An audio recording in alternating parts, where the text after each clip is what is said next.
Yeah, I've never heard it before. Well, obviously he was singing it, so what else was it supposed to be? Anyway, Perfect. I'm gonna be starting the session now, if that's all right with you guys. Sure, No, go ahead. yes, it is. Okay, all right. So, let me just make sure that I'm on the right map. Yeah, there we go. So, you guys would be aware that it is the 20th of Vetris today. On the 28th, the invasion will be starting. And over the next couple of days, there's going to be a bunch of different people arriving. So, let me just look at the groups of people that I have here. So, which one of these do you want to do first? Some pirates that Nessa invited, some of the smaller households of the Jigoku Umare, a bunch of random wyverns you've seen arriving around the place, Hey! and Andrew. Yeah, just Andrew and Co. All right, so those are the 4 groups that you can chat with that are going to be part of the War Council. So which one of those do you want to chat with first? Hold on, I thought we had already set up last session that we were going to the Taida and the Dubel family. I also believe we did that. All right, in that case, I'll go to the War Council people later. Yeah. Okay, well, if that's the case, which one of those 2 do you want to go to first? Excuse me for being a little forgetful. After good. Just I was just confused. I was like, isn't that what we set up last session? Probably. My memory is just a little shot. Maybe stop doing shots with your memory then. Okay, how do you think you'd feel if you had to get all of your crud into a shipping container with like a day's notice? You probably wouldn't feel that great after a 12-hour day of work. I thought you said without.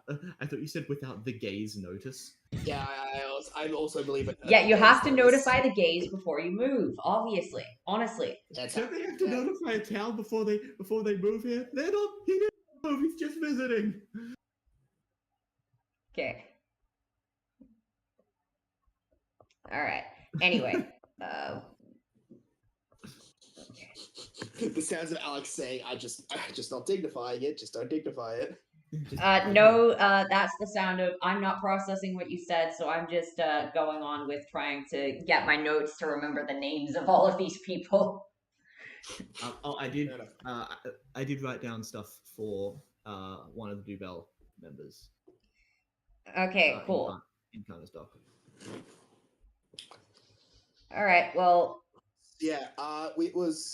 So we had the Taida and the other one. Dubel. What's the other one called? Dubel. Thank you. He literally just said it. Yeah. Well, shut up. Literally just. It was literally just said, but I also literally just forgot. Well, that's on you. Literally just on you. Yes.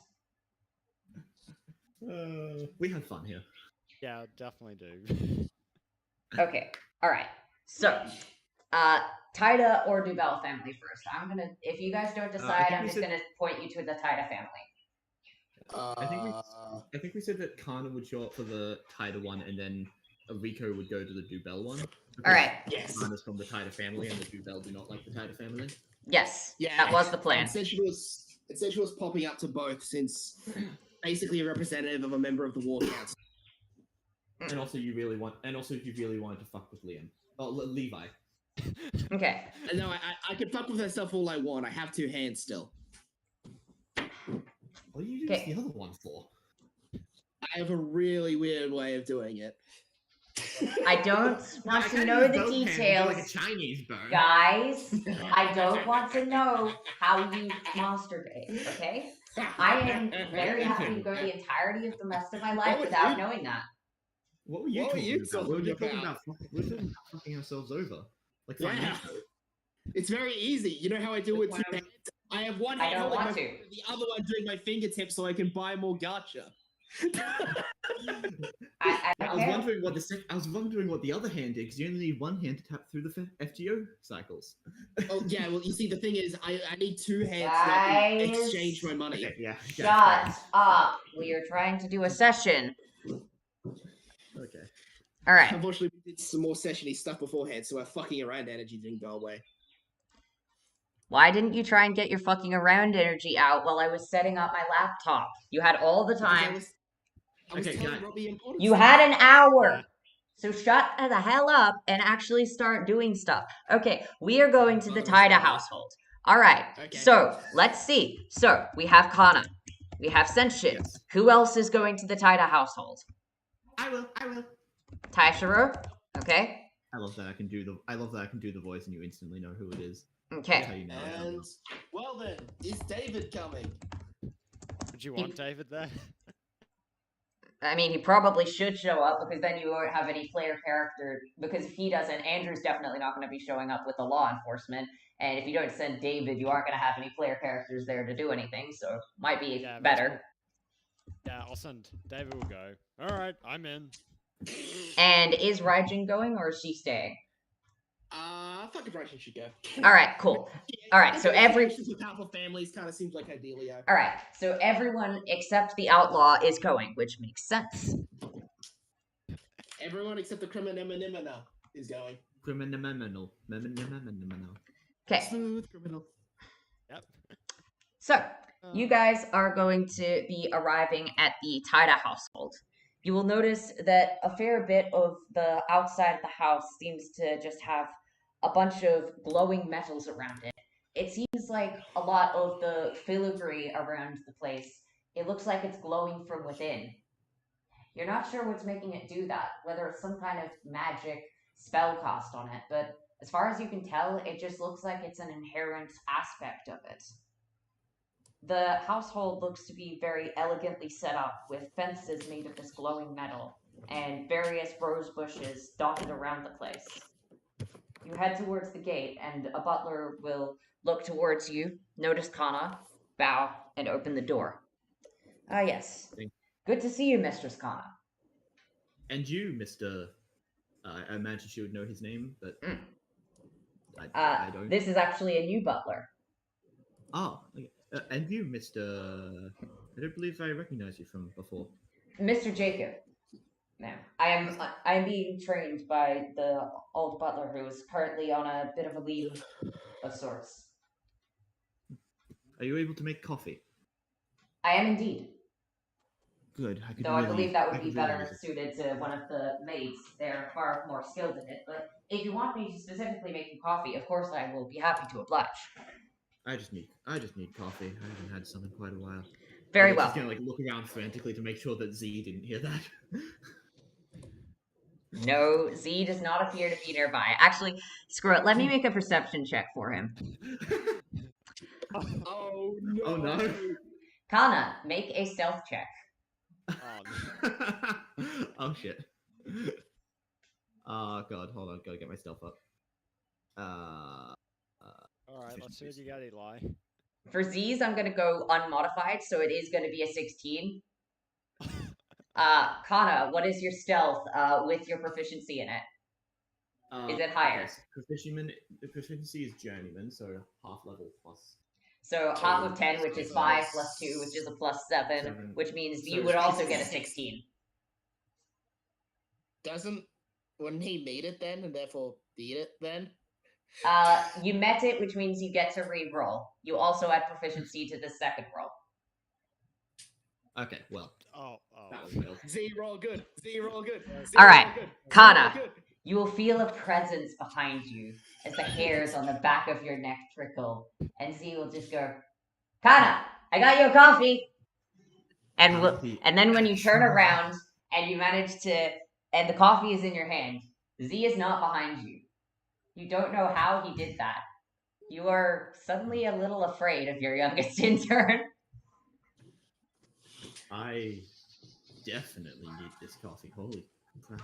All right, other people in the like street. Do you want to attempt to make a perception check to see if you could see Z appear, or whether you just heard his voice and then saw it? Okay. Yes, I will roll perception for both my characters. All right, Senshin, you have it's advantage. It's like the wolf. I have Ascension as advantage? Okay, Yes. So I guess I'll take. So that will be Senshin's roll, and then make a separate roll for Raijin. And does Taishiro want to make a check? See, Raj is a plus. Ascension succeeds. David didn't even hear Z. He just sees that Kana now has a cup of coffee. David's trying to carve the beer rune into a tree over yonder. Okay. All right. So David did not either see or hear Z show up. Taishiro got a 22. Okay, Taishiro, Senshin, and Raijin, on the other hand, all of them are able to tell that they see him appear seemingly out of thin air, and then the second that the coffee cup is in Kana's hand, he will disappear. None of you were able to cast Detect Magic in time, but you're not sure whether he even used a spell for it. Okay, am I going crazy or... As best you can tell, he either made himself invisible or he teleported. You can't tell. Did that just happen? Yes. Yep, that happens. Yep. I saw it. He appeared and then disappeared. Did you know that he was able to do that? Was that... No, that wasn't... Is he able to do that? That was never in his... Seriously, Kana, is he able to? Oh, that was never in his application sheet. He never Kana, you would not be aware of him ever claiming to do that or seeming to have done that before. Sure, it seemed like back when you were in the castle, he'd have a near supernatural ability to be able to hear you whenever you said the word coffee, but it always seemed like it was something that would be naturally possible because he might have heard you and he might just always have coffee on him. You don't know how he managed to hear you this time. He was back at the castle. Ryoko told you he was back at the castle. You left him behind. He shouldn't have been able to hear you in this random part of the Noble District, and he shouldn't have been able to appear and disappear because he doesn't know that kind of teleportation magic. Hey, Kana. Kana's going to reach into her pocket and pull out the sending stone between her and Z, and just give it to Senshin and say, "Burn this right now." He just puts it in his mouth, bites it until it shatters. Okay. So you think he's reading your mind to see when you need a coffee and then just making it at great speeds? Do you think he's using it to track you for teleports? Like, how do you think he's using this? He's probably using it to hear whenever I say the word coffee so that he can then track me for teleports. And So basically, he has you bugged for when you say one specific word. It's kind of like if you say Voldemort in Harry Potter and that just summons him to you. Whereas for Z, it's not his name, it's just coffee. What is it? I accidentally will just Google. Whoops. What? Alexa, play Despacito. I will not. Okay, Google, play Despacito. She can't hear you. Damn it! If you had speakers, that would have worked. He does not have speakers. He has headphones. I am a mortal in my headphones. You are a mortal, yes. Anyway, yeah, the model. Yeah. So Ryan's just gonna come and kind of go. Can we please fix your dependency on the sea drink? Because I'm starting to get scared of him. I'm gonna have to do some extensive training with him later. Look, just find a way to not need the sea drink, please. I mean, I could just eat coffee beans, I guess. No, don't say it. He does not appear. None of you are aware of his presence. Taishiro, you start to realize that you somehow become a bit aware of his soul. You're not aware of his soul being nearby you, at least nowhere within 30 feet. Don't worry, he's not anywhere nearby. Find a way to not need the sea drink, please. That is a concerning ability, to say the least. Compartmentalization. There's a war about to happen. We'll deal with the supernatural dragonborn later. Later, but please, just have extra you-know-what's with you. Coffee has become he who must not be named. And consider not asking for it anytime there's dead air, please. Compartmentalize. Everyone, this is my household. Wonderful. Yes. The butler will look at you a little confused about the guy who just appeared, gave you a coffee, and disappeared, and will then open it up. Right this way. And they will lead you towards. Sage will start sheathing his swords that he pulled out once Z teleported in. Attention, David, Taishiro, Raijin. See all the glowing metal? Yeah, that's the hero steel stuff, isn't it? Yeah, don't touch it. I mean, why not? It'll make it glow worse. Ah, fair enough. I mean, I'm kind of used to hero steel, so.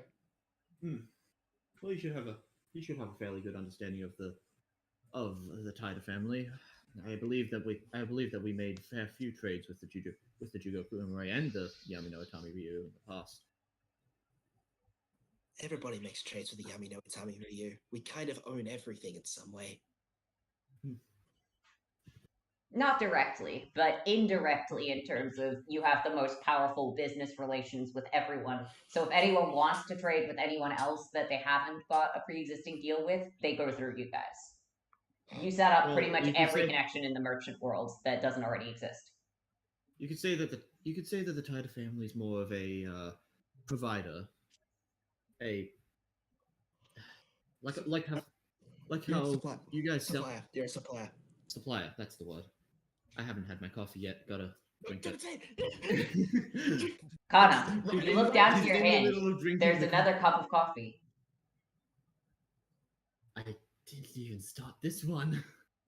Taishiro, he didn't appear. His soul was not there.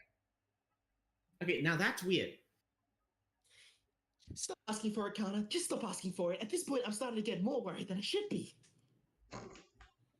All right, well, and she'll down the full cup of coffee that she's got in her hand, pick up the other one, and get walking. All right, cool. This is fun. I'm enjoying messing with you guys. Stop asking for it. Is that a normal thing that happens with Dragonborn? No, just no. Oh, but I was busy making a coffee tree. You guys want to see it? How? He does have the coffee room, remember? Yeah, but how does that make a tree coffee? By engraving the rune into the tree. All right, David, tell me how you were planning on growing this coffee tree. Because if you can give me a somewhat sensible explanation, I might allow you to actually do it.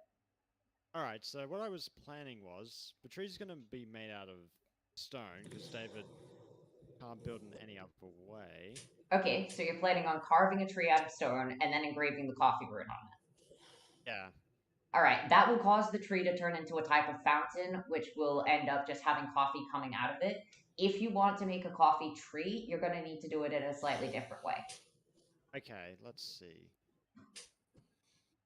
So right now you've got a little bit of a coffee fountain, which is stylized to look like a tree. How did my grandfather do this? Just one moment. Put it directly under a water source, so technically I could make the tree somewhat alive if I use the ancient beer rune, and it kind of makes it grow. So make growing stone. You also do have a water rune. Like, you don't have to use beer for everything. Yeah, like the water rune. Also, how did the beer rune make the stone tree grow? That's not question his logic. I feel like you're missing a couple steps there, man.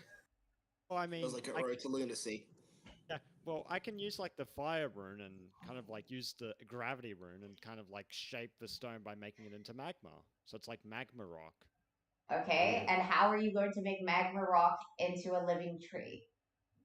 You're not Axon. You can't turn fire into trees. Okay, just explain to me how you're going to do that. Well, technically, let me just check. If you can't give me a sensible explanation, then you're not going to be able to make a coffee tree just yet. Yeah, that's fair. Okay, let me just see. How can I do this? I can commune with the earth and control stone, so I would make the body that way. Okay, so you're going to talk to the dirt. Yep, I'm going to talk to the door. You're going to talk to the dirt. What are you going to say to the dirt? What are you going to try and make it do? They're just going to be like, become a glorious tree for me. Don't worry, I'll build the rest of you up. It is dirt. there are no plants in it. It is just dirt.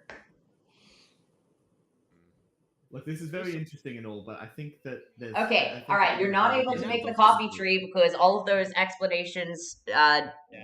No, just that is not going to work. You are not going to So be I able think to we're make gonna get a caught in a actual bit of an coffee infinite tree. loop if we continue that too. Yeah, that's fair. Mm. I don't know. I just kind of got. Oh, I don't know. I kind of got. It's a good idea. If you So- can come up with another idea of a somewhat sensible way of making a coffee tree out of the runes that you already have, let me know, and I will let you know if it would work. But for now, none of those ideas are going to work. Yeah, I guess I'm not Prometheus, so that's fair enough. All right, all good. Now Prometheus in the series you got Forge either. Also, Prometheus isn't the creator guy. I thought that would be Hephaestus. Well, Prometheus but was a fire. technically- Was a fire god at one point. Neither of fire those god, but he two wasn't can a make a creator. tree out of stone that is, a normal tree. Yeah, It would be a stone tree. It might be living in its own right, but it would still be a tree made of stone. yeah. All right, well, I guess that's pretty much it. I guess David just makes a fountain. Okay, cool. You have a coffee fountain. All right, anyway, so you guys will be led through to a sitting room where you will see that Levi will just be wandering through the sitting room, just holding his shield pretty casually, just humming to himself, going, right. Oh no. Alright, just gotta. He looks really Sin- tired and out of it, and will just be grabbing a polishing cloth and will then just slowly be polishing his shield.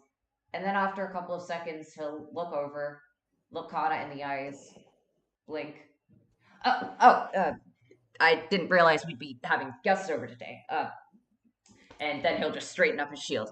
Hello there. Out of character, why are we here again? Out of to- character, you were here to talk to the Taida family to get them to basically set up as much celestial hero steel as they could so that they could set up a bunch of extra weapons like lances and stuff for people to throw at the Fae who are going to be invading in about 8 days. So basically, you're putting in a special as well order. as to get as well as to get any like people you can recruit. Yeah. Yeah, okay. I need to check. It's been a while, and my brain's focused on my own campaign, not this one. So Yeah, that's fine. So that's what you're here for. So basically, you're just asking for some additional help, and well, more accurately, you already know they're willing to do it. It's just a question of how much they're able to do. yeah, okay. That's And how much you're able to provide for. Yeah. All right. So Levi will just go.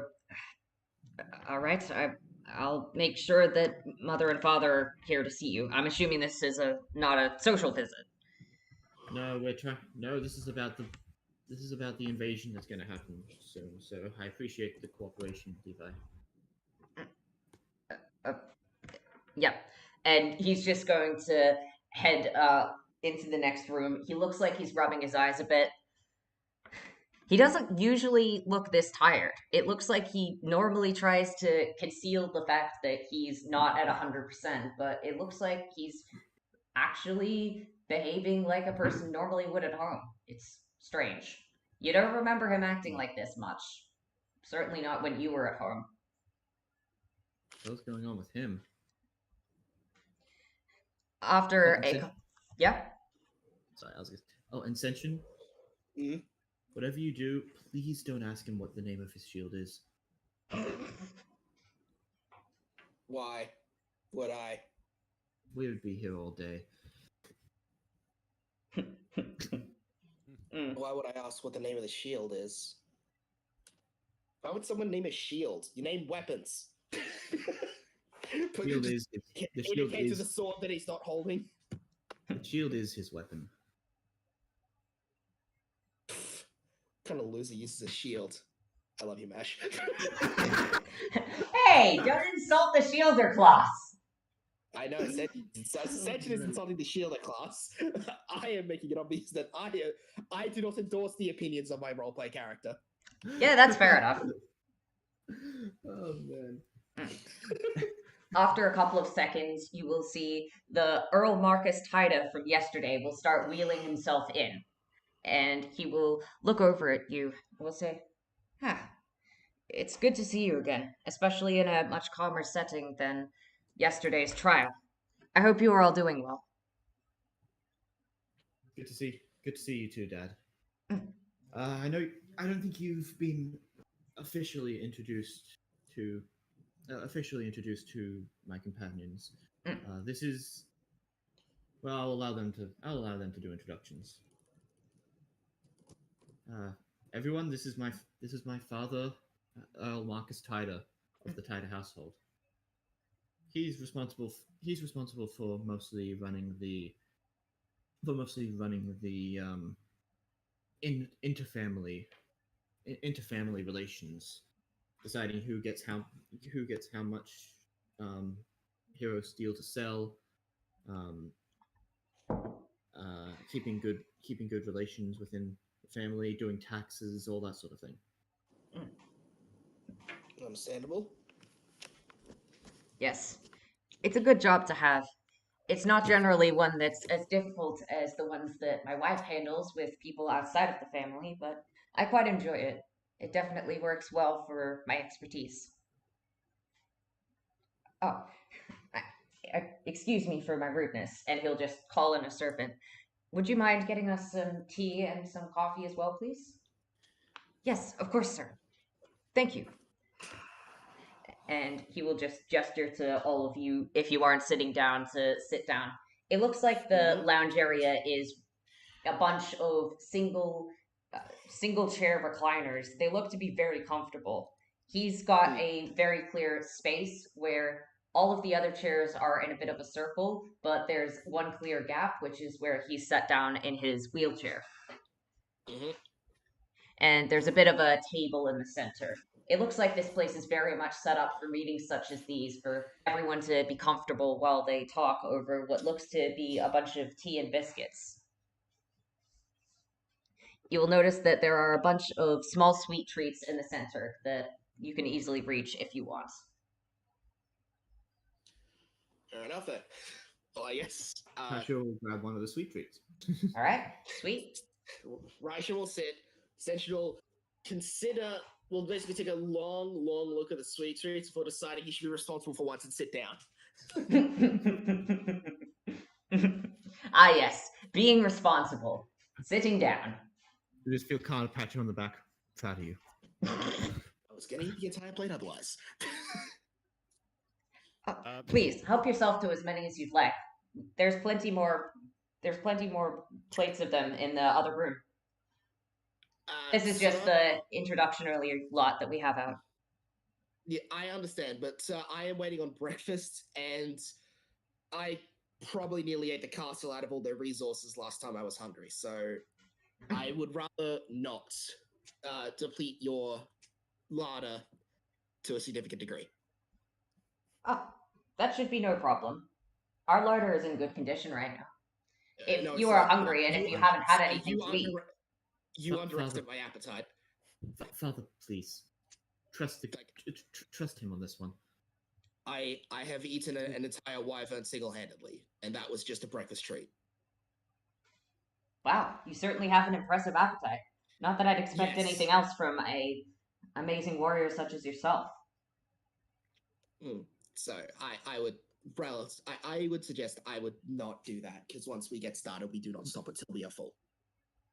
Very well then. Well, I hope you can excuse the small amount of food that we have available then. It is a amount for a normal human being. I take no issue with it. Very well then. After a couple of seconds, you will see that a couple of servants will be popping through, and they will just be pouring a bunch of tea. You'll also notice there's a separate coffee pot. There's two of them actually. One of them is labeled as normal strength, and one of them is labeled as Kana.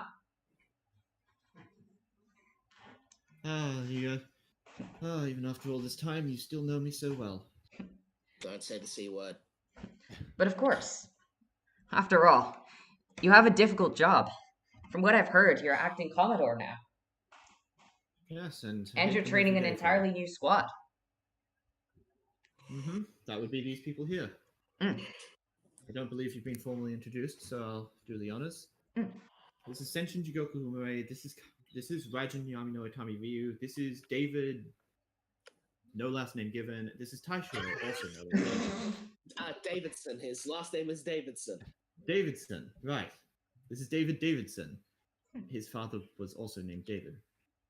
So, Oh, a different form of David, but yeah, still David.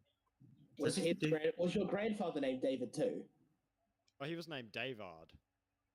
Okay, so that basically, makes you David Davidson. so your the grandfather second? was, so your father was David Davardson, and you're David Davidson. Yeah. If you have a kid, is it going to be named Davidson Davidsonson? Yeah, exactly. What other name could you ask for? A normal one. Or if it's a girl, I'd call What about Taishiro? I guess we could go with Daishiro. That works. Wait, no, that makes it feel like it's my kid too. I don't want a kid. That is a fair point, actually.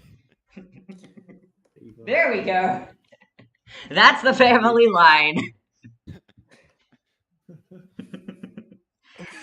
It's almost as if this family has a bit of a theme with their names, and they aren't very creative at all. I'll just wait until you hear about his brother Dave. Yeah.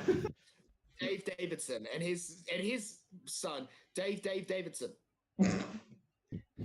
Dave Davidson. Yeah, no, his first name is Dave. No, his first name is Dave. His last name is Dave Davidson.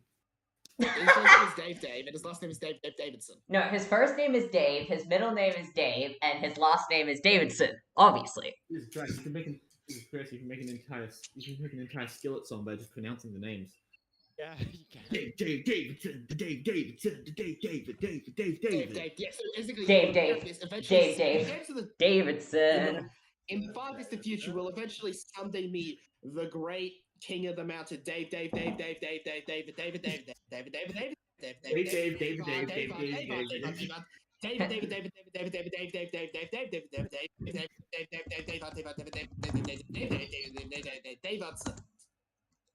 Davidson. Yeah, just call me David for short. Just call me Dak. Look, I'm gonna be honest. If I ever subtitle this shit, I just gave myself the most effort ever with that single fucking sentence. Dave. Also, how did I not breathe at all during that? So instead of the ferrets, we're also going to have a Goliath song whenever you guys go to where most of the Goliaths live. And this will be the original progenitor of the Davidson line. And it's just going to be a bunch of us just singing, Dave, Davidson. And then he'll just go, but you can just call me Dav. Dav. Anyway, enough about David's family line. So everything will be set up, and after a second, you will notice the Duchess walking in, clearly very poised, and Levi will be walking in behind her without his shield. He looks a lot less noble without his shield. Also probably standing next to the Duchess. They look noble with it. What? Carnival just like. And that was not said Ascension. That was not said because that was Liam responding to the Dungeon Master. Yeah, okay. like that was clearly Liam responding to me, not Senshin. I thought that was like Senshin saying that under his breath. No, because that was very clearly a response to something I said.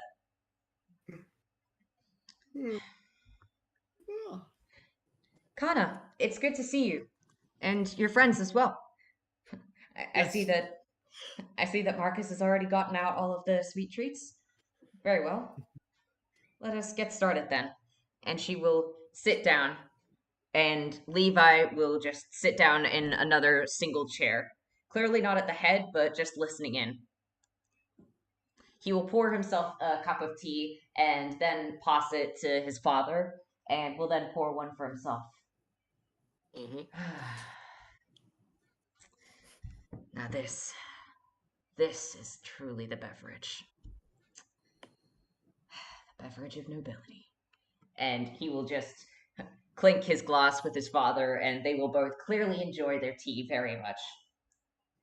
Senshin will have already grabbed a just normal beer rune from David and it's just drinking. I can't get drunk off it, so it's fine. Mm. Like, Dad, You will there's notice a servant Just will a pass room you to- what looks to be a decently large tankard and will go, please, if you would like a you. glass, then we have one right here. Ah, thank you. And he'll just sort of just squeeze the room, I guess, and the beer just starts pouring out of it. Mm. Yes. And Levi will look over at you and will look over at a clock on the wall and will say, it is 10 o'clock in the morning. Oh, I can't get drunk off anything less than ancient beer. I'm fine. He's very much not fine. Excuse me, ma'am. Excuse me, ma'am. I do not have. Excuse me, ma'am. I do not enjoy. Anyway. Coffee, so I'm drinking a beverage of my choice. just. Anyway, now, clearly you were here for more than just a social call, considering how many of you there are. So, what was it that you wanted to discuss? Duchess Tida, I know that you're aware of the preparation of the oncoming invasion. Yes. So it's to discuss the specifics of how we can set up for it. Is that correct? Yes, we believe it. We believe that it would be. We believe it would be in everyone's best interest if you were to be able to cooperate to the fullest extent of your capability. Of course, I intend to protect the kingdom in which I have been born and raised. That is not a question. The question is merely how much we will be able to do within 8 days. Well, I thought it was 10. Okay, it's 8 now. It is it was 10. It back is on the Friday. 20th of Fetris, and the invasion is said to be occurring on the 28th. Is that incorrect? I'm trying to keep track of where we are. As I said, a lot of other campaigns that's been a little. Yeah, that's blanky fine. for me.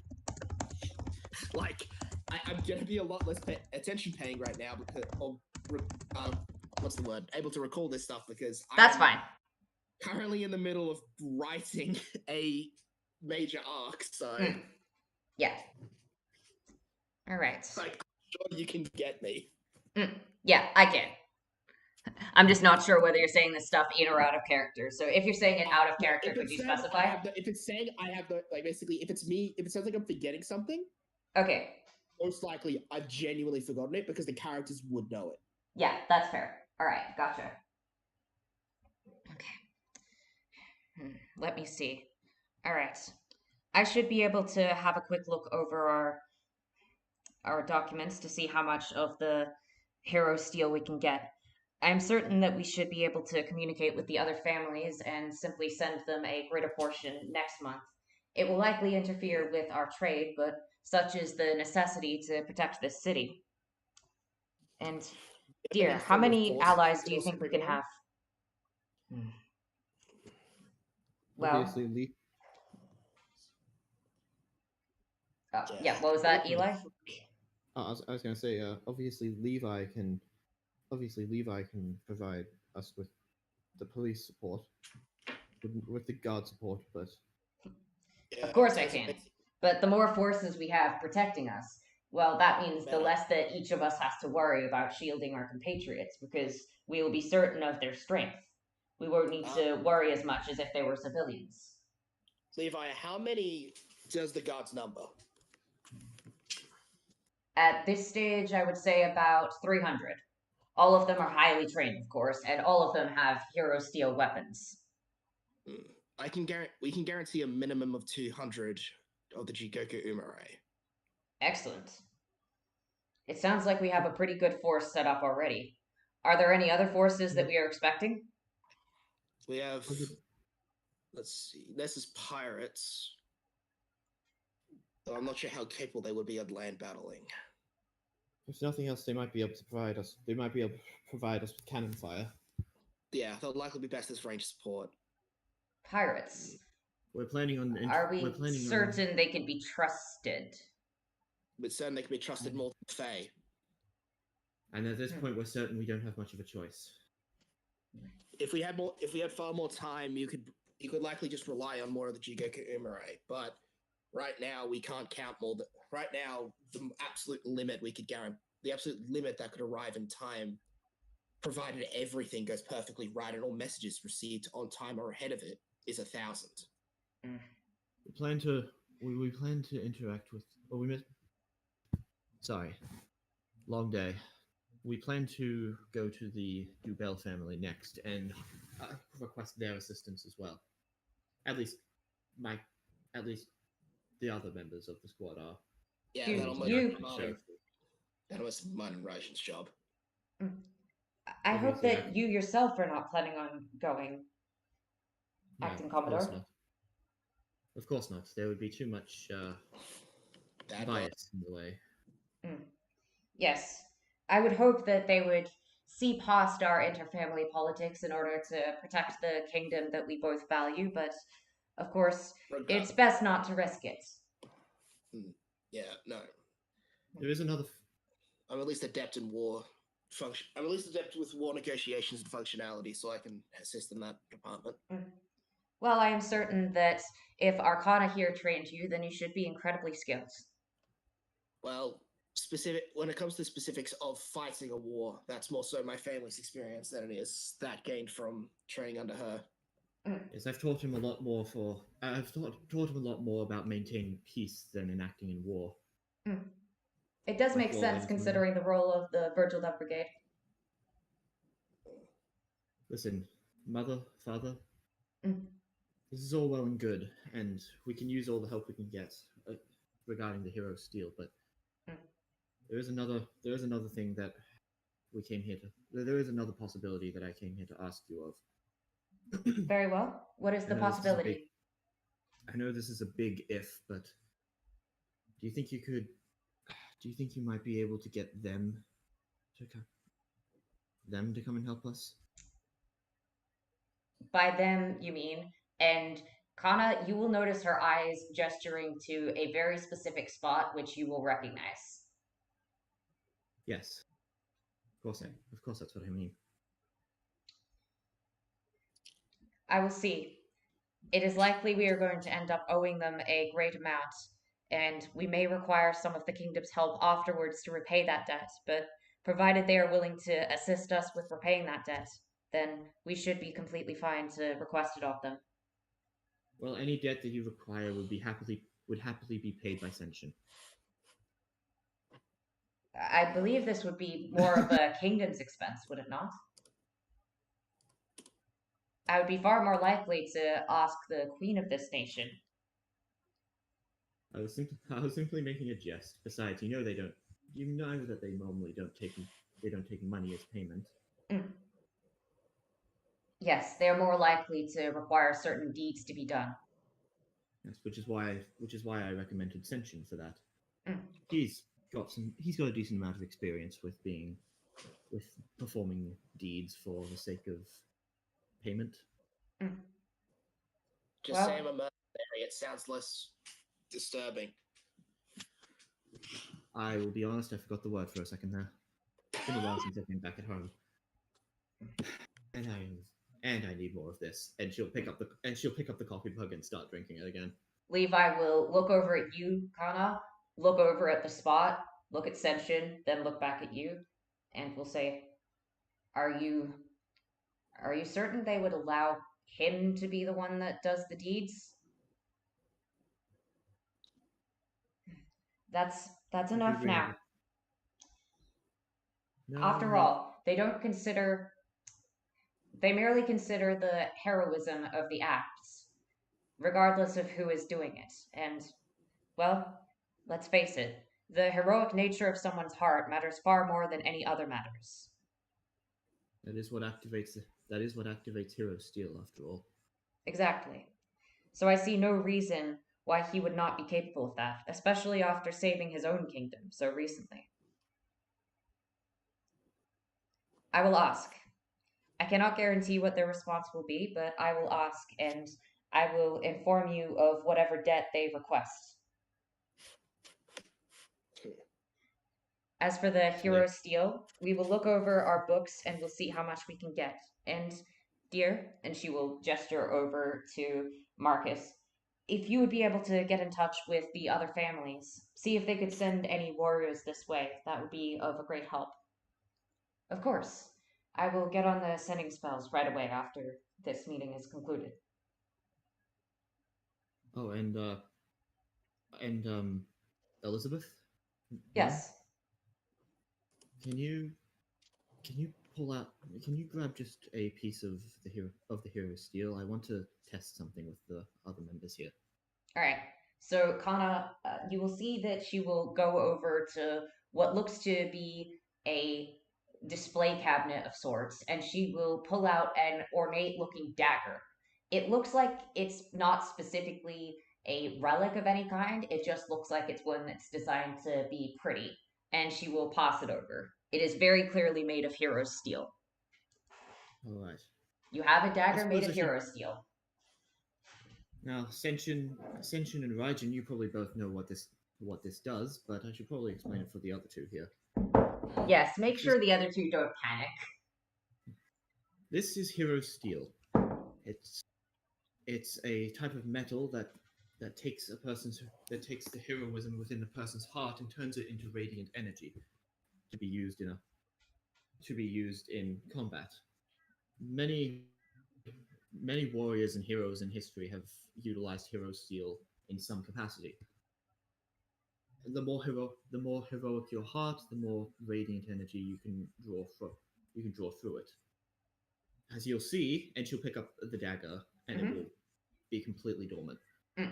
I do not have a heroic heart, so I cannot activate the hero steel. Levi, on the other hand, and she'll toss it over to Levi. He will grab it by the blade, and you will see that it will start to glow just from his fingertips touching it. No blood has been shed.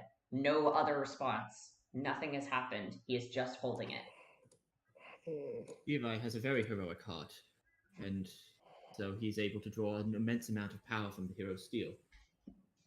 That's what got my shield here to be so strong. I'm sure you've heard of the mighty, impenetrable wall of the purest of heroic noble hearts. Noble heart, for short. No, I have not, actually. You're lost. That is what. Though, See why I told you not to ask for its name. if I'm also correct, from one of my own family's legends, Takagi, the hero from the Tale of Amaterasu, he also wielded hero steel. Quite possibly. Well, of course. It is the weapon of heroes, after all. I remember it more specifically because Takagi was legendary for his said to have shone as bright as the sun. Yes. Truly a legend. He must have been really heroic. What did he do? Of course. One must be incredibly heroic to make the hero steel glow like this, and you'll just see his entire shield will glow as bright as daylight. Mm-hmm. You ever heard of the concept of a pure boy? I think so. What's that? How should I explain this best? He's so pure-hearted that when he ended up finding the female bandit who he had been trying to capture for months naked, he basically destroyed any amount of stealth he had to apologize for having seen her naked, and then politely asked for her to hand her finances over. Did he give her clothes? No, he just apologized, turned out his head, and then turned away. Huh. What a sweet boy. Yeah, it worked. I should look more into this guy later. What was his name again? Takagi. Takagi. Is that spelled with 2 A's or? There you go. Thank you. And yeah, Tacho will note down wanting to read about that guy later. Yes. Almost every great hero in history has used hero steel because of the fact that it is such an aid to them. It's a part of so many legends, and our family has been the ones to supply them with the blades, the shields, the maces, every weapon that they've used to defend themselves and to attack. The other thing about Hero Steel that you should know is that how heroic your heart is. That while it does increase in power with the heroism of your heart, it also increases in power with how close you are, how close your heart is to it. Meaning, Levi, would you care to show them? Of course. So he will hold the dagger close to his heart without doing anything, and it will start to glow a fair bit brighter. And he will then grab out a spell scroll, which you will notice to be a spell scroll of healing, and will just do a little cut near the heart, and all of a sudden the entire room will be bathed in light. After a couple of seconds, he will pull it away and just stick it under a blanket, and it'll still be glowing brightly. You can still see it even through the thick cloth. And he will quickly heal up. Blood that gets onto the hero's steel from a heroic heart will also activate it in a greater intensity. That doesn't exactly sound like the most heroic thing, but I guess it is. If you shed your blood on your weapon, you must be fighting hard enough to feel nothing but pain. Well, there's even While fighting, then that proves your heroism. Well, there's even stories that whispers more than anything of a person that had to stab themselves in the heart to single-handedly prevent an oncoming catastrophe down in some of the southern isles. Mine was just an old adage, so. Yeah. Anyway, now you understand how the deal works, I wanted to perform a little test. See which ones of you technically count as heroic and therefore would be able to gain a benefit from getting some of the hero steel for yourself. I would grab out some separate daggers. Since that one has already gotten quite bright, it would be difficult to tell which one of you would be having a bigger effect on it. So you'll just see Elizabeth grabbing some more of these ceremonial daggers and passing them to each member of the party. Alright, so let's see. What order do you want me to go around in? Obviously Kana's done hers first. Which one do you want me to describe first? Do any of you guys have a specific? I don't really. I would just say probably space mine out, since I have two characters. Okay. Raijin. It will glow a little bit.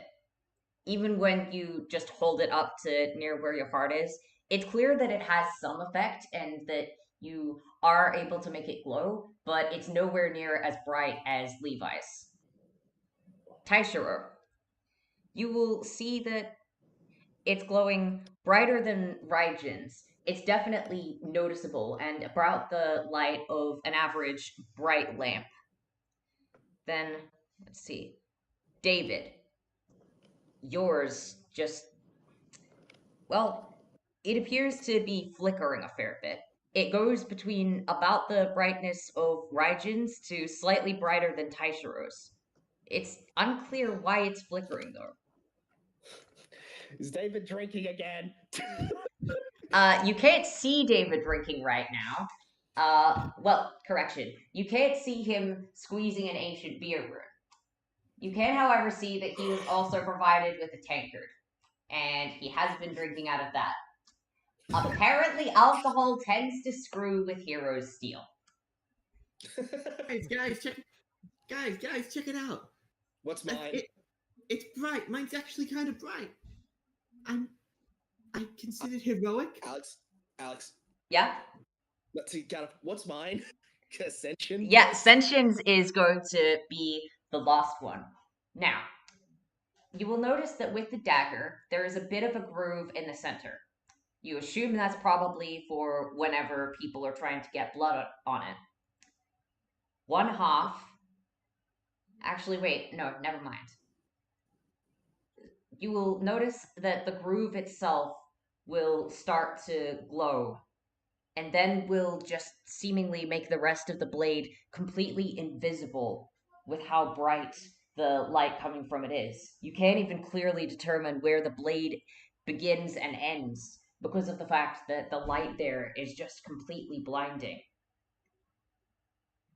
but one half of it seems to be far brighter than the other. It's unclear why. Shiny, way too shiny.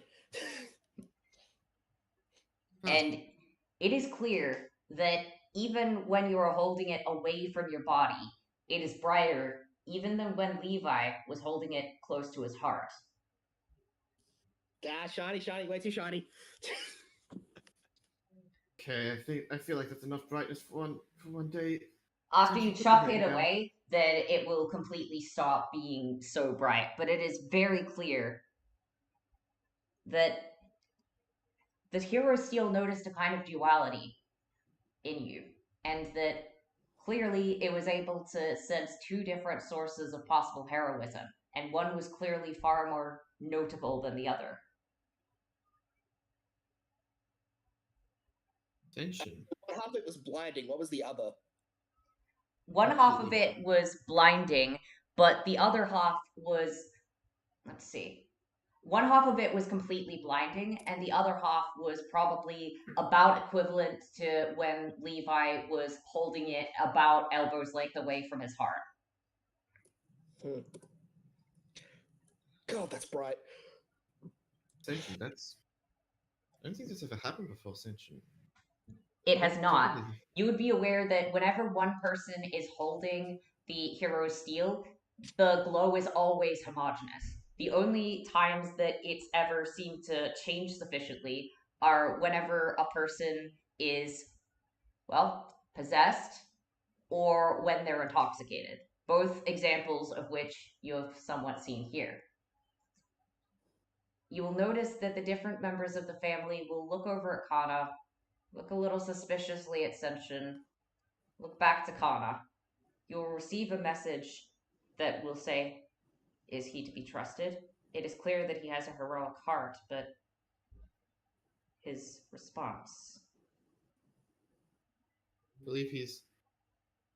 I've seen him in action. I've seen him in action before, and while there are certainly things I would wish to avoid happening regarding him, I believe Senshin himself is 100% to be trusted. I could still see the imprint of the knife in my eyes. How is it that bright? That's how heroism works. You have an Is incredibly heroism heroic supposed to heart. Is heroism supposed to act like a flashbang? I don't know. Ask the god of heroes.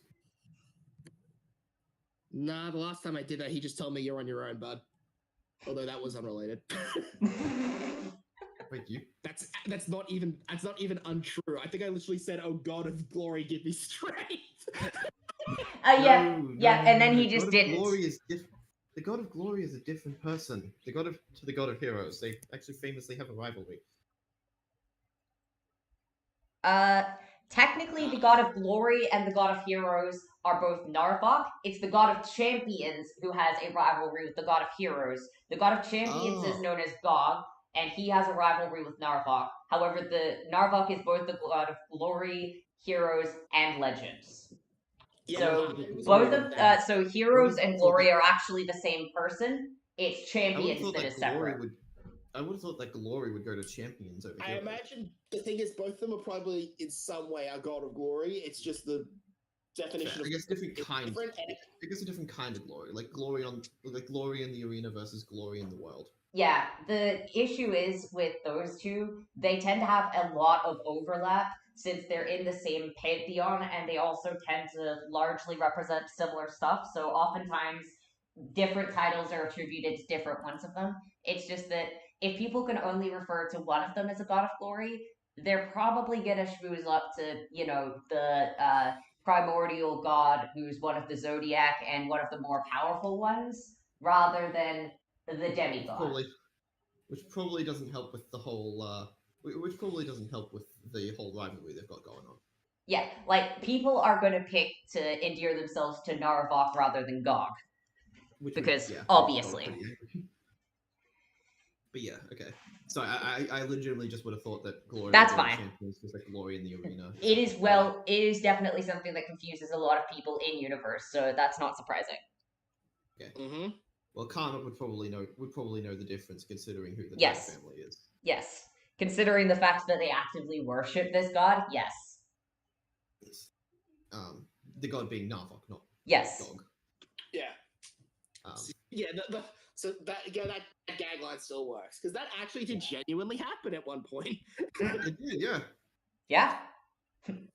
Ah, well, I mean, I believe that Narvok is the one that decides what makes Hero Steel activate. So, or that decides the criteria that then causes Hero Steels to be activated. So, Yeah, well, look, let's be real here. I am not exactly a normal existence anyway, so that's probably part of the reasoning. that's true. Hell, maybe some of the whole, you know what, adds to your own heroism because of how often you have to keep it at bay. Probably. Either way, I definitely would think it would be a terrible idea for me to have that as an extra blade. Raijin, Yeah. perception check. Taishiro, perception check. Do a perception. Perception is novice for Taishiro, so 21. 14. Okay. Taishiro, you do not succeed. Raijin, you do. DC was 15, so yeah. Almost got it, Taishiro. Your detect magic pings. Sending. None of you player characters either sent or received it. It was between Marcus and Levi. You don't know what was sent, you just know that a sending spell was activated. You will notice that Levi will just nod and will then sit up a bit straighter. Well, either way, that should definitely utilize it. That should be good. So I believe. We also might need some cold steel. That's probably easier to source somewhere else as well. The Fae. Hero Steel should work very well on them because, as you said earlier, down at the docks, that it has an extra effect on those that are evil, right, Levi? That it does. And, of course, many Fae are evil by nature, so, of course, it would end up possibly stunning them, damaging them more than it does other people. Hero Steel doesn't tend to damage good people anywhere near as much. It even damages them less than regular steel. It's not good for fighting against good opponents, but, well, against those who have plenty of evil in their hearts, it is rather effective. I can definitely see myself utilizing some of that. As well, we should likely have longer range weapons as well, like spears, javelins, etc. Well, that is what we were planning on making most of the Hero Steel into, especially for the Wyvern squad. Perfect. Taking after Joanna, I see. But of course, after all, if our family is going to be providing any weapons, we might as well provide our specialty. Well, let's see. I would also moderately suggest I'll get a list done from my father as well to see which of the Umray elites will have a best attuned Hero Steel. Likely give them their preferred weapons as well. Of course. We will work on smithing as many of these as we can. For now, we will start on a shipment of lances and various throwing weapons for the Wyvern Brigade. But once you send through the list of other weapons that you want, we can get started on those as well. Okay. I'd probably also have to put my own hand in the ring. If that's the reaction I got, even if it was a little weird, it's most likely still going to be rather effective because even the other side that wasn't blinding was still rather bright. So, and the Duchess will step forward. Would you mind if I hold one of your blades to get a sense of the weighting of it, so that I may be able to create a better one for you? Sure. I would probably, yeah. So he'll pull out Onimara. This is the one I forged specifically for myself. The other two are technically heirlooms. Very well. And she will pick it up and will just move it around in her hand a bit and will then pass it back. All right. I have a sense of the weighting now. That way we should be able to create one that is weighted similarly. Yes, it is, Eli. It is? Okay. Yes. What about you, David? Do you believe you'll be able to get any benefit out of obtaining some Hero Steel for your weaponry? You will note that it was glowing decently bright when it wasn't when he wasn't drinking. In other words, it's probably likely to be rather effective for him, provided he can actually manage to stay sober. Yeah, The I think that question should be is, able to use can it. David remain sober? For a battle, I actually imagine he might be able to. For a battle, I'd probably say yes. Okay, well, if David could remain sober, it would probably be rather helpful. It just depends on when, like, how you utilize it. That is true. He's a hammer guy mostly, so that might be. Yeah, I mean, it could definitely be very cool. Well, if you want to continue using your weapons as is, we could always put a little coating of hero steel on the outside. It should still be rather effective. Yeah, that sounds like a good idea. It would just hand it all over. If you need help with anything, I do have like a fire rune if you want to multiple stuff. We should be alright with the fires that we already have, but thank you for your assistance. I believe what may be of more assistance is once the spears have been set off or shipped out, if you have any kind of cold enchantments, that should make it into cold steel, which should make it more effective. Oh, well. Let me just see what David has. I think he might have an ice rune. Or Yeah, just the ice rune, effectively, if you carve that into any kind of steel weaponry, it will gain the properties of cold steel, which is going to be extra effective against the Fae, and also likely nullify a fair number of their powers. I can do that. And I'll just take out the ice rune. Try and make as many copies of this one as I can, but you guys can certainly use it if you want to.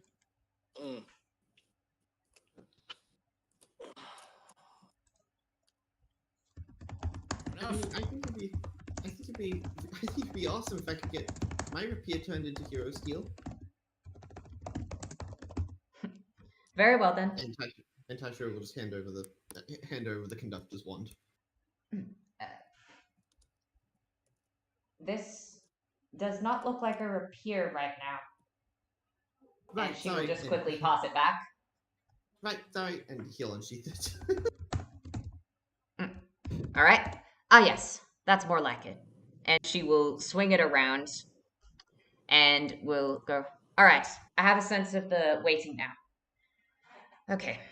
It's going to be a busy couple of days for us, but I believe that Levi and I should be able to make a fair bit of progress with the smithing.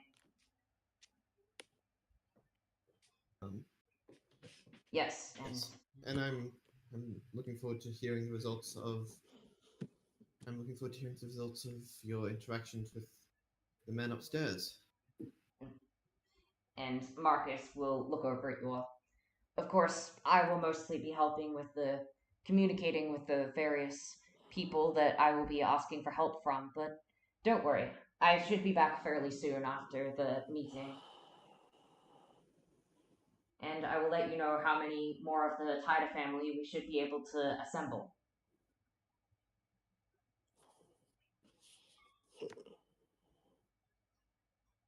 Well, I should probably stay for a little bit. Help the Taida family out with their preparations and All right. with other things. Then so she can come with me to the other place. Absolutely. Actually, here, and Kana will take out one of the sending stone that she used to contact Rico in the trial and just hand it over. Should be able to use this. Yeah, Rico, we're off to go to the DeBell side. Got it.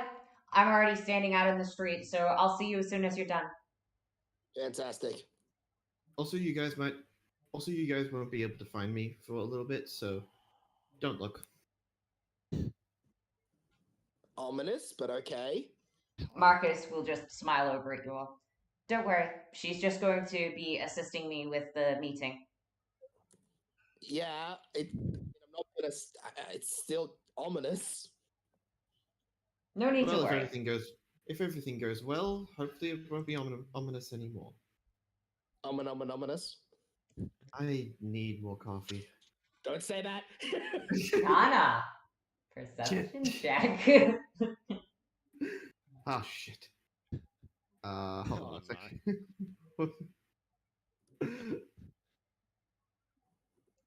You feel your body suddenly start to fill up with energy, as you'll notice that in your hand, you're suddenly holding a coffee rune. You don't know where it came from. David, David? I want to ask very quickly, did you decide to do it, or are you completely innocent? Private message me and then try to make a persuasion check to the party. Tell me whether he did it and then try to make the persuasion check to the rest of the party.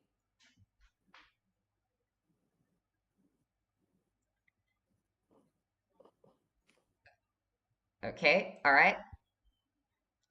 Okay, alright. Now make the check to the rest of the party as to trying to convince them whether or not you did it.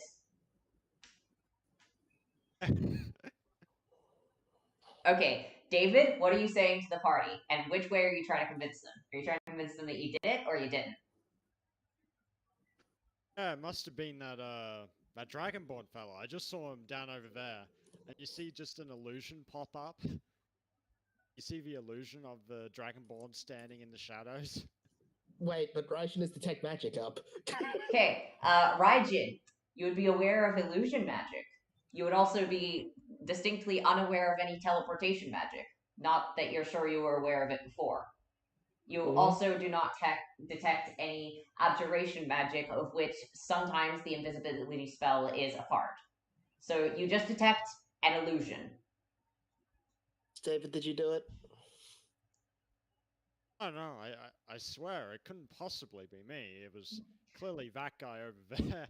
And Does anyone want to make a insight check against David? So Raishin will make an insight check against.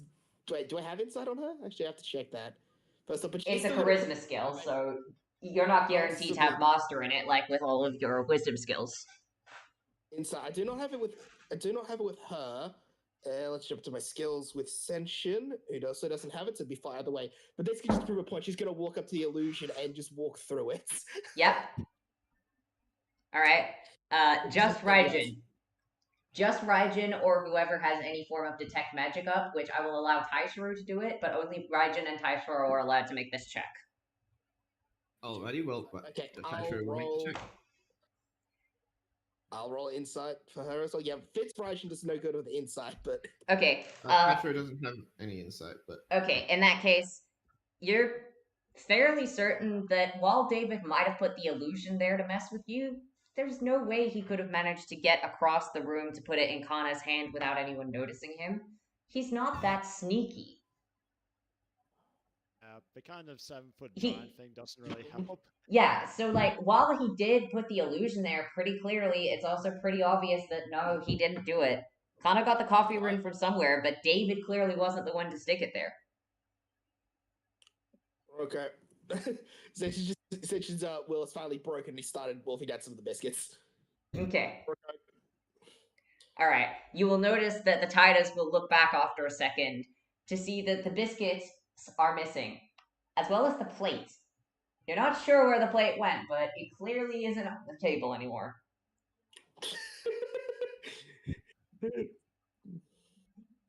is that okay? Well, I guess I can keep. I guess I should probably keep the coffee rune. I'll need it for where I'm going.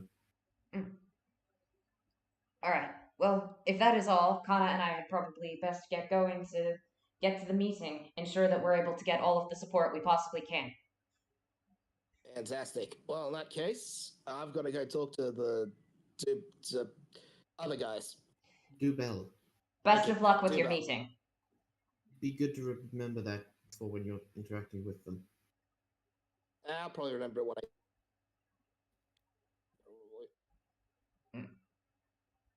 Alright, in that case, you guys will head out the front except for Kana, and you will just notice her and Marcus grabbing what looks to be a couple of Hero Steel daggers, and then we'll just be sticking them on their hips. It looks like they're mostly ceremonial, and then they will just start drinking a couple more cups of tea or coffee as you will notice the door close behind you. Well, that should be fun. And now then, we've got Raijin, you will notice one last cast of the setting spell between Elizabeth and Levi.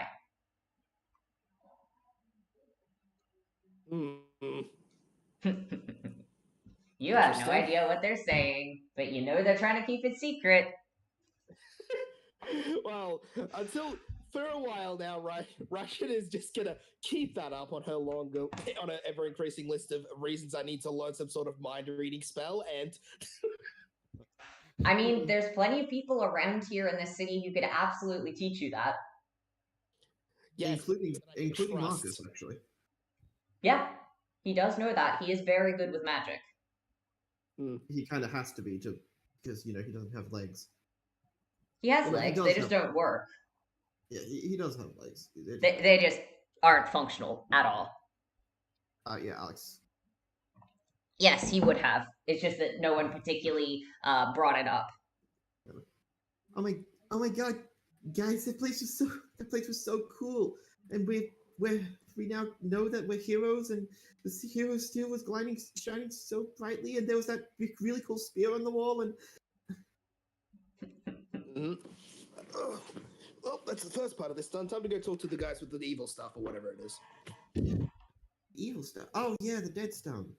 I brought the sword that I found. Should I? We fine. We stole it off a dead guy anyway. Ah, yes, that makes it perfectly fine. It's battlefield looting. It's totally legal. At least it's how I usually get paid. The most. I mean, the Title family seem pretty nice, but they have a big rivalry with these guys. I wonder what I happened. wonder if that's because they're basically creating. They may have something to do with the diametrically opposed materials or some other family history. Or fucking, I don't know, ghosts. In which, either way, you're probably still good for some of them. I mean, I feel like I would know. I would be able to see the ghosts. So. Which ghosts? What ghosts is Senshin referring to? Because I can determine whether or not he'd be able to see those ghosts. Oh, what he said was, fuck it, I don't know, ghosts. Okay, alright, fair enough. Actual, he was just saying random things. Okay, fair. Well, if it is ghosts, I'll have to ask them. Mm. The ghosts, I mean, not the Dubel guys. Kind of forget you can do that sometimes. Yes, Yes, it confirmed. was. Taishiro would rather talk to ghosts than the Bell family. I can't imagine Oh. why. Maybe yesterday because they were kind of bad. Mm-hmm. Actually, Wait, so about that. fun fact. I would be Yes. fine. Fun fact. All of the members of the Taida family that we just met, I set up for in Khan's backstory. I have had basically zero overall input into the structure of the Dubel family.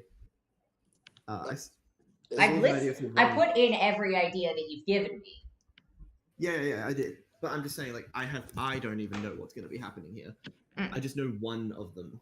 I know one of them that I set up. Mm. Which, by the way, you did see that, right? Yeah, the Duke. Yes. Actually, have you added Duke. the new stuff? Have you added anything particularly new on the Dubel family? Just the stuff on Lugard. Okay, alright.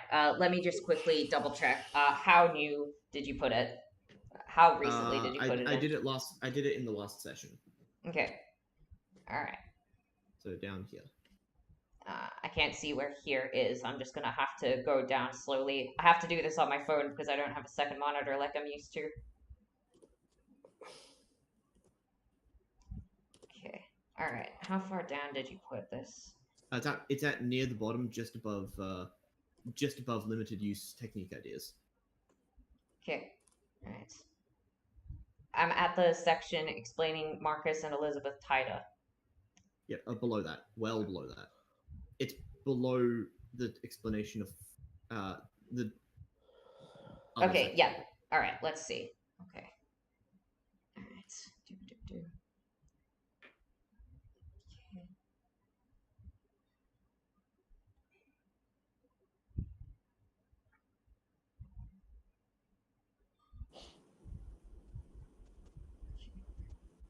There's a little blacked out area which I can't seem to see. Is that important? Where? After the word champions. Yeah, right there. Right. here. So this stuff? Okay, alright. It looks like it's just a space. Never mind. Okay. Yeah, it's probably just like a visual glitch. Okay. Sorry, I thought you'd already seen this. No, I don't believe you let me know that this existed, so I'm just gonna read that now. Sorry about that, guys. All good. Almost all G. Okay, there we go. Alright, read through it. It's only like Thankfully- 3 paragraphs. So. Yeah, thankfully I read through stuff quickly. That would have been good to know beforehand, but oh well, now I know. Sorry, I thought I had already told you last session No, when I made it. no. Okay, anyway, so now that I've looked through that, let's head over to the Dubell family. Alright, you will notice that this house appears to have a fair bit of dark trimming around it, and it looks to be almost a Gothic Victorian sort of look. It has a lot of red accents, and you just feel like the air around this place is colder. It almost seems like there's a bit of a fog, as you can definitely tell that it has some similar aspects to the dead stone which Taishiro's blade is made of. And it also seems to be a fair bit quieter once the butler lets you into the yard, immediately noticing the Virgil Left Brigade single. There are a bunch of roses that are growing around there that seem to have sharper thorns than normal. It's very stark, very cold. And they're really sticking to a theme here. This place is a bit creepier than the last one. I don't like it. And Taisha is gonna like grab onto Sentien's to like the back of Sentien's shirt. Okay, you have grabbed onto the back of Sentien's shirt. It's not really going to make any difference to how cold the area is. Does Sentien wear a shirt? Does he? I don't think he does. It's what he, well. Basically, I he guess has a it's just- Zoro-style belly warmer, and that's about it. He doesn't wear a shirt. I guess Alright. he'll grab onto the. I guess he'll grab onto like Sentien's arm or something. He's not trying to fix the cold. He's just scared. Mm-hmm. He's trying to get to his emotional support Sentien, who is able to fight any scary things that show up here. You do realize that with this being Deadstone, the scariest thing that's likely to show up here is ghosts, right? And, like, you're not scared of ghosts. You chat to ghosts. Taisha doesn't know that. Why would Taisha know that? Probably because of the number of ghosts he can see here. It looks like this Deadstone has similar properties to that lamp you saw back in the Asawaki Isles in Radfern Isle. You can see ghosts, but only near the house. And it looks like the further the ghosts get away from the house, the foggier they get. It looks like Deadstone, while ghosts are near it, they can be seen by the naked eye. No one else in the party can see the ghosts, but Taishiro can see them quite clearly. One of them will look over at him and will just say, "Are you worthy?" "And sure you're worthy." And will just stare at him. I just got here. I don't know. Wait, was I right on it being ghosts? There is, in fact, a ghost that is basically just staring Taishiro down and is saying, "And sure you're worthy." Oh, wait, Sentien will just sort of look at where Taisha's looking, just go, "Oi, piss off." "I warned you." And the ghost will just start floating away until it becomes invisible. There we go, let's move. The ghost said that we need to be worthy. No, he was only looking at you, Taishiro. The ghost said that I need to be worthy. I'll make sure he's protected. Yeah, right. We'll just walk up behind him. It's a good thing you have good party members who are able to keep the spooky ghosts away from you. Not that that ghost could have really done anything, because, again, it was a ghost. Just say, "Hey, piss off!" Just shaking it like, "Oi, you, piss off!" Just waggles the sword roughly where he thinks the ghost He is. didn't even waggle the sword. He just pointed at it and said, "Piss off." And the ghost decided, you know what? I don't care. This is above my pay grade. I'm dead. I don't need to care. Anyway, you will be let in, and you will see a very nice looking lounge. It looks genuinely comfortable. There's a fireplace in the lounge because of the fact that so much of the house seems to be so much colder than the surrounding climate. And you will notice that the Duchess will be sitting down and looks like she's already sipping tea. Ah, so I see the Virtual Duck Brigade has come here to ask for our assistance, no doubt. Or is it an investigation, as the Queen seems to be insistent that we require? What business are you here on today? We're checking resort. We'll check with you for what's the word? Additional brains. Think this for me.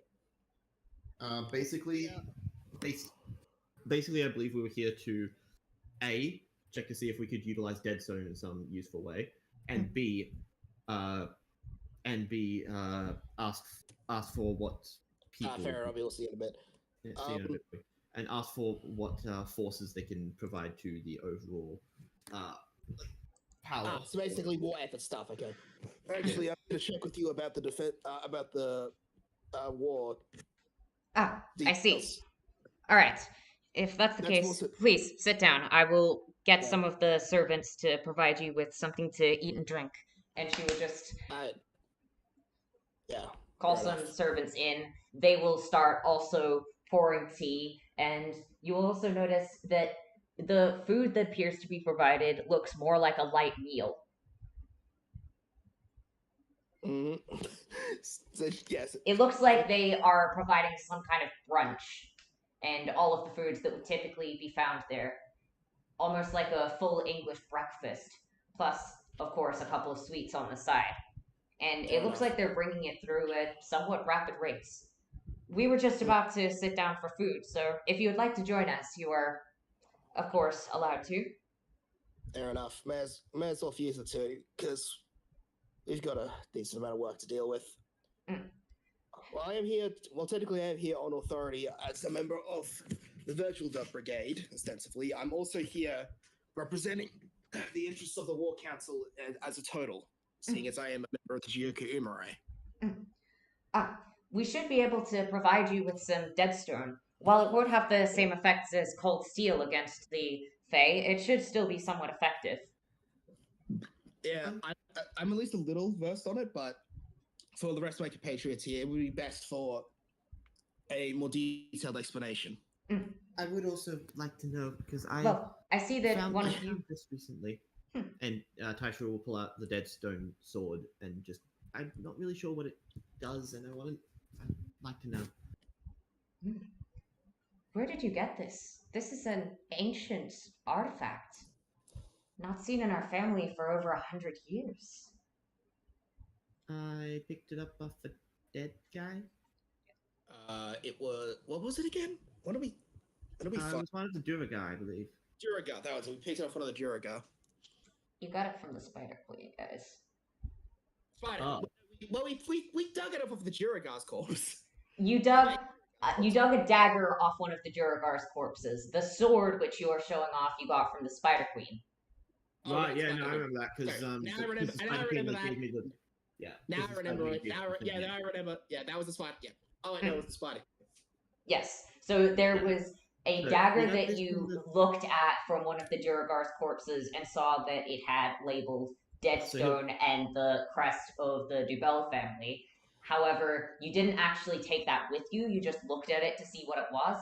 The only thing that you took with you was the sword of the Spider Queen, which ended up doing all of that weird stuff the next day, where it was basically sending a message somehow. So we found it from the Spider Queen. I was just gonna say we found it in the Underdark, but okay. Yeah, may as well. We're already fighting war with these people. What's the point in hiding secrets? Well, the fact that you were able to get a hold of such a blade must clearly mean that you have an affinity for the dead. Lugard, I believe there's someone here you would like to meet. And he will just come walking into the room, and he will look over, notice Taishiro holding the artifact, and will say, "Wow, I have to say, I'm impressed. I never thought I would have seen that relic again. I've only ever heard of it in stories. Do you know how to use it? Kind of. That's kind of what we were just asking. We want to know what. We want to know what how Deadstone works. Ah, yes. Sir, you can probably tell that the air is a fair bit chillier here. It makes the area near it more similar to the realm of the dead. It also allows you to commune with the dead more effectively. That's why Deadstone is typically used as a component to make communing with the dead not require any mana. Some of you who have better sight for it might even be able to see some ghosts around this area. Unfortunately, it's rather inevitable that ghosts will tend to gather near wherever Deadstone is, so we tend to see rather a lot of them. But most of them don't seem to bother us. See. So It's also been known to be used by souls to communicate with the living. So this Deadstone, is it typically made into weapons then? Ah, of course. The main thing we turn it into, and he'll just grab out. Actually, would any of you guys know what a gun is? Yes. Raijin probably What a would, gun is. and Senshin Senshin probably would, but I don't think any of the rest of you would know what a gun is. Oh, I ain't seen one of those in a while. Alright, so you guys, you have no idea what it is he's holding. It's probably some kind of weapon, you assume. And Senshin appears to recognize what it is. But none of you have any clue what this is. It appears to be made of deadstone with some kind of metallic coating. And you can see that it is rather cold. I don't make these myself, but, well, this is one of the main things that my family provides. You heard of deadstone guns? I've been shot by one before. I can't imagine that would have been pleasant. I've heard of Deadstone. No, I had to dig it. No, I had to dig it out with the blunt end of a spear, so it was not great. But yeah, I know they're pretty powerful. Why didn't you use the sharp end of the spear, Senshin? Because the sharp end was busily being dug into somebody else. I'm aware of that, but he would still be aware of the stuff that his family trades. Yeah. He wouldn't know Yeah, much that's about fine. it, but he would, be aware of the fact that the family trades guns. Yeah, I know. Yeah. It isn't my preferred weapon, but, well, some of my brothers are rather skilled in developing these. Clearly blessed by the great goddess of the forge, Fetress herself, of course. After all, the mechanics of this thing are far beyond me. I prefer to use swords myself, and he will just grab a massive looking greatsword off of the wall. It looks about as long as one of his legs, and he will just grab it, and you will feel the entire room go colder, as all of you will then be able to see ghosts surrounding you. You won't all be able to hear them, but you will all be able to see them. As you can see, Deadstone is rather powerful, and while it is not cold iron, it is rather effective against fey beings. The mere cold nature of it, and the fact that it introduces them to a type of mortality they're not used to. Of course, they never get sent to the realm of the dead, typically. It's something that frightens them. Because normally, they just get sent back to the realm of the Feywilds themselves. Their souls consumed by it in order to make it more powerful. If they were sent to the realm of the dead, the entire Feywilds would be weakened as a result. So does this Deadstone send people to the realm of the dead directly, or is it some sort of It cuts other method? It cuts off any contracts that their soul may have with beings that are weaker than the goddess of the dead. So it's like you super killed them. Essentially. It will not work for any debts to the primordial gods or the gods of the zodiac, but for any beings weaker, such as dragons, archfey, creatures such as that, it cuts off any contracts, meaning that when their soul is killed, they will be sent to where most souls are sent, the realm of the dead. But But like the stone itself isn't gonna kill someone by just touching it or anything, right? No. It will- And he will touch the dead stone to himself. Like any other weapon, it only kills them if a critical amount of damage is done, but merely touching it won't cause any harm. Although it might be a little cold. Does it have any other benefits? I mean, we just learned about something called Hero Steel, which allows you to turn your heroic heart into power. Does Deadstone do anything like that, or? Well, the more severely injured you are, the more powerful it ends up being. So, in other words, it's rather effective for a lost stand. It's also far more effective against people who are severely injured. In other words, the wielder can deal more damage with it, and the person who is targeted with it will likely end up being sent to the realm of the dead by a mere touch of it, assuming they are seconds away from it. No normal steel could do that. That? So it's more effective. It's more effective when used or when wielded by or wielded against people who are close to the realm of the dead. That is correct. That would definitely be useful for the Jigoku Umrai men. Not to mention. Anthony for not being. Your family is rather hardy, so merely by using this weapon, it doesn't matter how badly injured they become. They should be rather effective at using it. I've heard of legends of how close your family has come to dying and yet still being able to carry on in their combat. I must admit, it is a great inspiration to me. Exaggerating. Yeah. How many of these can we get? How many of these greatswords specifically, or how many weapons in general? Yeah. Let's see. If we're trying to do war preparations, it's probably best to get the best weapons to the right people, especially when they're of this kind. Alright, let me see. Well, if we were going for full Deadstone blades, and they were roughly about the size of one of your longswords, we could probably do about 3 of them with the same amount that is used for a greatsword. So if people are willing to use lighter weapons, we could probably get about 3 times the amount out. Also, if you're willing to just have a groove on an existing sword, while it won't have the same level of strength, it should still make it more effective than standard steel.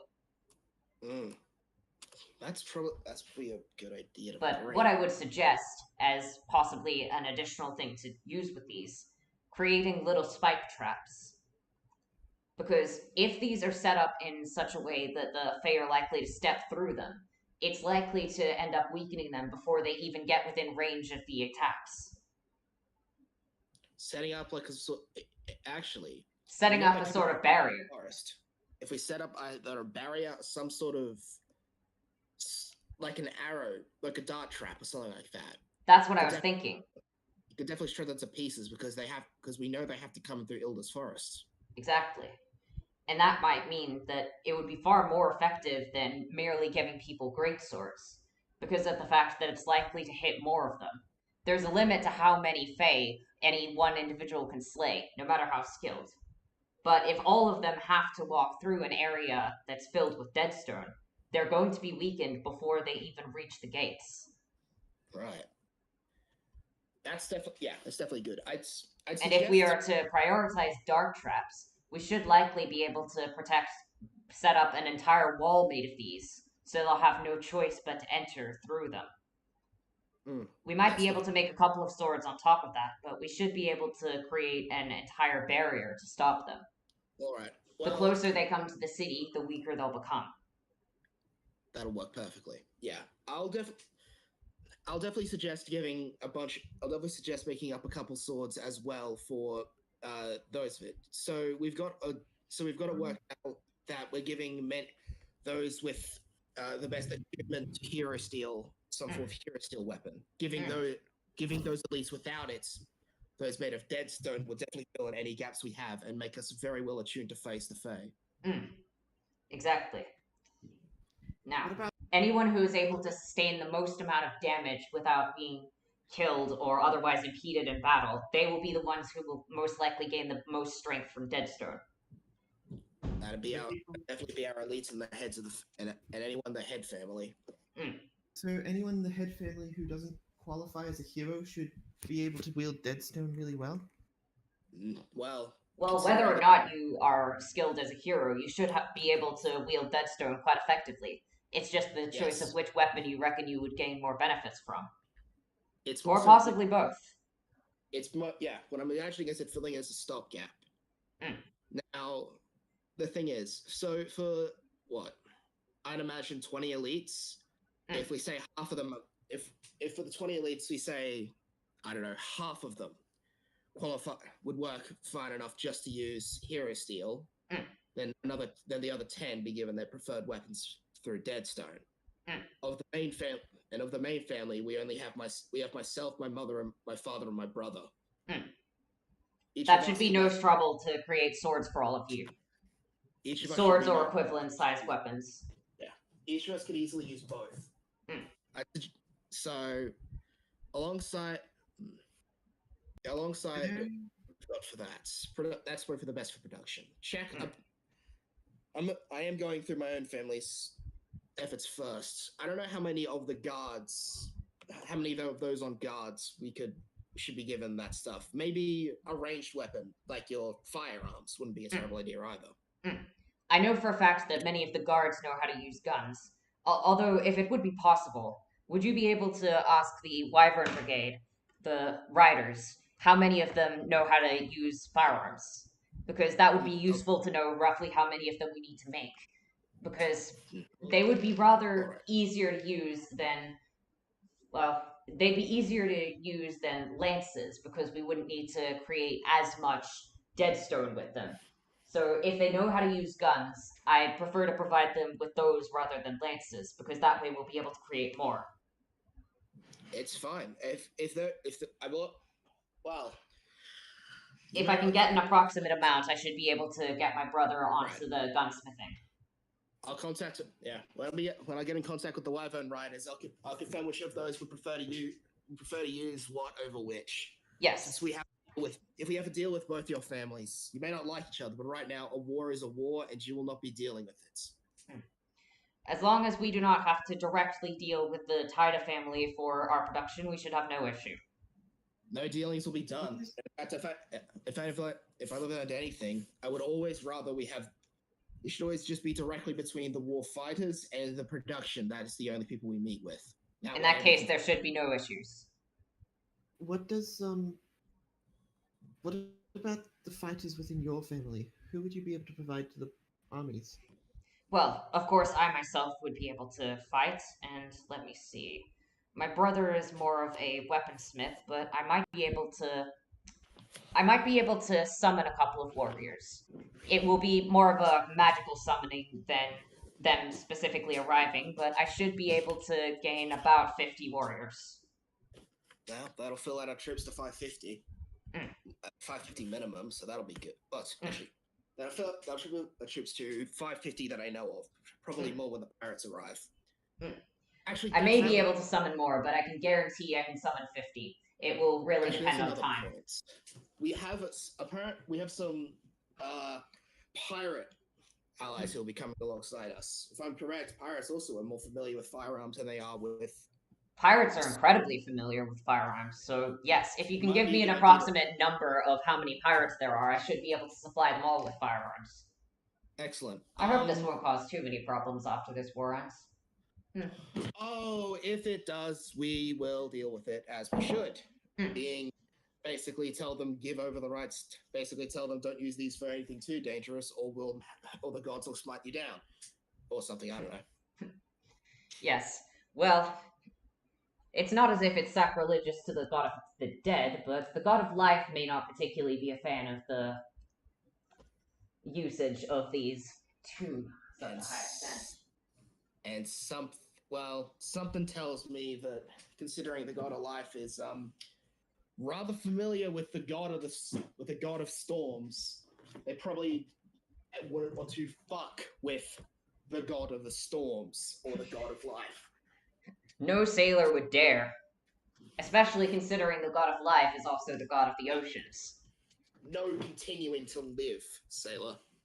Yes. No intelligent sailor who wishes to keep their soul fully intact. Or still in this plane of existence. Mm. Yeah. Okay. Excellent.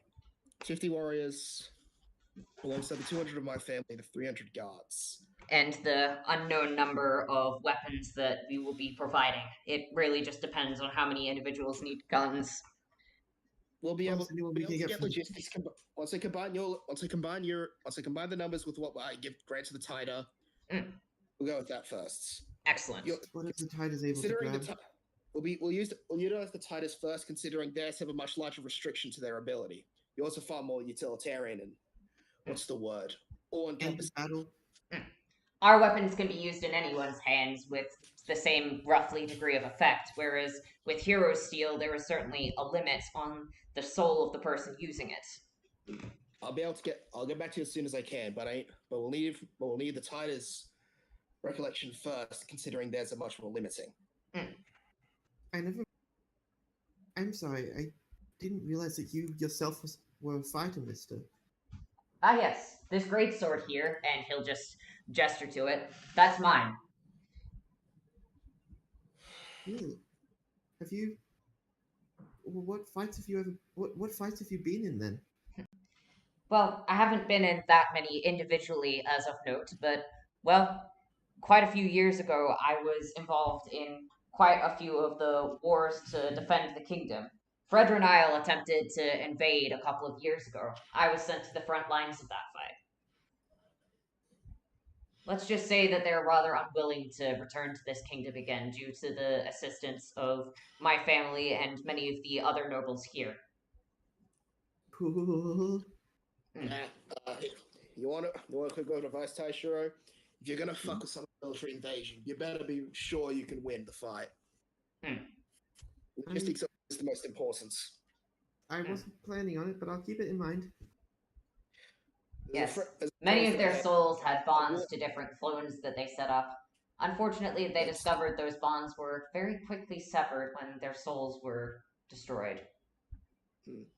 Yeah, there's an ancient phrase. I believe it's along the lines of "a war is won or lost on logistics alone." That certainly makes sense, especially considering the difficulty of maintaining the logistics of these wars. Of course, I trust the Queen of this kingdom should be well able to handle it. The Queen's working with us. I'm sure we'll be fine. Our lifeblood's war. Yes.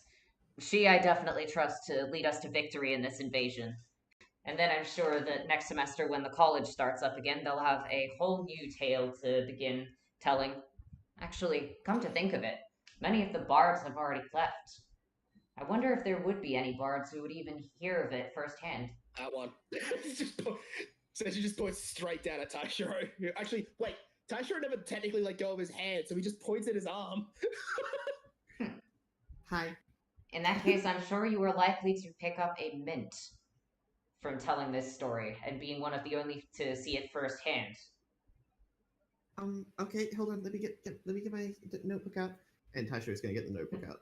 The story hasn't occurred yet. The story will be of the invasion and how we prevail against the Fey invaders. You'd best make sure that you keep your eyes open. After all, you're likely to be the only bard on the battlefield. And I'm sure the college will likely pay you a very large amount to hear the story of this from someone who is there firsthand. Especially someone skilled in verse. That also probably his entire first assessment done, so, less homework for you. Not only his first assessment, it's likely to pay for the entire remainder of his college years. Well, that'd be kind of boring, though. I want to be able to go to the college so I can learn a bunch of stuff. Well, No, I'm stating that they won't pay you, that they won't require you to pay fees, that you will just be able to attend for free. Because of that. And also, you'll likely have your first assessment done, which means that you won't need to be in as many classes because you can go out adventuring and get more tales. Because it's a never-ending cycle. Essentially, you will have completed a practical assessment, which will be far more useful to you than any of the stuff that they could teach you in theory. And of course, once you have time, if you have time from those free assessments, I would be happy to train you in how to use the Deadstone a fair bit better. Okay, I definitely think that'd be great. Well, I'd like to considering learn that a you lot have more such about it. an artifact, you might as well learn how to use it effectively. Oh, so you guys don't want it back? Is this a family heirloom? It was one that we traded out several hundred years ago. It is good to see it again, yes, but well, we don't have any claim to it anymore. It's already been paid for and transferred to its next owner, and it's very clear that it ended up in your hands for a reason. Yes. A reef. Just flashing back to the dead people. Anyway. Plus, well, I get a sense that you were able to see the souls around us even before I picked up the blade. It's clear that you have some attunement to the souls of the people surrounding you and the realms of the dead. I have no reason to have a problem with someone such as you, with such piety clearly evident, to be holding such a blade. You and I, we clearly Yes. serve similar patrons. Or at least I patrons guess who so. are well acquainted with each other. I mean, I also have seen, I think is kind of the realm of the dead, or at least a realm where dead people are. Well, So if you're speaking of realms, the realm of the dead is the only one that I am aware of. then maybe it is the realm of the dead. No need to fear. It's a great honor to have been able to see it while you are still alive. Not one that many have experienced.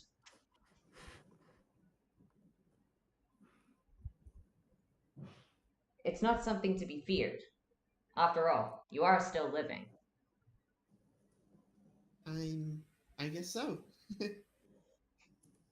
Well, if you can, if you, I guess I'll come back at some point in the future and ask about how to do these, how to use this thing, and he'll start waving the deadstone sword around.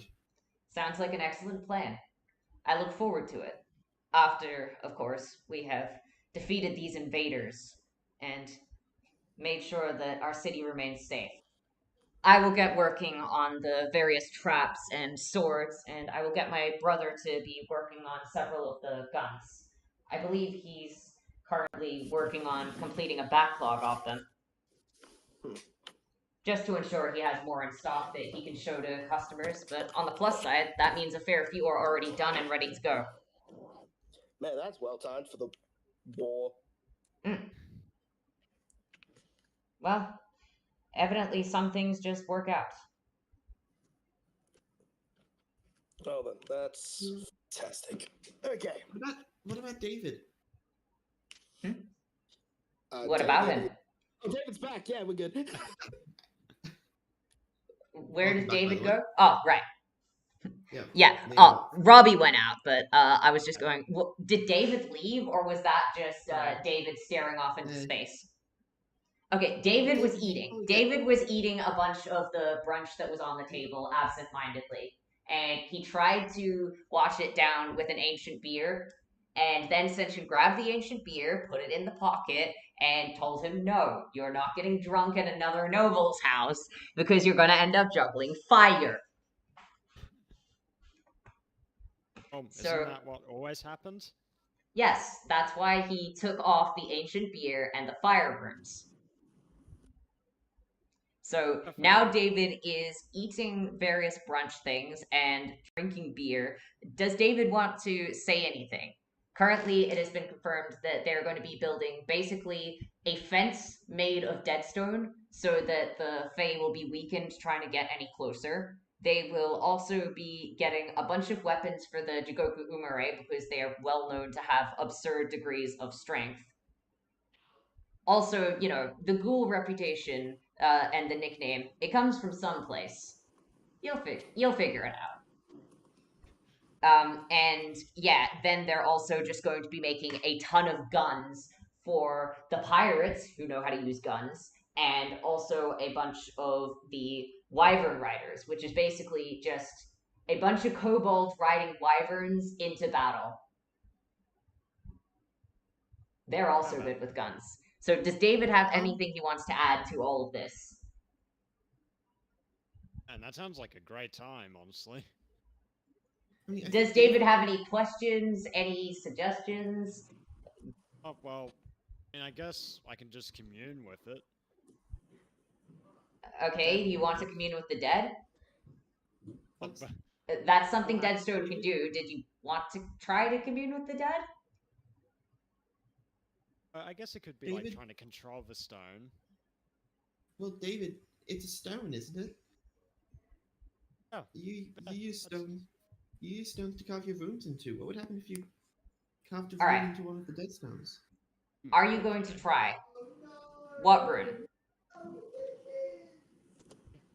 Yeah, I guess. What would this room be called? I guess What that rune would are be- you gonna? It needs to be one that you already know how to use. So, are you try? What rune are you trying to carve into a Deadstone thing in front of you? What are you doing? Let's see.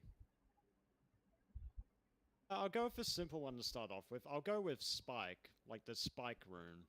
Okay. You carve the rune into the Deadstone. After a couple of seconds, the rune will disappear, and no effect will happen. When you Oh. try to control the Deadstone, it doesn't seem to respond. And this is one weird rock. You'll see that when you attempt to carve with your hammer and chisel, the whole hammer and chisel will just start to feel cold after a second of trying to carve the rune in. It's clear that for whatever reason, Deadstone doesn't react like regular stone does. Yeah, this is really interesting. Damn. I got nothing. Alright? In that case, you'll notice that David has eaten a very large amount of the brunch just absent-mindedly while everyone else was talking. And it looks like Taishiro has managed to gain some respect from Blueguard, and everyone else has managed to get a bunch of deals on the stuff that they're going to need. So I think that's Pretty everything good. you guys said you wanted to do with the Dubel family. I believe that was everything necessary covered. Yeah, so it looks like Lugard at least doesn't seem to have a problem with you. Rosemary, for some reason, just really doesn't like you guys. Which one of us? Wait, all of us? Yeah, none of you. Rosemary does not like any of you for some reason. She barely talked to us. Yeah, and Oh, yeah. everything she said to you was basically just not appreciating your presence. Ah, well, I could care less. So Rosemary is like the. So Rosemary is like the is like the emotionally distant teenage daughter. No, Rosemary just dislikes you, like actively. It's not that she's emotionally distant from everyone, it's that she just dislikes you. Fair. You're not sure why. You didn't do anything that you're aware of that ticked her off. But she didn't like you in the trial. She doesn't seem to like you now, and she didn't seem to warm up to you when Lugard seemed to warm up to you with the fact that, ooh, dealers of death. I have Deadstone. You guys are cool. I feel like Lugard likes death a lot, or dead a lot. Well, I can't say for certain. Well, technically, the god of death and the goddess of the dead are separate. But, I mean, he might like them both. I don't know. He hasn't exactly clarified. He definitely likes the goddess of the dead because, you know, it's the realm of the dead. As for whether he likes death, guess we'll see. And he seems pretty cool so far. So Well, we have got shit to do. So. All right. So you will head off and head over back to the castle to inform Kana of what ended up happening with the Dubel family, which fortunately means that it went well. Wouldn't Kana still be off in the meeting? You will head back to the castle to chat with to try and chat with the Wyvern Riders so that you can get a sense of how many of them there are and how many of them need guns. Yeah. Yeah, who wants guns and who would rather get and who wants the hero steel test to see if you get to get a lance? So basically, let's see. I think that I'm gonna say that one of you guys got a small hero steel dagger, basically just so that you could pass it around, people could hold the hilt, and then see what it does. Yep. So that's what they're gonna do. So you guys are just basically gonna wander up to the Wyvern Riders, and you will actually recognize quite a number of them as some of the kobolds that you saw that seemed to be rather concerned with the smell of Lucky. And the ones that you've seen will quickly just start talking to the other ones and going, it's okay, it's just a clay dragon. You don't need to be worried. Plus, they're friends of the queen. They're part of the war council. You don't need to be concerned. All right then. Good to see. Hello there again. Hello again. For two things. One, can I have a quick rough number of you guys? All right, let's see. There's about 300 of us here today, and we're probably expecting roughly another 100 to be arriving tomorrow. So it's 400 from you guys. Okay, that ups us to nearly 1,000 minimum. Yeah, we're typically the ones that end up defending the kingdom against most external threats. Unfortunately, this external threat is, well, a bit bigger than one of the ones that we normally deal with. So it'll be good to have a lot of help. Yeah, well, my dad's having to do some of the bigger stuff, so I'm basically covering his on-the-ground things. So, information, weapons, utility, functions, etc. Plus, hey, I am at least decently used to fighting wars, so... All right. So what did you want to chat to us about? We've got, obviously, 300 of us now. Ooh. I'll get out the Hero Steel Dagger. I haven't got it out because it'll be a little bright, but we got a Hero Steel Dagger here to check for what's the word I'm looking for? You're like it starts with A, not adaptability, not accessibility. I'm not sure what word you're thinking of. What does it mean? Attunement. That was it. Yes. Attunement to it. Oh, what's that? Oh, damn. It wasn't that, but it's a synonym, so it works. You take your attunement with the Hero Steel. That way we can figure out what weapons we need and who to give them to. Well, obviously, us Wyvern Riders typically fly a fair distance above the battlefield, so while Hero Steel might be effective, we're probably going to need something other than daggers. Which is, well, this is to check your attunement. Because those of you this check attunement to check who we should, just so we can, because Hero Steel's a little more limited. We need to check who we need, how many people we need to give Hero Steel and who, so then anyone else can be given Deadstone.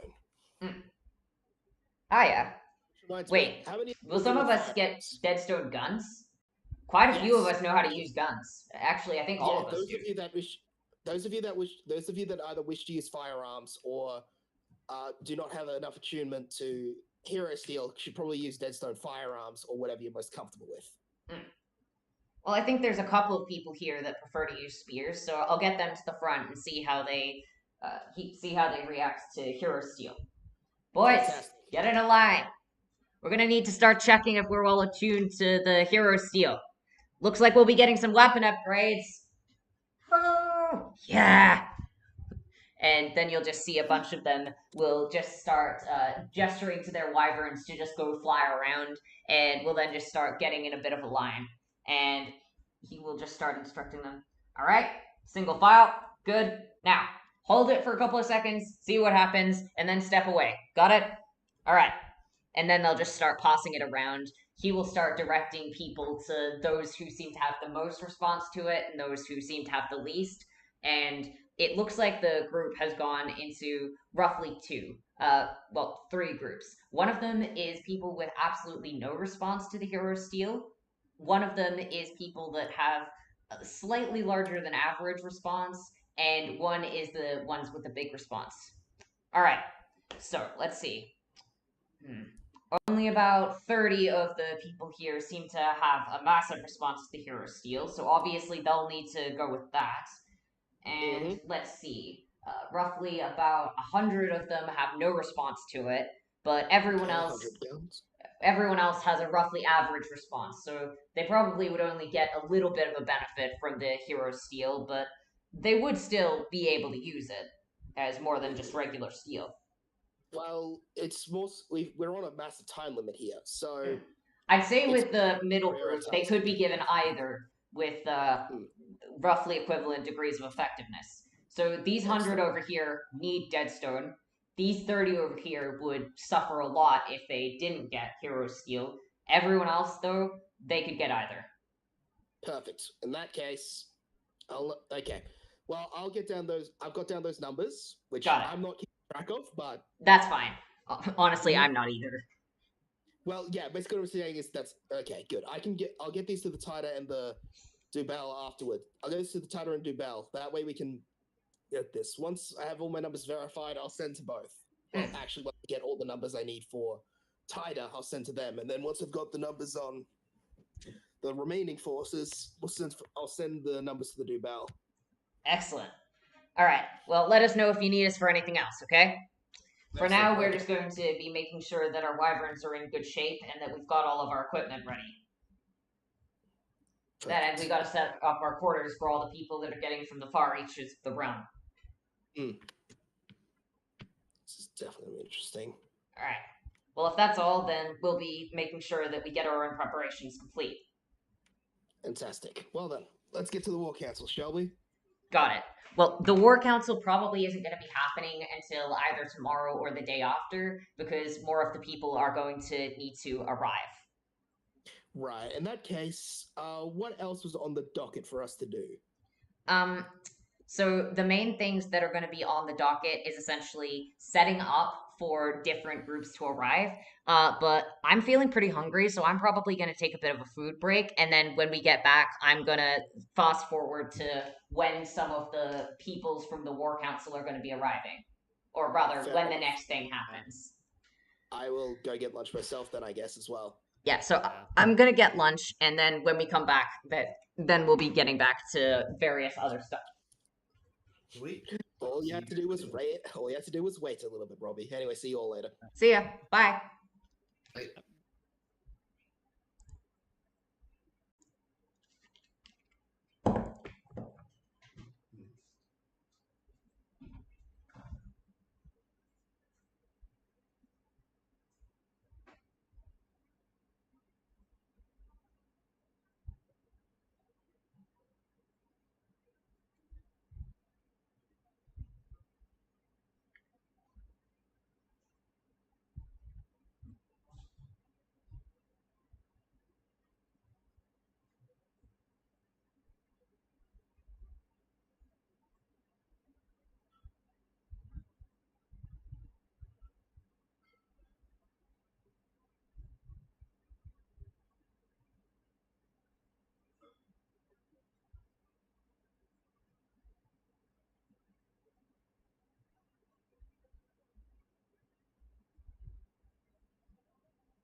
Yo. Hey, Hey. just wanted to ask, do you eat falafels? Yeah, I've already been asked that question. Yeah, I eat them sometimes. They've already been put in the fridge. Okay, sweet. How you doing? Just quiet.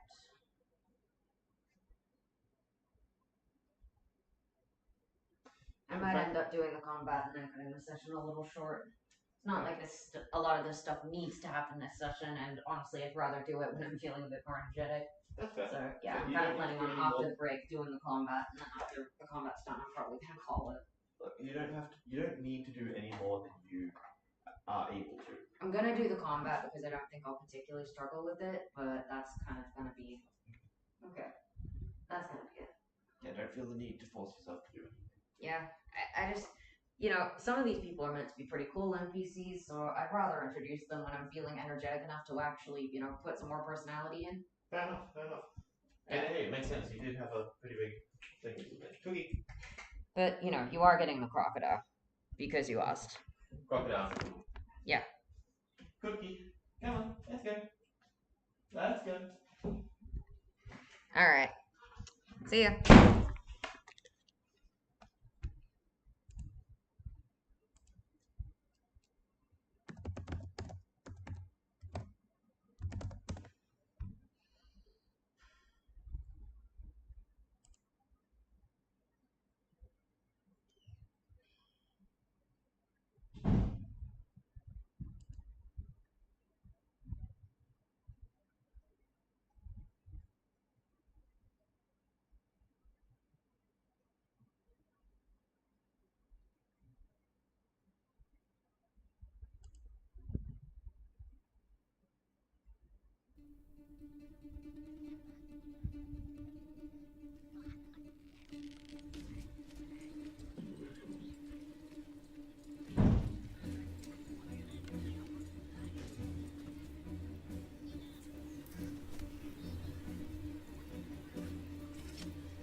Hello.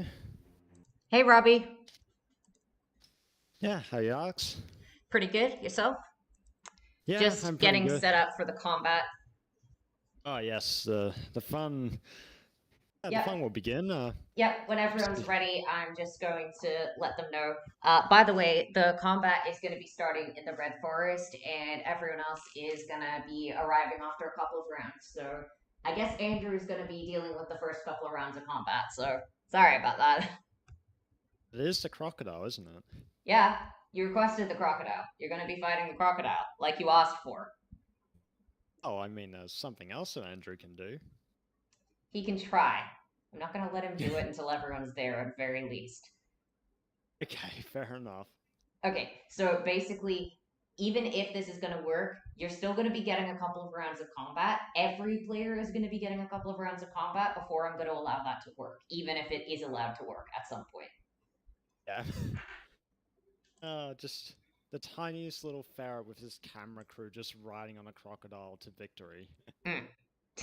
Just wait until you see what else is riding on the crocodiles before you get there. Yeah. And mechanically, this should be a pretty interesting combat as well.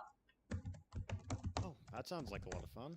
There's going to be a bit of a strategy to it, which will make this a lot easier. That's what I've been doing with Shane, trying to figure out what I can do with him. I'm looking forward to meeting him on Wednesday. He should be a lot of fun. Hopefully he is. I'll give him my best shot. I just really hope that you guys enjoy this combat, because this entire combat was specifically built around what you guys requested. Like, I did have a different combat planned that I was going to do, but I've decided to do this one instead because it looks like fun. So I hope you guys like it. Oh, by the way, Liam. Yeah. Pinko's going to be getting a rather unusual request. I want to know how he'd respond to it. So, trying to convince a crocodile that it's a member of a different species. How would Pinko respond to that?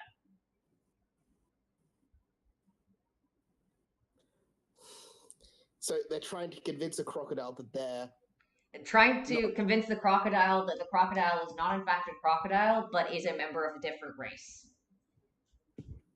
Basically, Right. trying to brainwash a crocodile into thinking it's a different species. That feels like something he just look at twice and just go, "Not my problem." Got it. Okay. Shit out weird. When shit out weirds me, that's the problem. Alright, well. You're gonna have to try and do it some other way, man. Don't worry. I've got tricks up my sleeve. I've watched Steve Owen. He was definitely Alright. definitely someone I fell in love with. Alright, make sure you've got your animal handling checks at the ready then. Alright, Eli, whenever you're back. He's back. Okay, cool. You're typing I assume something that into you- chatting? Oh no, I hit the button that asks my. I hit the button that turns on and off my mic, and that was typing into Okay. the chatting channel. Fair enough. Gotcha. Alright, so everyone is making their way. I think everyone was at the stables, so I believe the entire party was here, except for Kana, who is currently still at the Taida household, or wherever they were going to meet people. They said they were going to meet some people upstairs, so I guess they were going up the stairs to the second story or something. Yeah, Alex, we know they're meeting God. No, which one? And also, no, there is a literal upstairs. Why would they be going to meet God if they're probably just going to see, some of their relatives that are currently sleeping upstairs because they Alex, aren't the head of the castle? Alex, who are you trying to fool exactly? There's a literal upstairs. I'm just saying there could be a literal interpretation to this. There could be the God interpretation, or there could be the literal upstairs interpretation. Right. I mean, the phrasing's a little bit, on the nose, so either it's a dumb joke from the end of that, or it's more likely something a lot more dramatic. So, dramatic. Alright. Whatever. Either way. Something's Kana's busy either meeting her relatives or God, and so she will not be involved in this combat. However, the rest of the party, I believe, was at the stables, which are over here, chatting to the Wyvern Riders. Senshin, you will get a message from Andrew. I'm going to pan over to where Andrew is now. I Andrew. should probably be on the right tab for that. You would be aware that you're in your forest, you're minding your own business, hanging out with a bunch of the gnolls, and just generally chilling, doing whatever you normally do in your off time in the forest. Then you feel a bit of a chill come into the air as you see a bit of a portal open into this really brightly lit forest that looks like it's got all sorts of absurd colors going through it.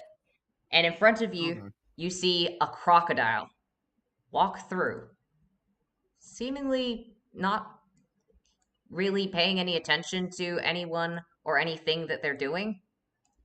It's just kind of wandering through, just staring around the place. And it looks like it's looking for water or something. You don't know. It's a crocodile. You're a ferret. What is your reaction to seeing a crocodile just walk through a random portal and then just sit there minding its own business? Ah, yes. Oh, good sir. Finally, the extra that I wanted for the set. Oh, you do look marvelous today, I have to say, Mr. Crocodile. The crocodile will ignore you. So, how did I do this? Let's see. I suppose I could do a little dance, hop onto the back of it, just ride it down the main street, and Andrew's gonna jump down. Okay. I understand. Andrew is pathologically stupid. Okay, so the crocodile, which is sitting there, minding its own business, are you attempting to get onto the back of said crocodile? Andrew's just gonna approach from the front, so he's gonna hold his hand down. He's just gonna be like, "Hey, hey, hey, hey! It's all good. It's all good. Just want to discuss a little arrangement with you. Don't worry, it's 100% for your benefit. I can promise you that." The Perfect. crocodile does not understand common. Not common then. All right. It is a crocodile. It is kind of just standing there, looking at you, blank-eyed. Okay, let's see if you can understand this, and Andrew will transform into the ferret. Right, how about- Andrew, make a perception check. Oh no. Okay, not bad. Okay, you have imposed disadvantage on the crocodile's attempts to chomp you. Ooh. Crocodiles are carnivores. The crocodile saw, ooh, you're small, you look easy to eat. Okay, and that is a 20. You're incredibly close to me for some reason.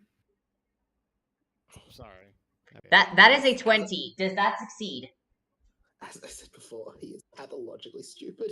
Okay, and Andrew, I don't think your ferret form has that much health, which means that you're probably going to be forced to turn back into a human and also take some extra damage because, well, how wild shape typically works is when you're in your wild shape, if you take enough damage, then you get sent back into your regular form and any excess damage carries over. So I'm going to take, let's see. All right, so you got full on bitten. So that's going to be 3d8 bludgeoning damage. All right, we'll take 5 off that, so that will be about 8 plus 10. All right, you take 18 points of bludgeoning damage as the crocodile chomps you down. You end up changing back into your elf form, and then the crocodile kind of just opens its mouth a bit in surprise. You now have a crocodile that looks rather confused about the fact that the thing that it just ate is standing there in a different form. Okay, well, okay, biting a star on says definitely against the rules of good showmanship. That's all I'm gonna say. The crocodile is going to attempt to bite you again. Alright, I'm not playing that game. Andrew's gonna scurry up the tree. Okay, Andrew manages to escape from the crocodile. You'll hear a little voice from where the crocodile is. Doesn't sound anything like the voice you'd expect a crocodile to have. And we'll just go, "Come on, we're supposed to be getting to the city. What are you doing standing around here trying to eat, what's that, a squirrel? Get moving already!" Oh, I'll have you know that I'm a very distinguished ferret, and how are you today? Or tonight, whichever. Today. And the crocodile is just gonna start wandering. It doesn't seem to be paying any more attention to you. However, are all of the ferrets in the trees, or are any of them on the ground? I think they learned their lesson from Andrew, and they're all in the trees. Alright, cool. The crocodile will ignore the ferrets then. Okay, so it's clearly not going to take the nice ferret approach, which means that we're going to have to try something a little bit different. Rose is just going to clap his hands. Yeah? Do you want me to shoot it? Oh, I mean, I don't want to harm such a natural... I don't want to harm my scaly brother in arms. In that case, she'll put the gun away and pull out the camera. So you want me to shoot it? Yes, with that, it would be perfect. Awesome. Let's do this. And Rose is going to go swinging to the nearest tree. And unfortunately, she gets a little low because the crocodile is going to attempt to bite Rose. It will fail, as Rose manages to quickly duck out of the way. Heh, missed me. There's no defeating the great ferrets! Okay, Liam, you're Alright. breathing heavily. Would you like to inform anyone of the fact that there is a crocodile from the Feywilds on the loose trying to eat you and your friends? If the answer is no, you'll be the only person in the combat. Yeah, okay, so... And let me just say, the more you keep ticking this crocodile off, the more likely it is to just go apeshit and try and eat all of you, regardless of where your positions are. Because it's only tried to attack you when you've gotten in its way or, like, right in front of its mouth as a ferret. That is true. That is true. Yeah, Andrew will let him know. Okay, alright. Sentient, you will receive a message about some crocodile that... actually, how are you going to phrase it, Andrew? Oh, Andrew's gonna be like, oh, he's gonna say, okay, good sir, Ascension. It's been a Liam, little you're bit of a breathing way too complication. close to the mic. There's been a little bit of a complication. You see, a random crocodiles drop by. I kind of need help making him my co-star, so to be happy- He just shouts out motherfucker max volume. Andrew, you can hear Sentient from the stables because they aren't actually that far away. Oh, it's good to see that you. Yeah, not from the setting spell. Like, you can hear him with your ears. Yes. It probably helps that Sentry's very loud, so he just hears something like, there's this large crocodile. And says, "Motherfucker!" Yeah, so I was thinking, would you want to drop by, give me a hand to subdue it, make him my co-star? I kind of. Oh, tonight I will dine on crocodile soup. Well, actually, no, good sir, no.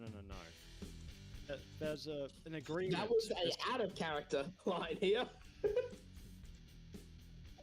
Alright. Understand my Yeah. reaction. Alright. So you will hear the crocodile will just say, "Shit, we've got company. Let's get rid of these guys and then rush away. Alright. Come on, you big brutes. Let's get these guys." And then you will see the crocodile will start to climb the tree. And Andrew, let's see, which thing am I gonna hit you with? Okay, make a wisdom check, a wisdom save specifically. Okay.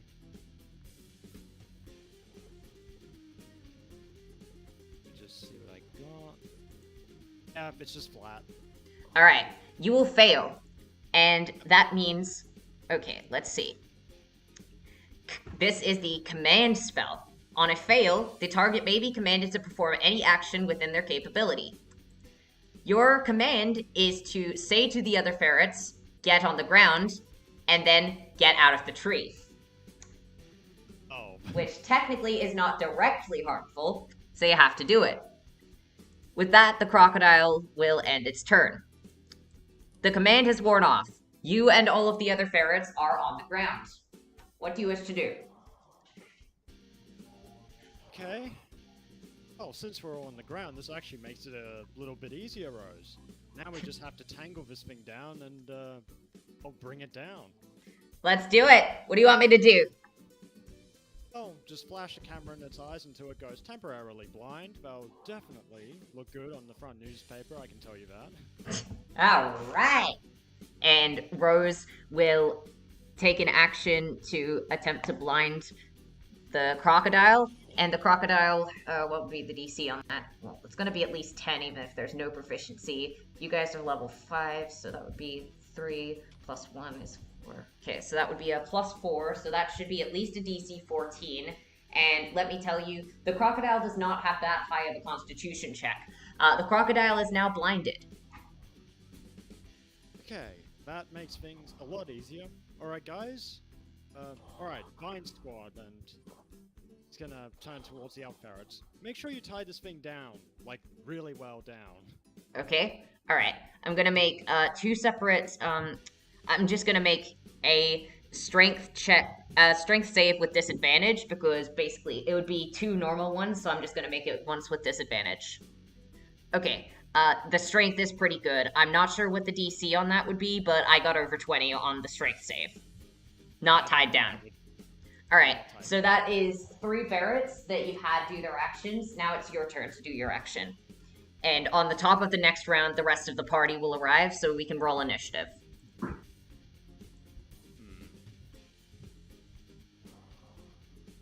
Yeah, sure. Yeah, I think this will work actually quite well.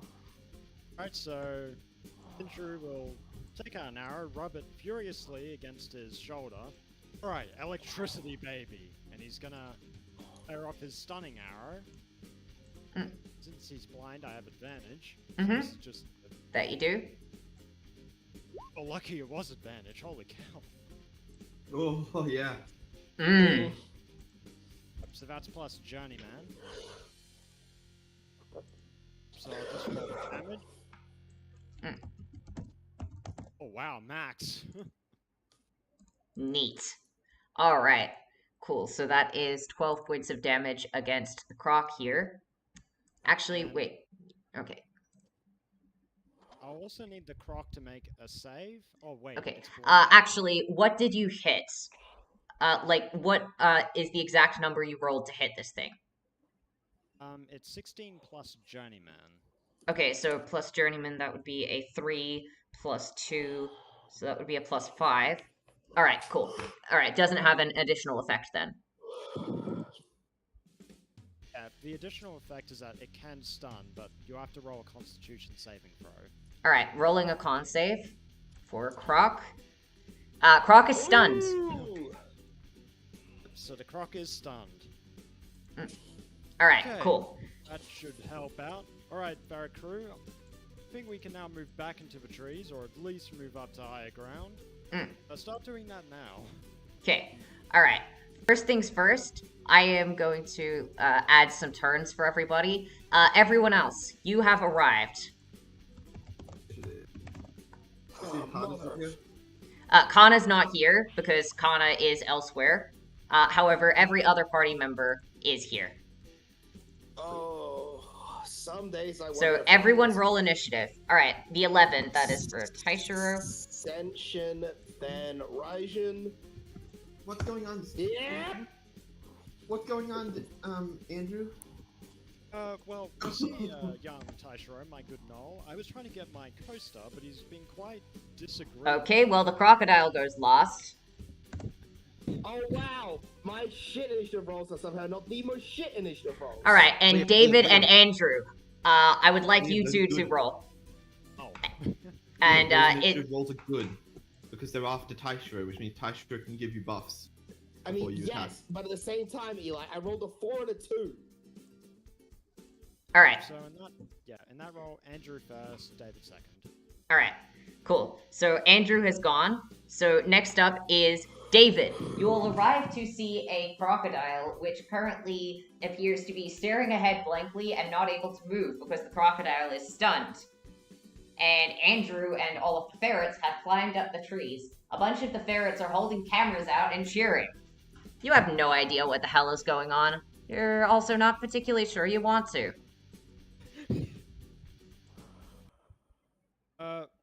Andrew, should I ask questions or no?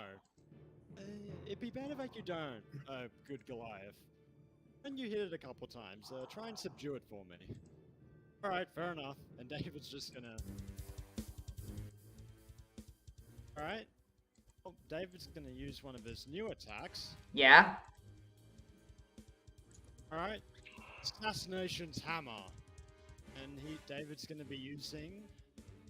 Palm 1 rune. Mm-hmm. As this is gonna use 4 mana. Mm-hmm. I trust you to keep track of your own mana. Will? Alright, I should probably have my own health on, shouldn't I? So I just checked, it was a 76 for Ascension. So, David's gonna charge in right Yep. into the croc. He's gonna attack him with his giant hammer with Mhm. this ominous red light around it. Mm. Is with advantage, so that does help. Yep, okay. Alright, the AC of the crocodile is 19. So that's 16 plus Journeyman. Okay, alright. Cool, no additional effect. Let me see. I have to roll a constant. Let me see. Yeah, Constitution saving throw for me, quick, Alex, if you will. Okay. Okay, alright, Constitution save. It's got a +6. Oh, okay, yeah, that succeeds. Yeah. All right, no worries. So that's 5d6 damage. At least that's where the crit came out. It's better there than somewhere else. Okay, alright, so that's 26 plus what? Journeyman. Okay. Alright, and Journeyman is a +5. Okay, cool. Okay, let me just quickly add that on. Okay. Alright, sweet, added that on. Alright, anything else David wants to do on his turn? Let's see. Okay, well, we can't make a save, so... Alright, this guy really is tough. Where'd you find this guy? Alright, Lightning Vortex. And since he can't make the save, the damage will just go out as normal. So another 5d. Yeah, if it's a strength or dex save, it just fails. It is dex. Alright, sweet. Oh, In that case, roll your damage. Alright. That's 12 plus Novice. Okay. Alright. Cool. 12 plus 4. 16. Okay.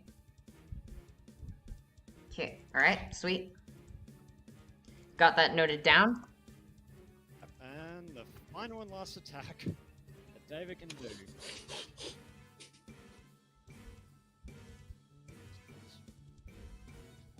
Alright. Alright, Blizzard Storm, huh? And David's gonna see. I have to make a strength save, but it actually can't. It make a fails. save. It's stunned.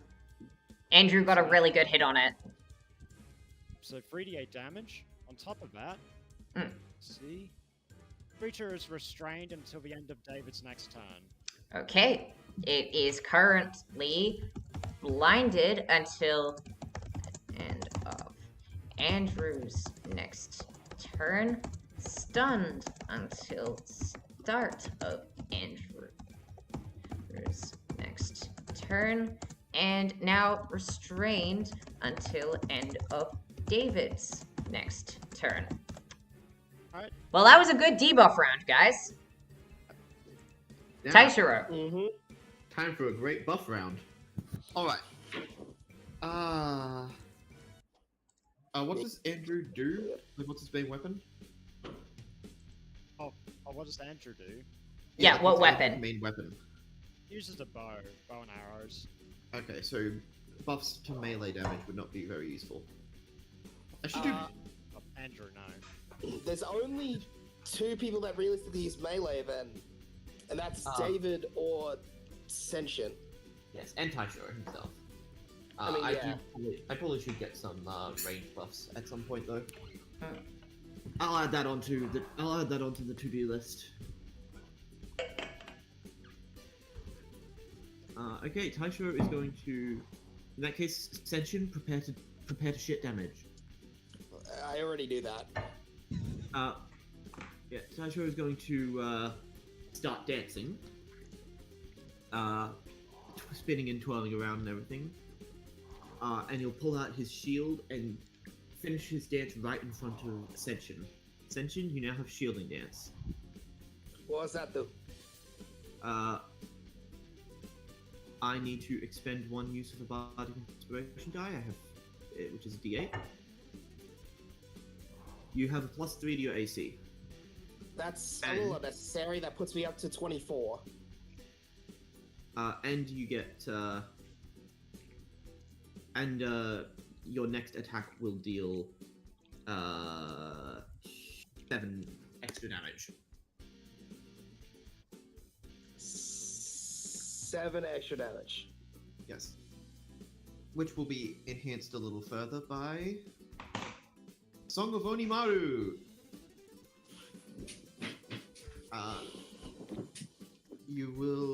Your sword will deal an extra 2d8 magical slashing damage. Fair enough. And that's my turn. Okay. I do Senshin. not have multi-attack. I need to get multi-attack.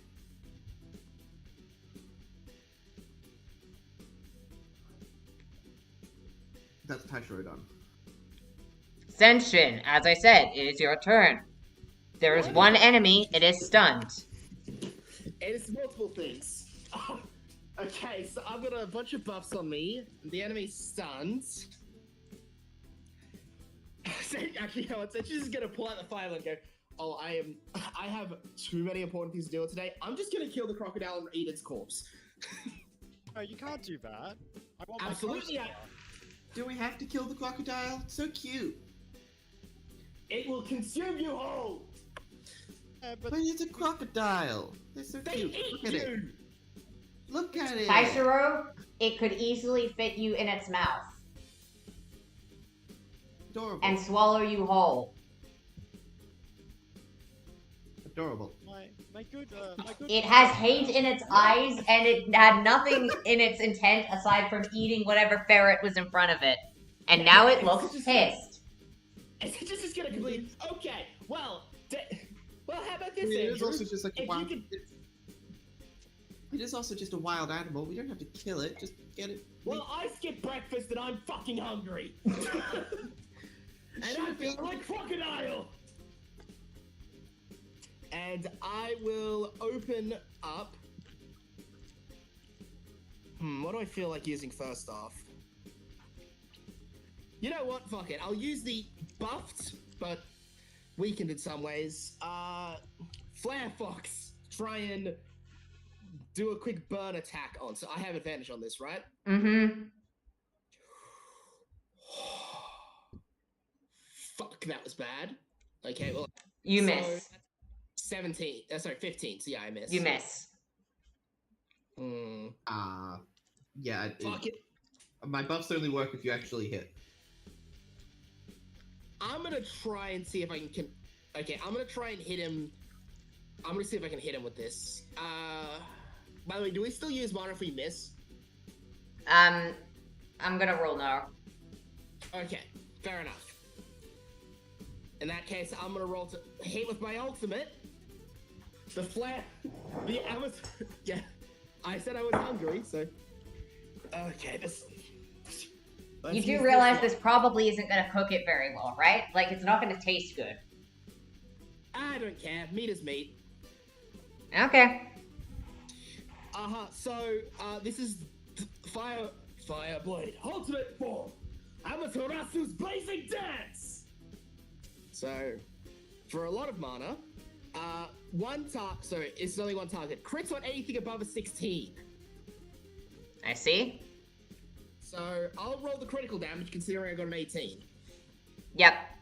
Oh, actually, since you got that, and since that is technically a crit, I want you to roll an additional d10 of damage. Keep it separate. Interesting.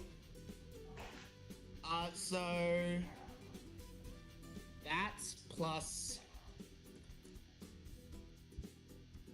that plus proficiency plus a separated 1d10, not including critical, just the 1d10. The 1d10 is entirely separate to everything else. Okay, this will be a lot of damage because this is Yep. an ultimate technique, but it is Yep. my one of the day. 105. Cool. All right, 105. With it being a 1 on the 1d10. Okay, cool. Got it. All right, and that is 105. Do you add Cool. on the 2d8? All right, cool. No, I didn't. I'll add on 48 on top of that for the extra damage. Because I forgot about that. I forgot about the extra damage. Okay, add on another 11. Okay, Yay. cool. And plus 7. Because of the shielding thing. Add on another 7 to the damage. Jesus Christ. I forgot. Dude, tell me these stuffs ahead of time. I did! Yeah, Tell me these stuffs ahead of time. Tell me these stuffs ahead of time better. All right, cool. It looks very hurt. With that being said, it is not completely grilled and it is not completely ready for you to eat. Well, I mean, you could eat it. You have eaten stuff that's still alive before, but it probably won't taste good. Anyway, Raijin, your turn. Jesus Christ, Senshin. And you think Bint's bad? Guys, you do remember Ashura, ate a hag whole, right? And that was That still in was Ashura, Senshin's not body. Senshin. That was Ashura, not Senshin. It was still Senshin's body, and Senshin still had to deal with the aftertaste of it once he woke up. Yeah, but Senshin didn't choose to eat that thing. Point being, Yeah. Senshin has tasted living stuff before, and it doesn't taste good. No. Well, crocodile will taste better. Are you sure? He will taste like sand. I've had crocodile. It doesn't taste too bad. But Are it you tastes sure like better sand. than- Are you sure it tastes better than Hag? Yes. Yeah, I would also be fairly certain crocodile tastes better than hag. What the fuck are you on about? Crocodile's great, Alex. I'm making a joke about crocodile from One Piece. You know, the eater of the Oh, sand fruit. No, I mean I've No, actually eaten crocodile from crocodile. One Piece would taste horrible. He's made of sand. You'd just be eating sand. I know, that's the joke I was making, which Liam was consistently missing. Yeah, because I was thinking about I thought you'd actually eaten real crocodile meat, because I have. I have not, no. That's what why I'm was making a thinking joke about crocodile from One Piece. By the way, I plugged actually- I By haven't the had it in a long time, so I can barely remember it, but it wasn't terrible from what I do remember. I thought it tasted pretty good, yeah. To be fair, I like it. Anyway, let's Yeah. go to... Anyway, kill the clock. Alright, Raijin, it is your turn. Let's see, so... It is stunned, it is restrained, it is which means it blinded, you fails have so dexterity many... saving. It auto-fails it, yes. Great, so my lightning ball is 1 mana for 5d6. If I make it 6, does that make... If I make it 6, does that make it 10d6? And it automatically fails the save regardless for lightning ball? Let's see how much damage you can do. Fine then, I want... yeah, no. Alright, just to confirm, this is just a saving throw, no to hit. Yeah, it's a Got saving it. throw. So I'll roll out some 10d6 lightning damage. Lightning. 36 lightning damage. Okay, 36. Alright. The crocodile slumps over. Clearly dead. Do you want to do anything else? Lightningy. Is there anything else there that Rai should be able to sense? You don't see anything else there. Taisho will activate his divine sense to see if he can tell anything about the crocodile. You sense a fae. All around? Is this crocodile It did a come fairy? from the Feywilds. I'm not sure what you expect. Obviously, you're going to be sensing a fae. Is this crocodile a fairy? Because it smells like a fey being. Maybe Oh, crocodile. So it just says walking over to start eating the crocodile. All right. Does that mean that the evasion has already begun? Okay. All right. Or Let's is this see. like a scout or something. All right. Senshin. Charisma save. And a dexterity save. Okay, Dex then Charisma. Well, Charisma sucks shit, but my Dex is great. Okay. All right. What did you get on your dex? My dexterity is 14. Should probably put proficiency into that at some point. Okay. So 14 total. All right, you fail. Okay, now take 1d6 fire damage. Also, Oh, whoops! Why did I roll my own damage? I all would've right, taken- yeah, I'll let you take that instead of whatever I was gonna roll. I was like, why You did I? fucked up, boy. No, I'm All just right. so used to running my own campaign. All right, cool. So that is 5 plus 8, 13 points of fire damage. Unless you need to halve it. I can't remember if you're resistant to fire or not. I didn't transform, so I don't have row resistances. So Okay. So I subtracted 5 already, so it's 13. So that's minus another 8 then. All right. Man, what the? And let's see. Your charisma check. What did you get on that? An 8. Cool. All right. You fail. Now, take 1d8 cold damage. You can roll it if you like. Fine. Yeah, figures I roll high. Okay, I'm all right. assuming Cold, that's- 14 points of cold damage. As you feel that Onimaru is starting to burn into your hand, even though you're only holding the hilt. Something feels different about your body. Something feels wrong. Uh-oh. Oh, wait. Yeah, also, take another d8, because it just occurred to me that you have the ice blade on your back, don't you? No, I don't. Never mind then, you don't take damage from that. Yeah, no, you have the lightning and the fire, not the ice. I still lack possession of the ice. Alright, in that case, you don't take any extra damage from that. Okay, with that being said, now the crocodile has done its turn, as the crocodile itself is clearly dead. However, it looks like some spell is being cast from inside it. Anyway, Andrew. The crocodile is dead. However, clearly something in the same space as the crocodile is casting a bunch of spells. That's interesting.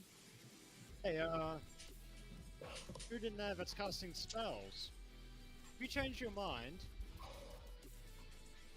wanna be my co-star? Be a lot better than dying, I can tell you that much. Getting Call your in by What are you on about? I don't know what you're talking about. I'm here for Orthrond, not some random production? What is this? Andrew, these people are invading us.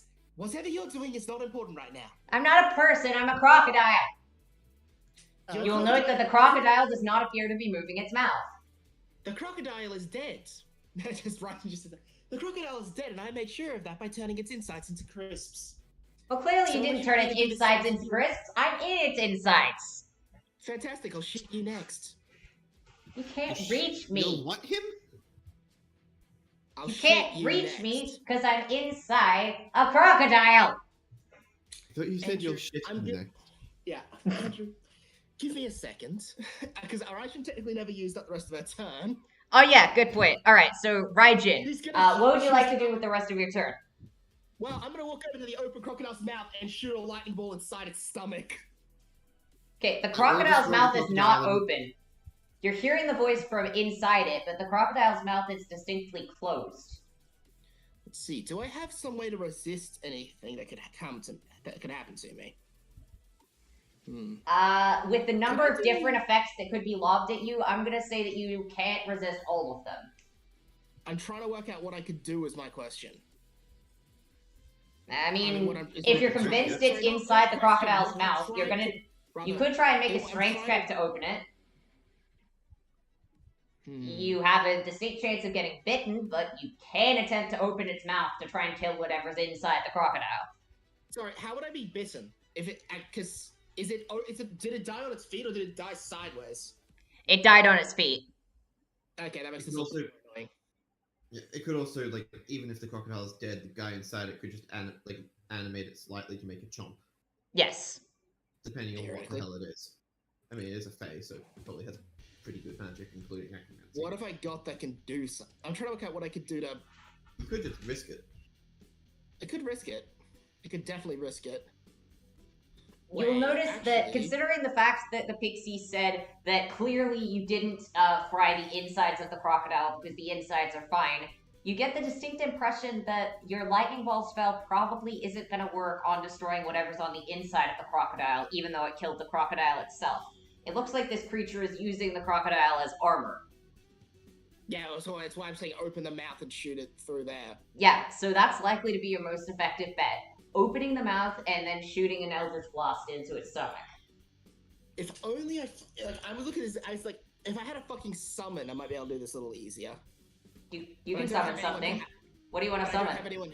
Well, here's the thing I'm looking at. I have my familiar that we currently have just as the owls. Mm. I have Coco, who would not be a good idea for this. Are you sure about that? Actually, she might not be a terrible idea about. She for is a this. fae. How do you know whether or not she has necromancy? Because if she does, she could easily just animate the corpse of this crocodile to make it open its mouth. Well, you gave me her abilities. It's Beguiling Influence, Druid, Crafted Poison Arrow. Those are her main attacks. You don't know one way or the other as Raijin, whether or not she has additional skills beyond that. In that case, she'll use Catalyst to summon Coco temporarily. Alright, what seems to be the oh, goodness. Oh, yeah, those things. Great. Yeah, I can see why you want to get rid of them. Okay. I just need you to open its mouth. Gotcha. I'm not strong enough to open it the regular way, so let's try like this. And she will land on its snout and will attempt to cast a spell, which you'll recognize as necromancy. And then the crocodile won't seem to respond. Okay, on to plan B. And she'll grab out a plant, which looks to have a bunch of spores coming off of it, and will shove it up the deceased crocodile's nose. And somehow will trigger a sneezing reflex as the crocodile opens its mouth. Raijin, you now have an ability to strike down its throat because she decided to pull out basically a random plant from the Feywilds. As soon as its mouth opens, she fires an Eldritch Blast straight into the crocodile. Alright, cool. Make a Eldritch Blast attack. I don't think you can miss this unless you get a nat 1. Well, I didn't get a nat 1. That's a 15. Yes, that will meet. And roll damage. Okay, so wait, yeah, but do I have to roll multiple times too because it's multiple blasts. Roll damage for the first blast, and let's see if it kills it. So I add my Wisdom mod plus 1d10 and add proficiency to 1 blast. Okay, so I'll do my first one. So this is a d10 plus whatever my proficiency is. I'll say proficiency. The second one's a crit, I guess. So that is 5 on top plus the roll. So that's 13 damage. All right, that is enough. You will hear a little cry from within the crocodile as you will see a little pixie will fall out of the crocodile's open mouth, clearly charred beyond recognition as both of its wings have been destroyed and the face is completely blank. Oh, I'm supposed to work. And then you'll just see that the crocodile will actually be unmoving now, as you have all managed to kill both the crocodile and the pixie that was apparently maneuvering it around. Oh man, a normal person would feel guilty. Raijin feels nothing. Makes sense. Then, let's see, Taishiro and Senshin. Roll perception checks. Okie dokie. Succeeds? Oh. Fails. Okay, Senshin. Behind you, you'll see 2 more crocodiles pop out. Motherfuck. Okay, alright, cool. Onward! Alright, and I'm gonna roll 2 more times. Okay. Nope, that's a D100. That was accidental. That was meant to be a D20. Way. That was meant to be a D20. Sorry. There we go. That's what I meant to roll. Sorry. Imagine.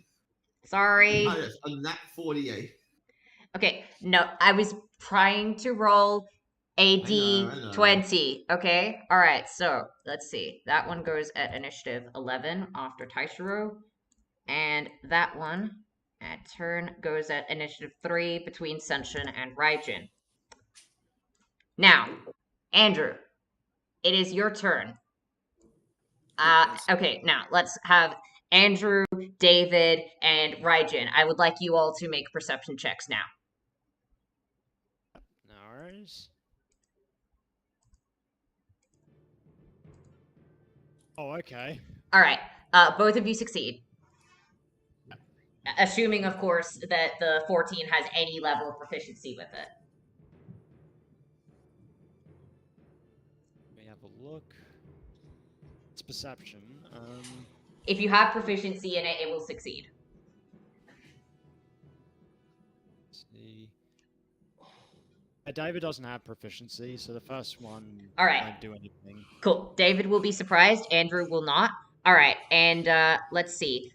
I would like Raijin to also make a check, because Senshin has already succeeded, and Taishiro, let's see. Taishiro has already failed. All right, well, Raijin will notice. Okay, so let's see. Taishiro and David are going to be surprised this round. Everyone else is going to be fine. Okay, so Andrew, it is your turn. You can see that there are 2 more crocodiles coming out of portals, just like the ones that you saw earlier, and they are heading straight through you and your ferrets. What do you want to do? Okay, very good, sir. I am willing to admit that maybe they are invaders. Fucking kill them! I don't like. I get it. Your jokes are always fun, but right now we are dealing with actual possible massacre stuff. No Considering the jokes. speed that these are coming through, and also considering the fact that you cannot see any more behind them, you get the sense that this is probably a small group, and probably Like a not. scout mission or something. It's probably not Yes. the main force. It's most likely It's- the scout mission.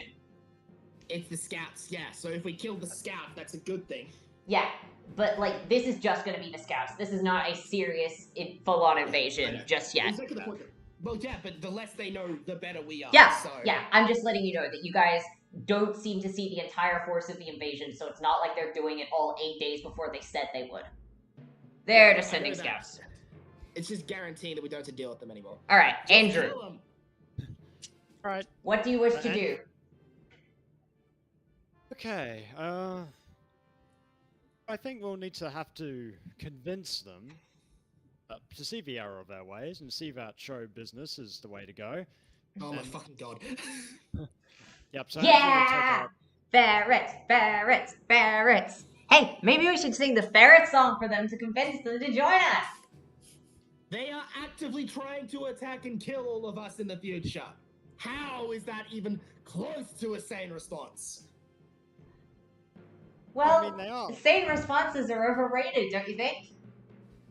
You know what else is apparently overrated according to you? Civilian lives! Fine. What do you want us to do, Andrew? Alright. Let's see. I'm gonna stun him. You guys hook him. We're gonna use the hook him strategy. Alright. So, Andrew's gonna use the electricity arrow. Okay. The first one's gonna miss. Yes, it will. I'm gonna use bonus action to roll a d4, because Mhm. thank goodness I can do this. Oh yeah, the archer skill. Well, Like, that sucks.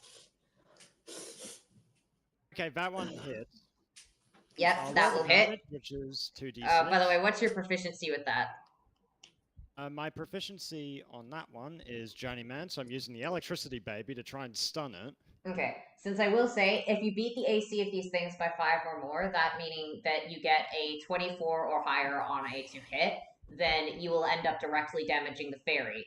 And considering the fact that the fairies appear to be controlling these crocodiles, that basically just means that you can instantly kill it, considering the fact that these guys have like 10 hit points. Yeah, Coco has like 13. Yeah. So the pixies that are piloting these things have like 10 hit points. So if you can actually manage to get through the crocodile to hit them, then you're just going to have a wild crocodile that probably isn't really going to give a crap about you and is probably only going to try attacking you if you're, tiny and near its mouth. And so they'll be a lot easier to deal with than the fairies that are constantly shooting out spells and trying to make the crocs aggressive. So effectively, I could get get rid of the fairy and get the crocodile. Yes. The crocodile couldn't be counted as a spy. No, the crocodile is just a crocodile, as far as you are aware. Right. Right, gang, we know that fairies are in this thing, so try and get the fairies out. So, we'll have to make a con save for me, Alex, to see if this thing is stunned. Okay, alright. Let's go make our con save. I think that succeeds. That does. Oh, okay, so not going to be an easy customer then. Right, flasher with cameras. On the double. Alright, cool. So one of them will have disadvantage on its check, and the other one will be rolling as normal. Okay, alright, so I'll roll the disadvantage and the normal. Okay, well, both of them fail. Both of them are blinded. Okay, So that means that all attacks against them have advantage, and they have disadvantage on all attacks. That being the crocodile's attacks. Okay, okay, Rose, be on standby with the hookem. I'm gonna send a crocodile flying, and hope that one of the savages doesn't get to him first. Gotcha! Alright, so you want her to hold her action, or you want her to do it now? I want Rose to try and use a hooking arrow to try and get it around the shoulder and launch it up into the tree. Okay, alright. Do you want to roll for that? I guess I will. Alright. Since you know the proficiencies, and you should have them in front of you. Alright. Roll to hook. Oh, damn it. Yeah, that's gonna miss. So This you did is- not manage to get a hook around the crocodile, and the crocodile is just going to swing its head around a whole bunch, not seeming to register the fact that it is blind. Anything else you want to do on your turn, Andrew? That's pretty much it. Okay, David, it is your turn. You are unaware of the fact that there are any enemies there, and you think that the battle is over. Is there anything that you would be doing at this point, aside from, drinking? So you think the battle is over. But, I don't know, I guess David would start creating runes. He'd be like trying to make a tree out of stone. Okay, David is spending his action attempting to make a tree out of stone. Taishiro, you are unaware that there are any more enemies here. You think the battle is over. What are you doing? Actually, no, I would still have Divine Sense up, so I'd still be able to tell that there are enemies nearby. Okay, in that case, you do Well, not this see is the fine. enemies, but you sense 2 more Fae over I'm here. going to- So you I'm are going aware to- that combat is continuing. Okay. I will look over in that direction. Oh god. Yeah? Sorry, I play the FGO event. Just one of the best lines I've ever seen ever. Indeed, I believe you have mentors in the area of combat, Buddhism, and Santa, if I'm not mistaken. Oh, nice. This event is fucking amazing. Mm. I'm I going to use. enjoy the PTSD attack Fujimaru has at the mere mention of Halloween. Oh, dear. Anyway, I'm going Taishiro, to- what do you wish to do? I'm going to use Empowering Memory, the Empowering Melody on myself. Okay, cool. You gave yourself a buff. Yep. Which will increase my damage by 1d8. Mm-hmm. I'll go. Am I able to see them over here? Yeah, well, sort of. They're a bit blurry to see because you're looking through a bunch of foliage, but you can tell that there is something moving at about the height of a crocodile. So you can, but not clearly. You're gonna have disadvantage to hit them, which means that you're gonna roll as normal because, well, they're blinded. 30. I believe I have 30 feet of movement. You do. Actually, if I cut through the foliage. 5, 10, 15, 20, 30. That's still about the same. Mm-hmm.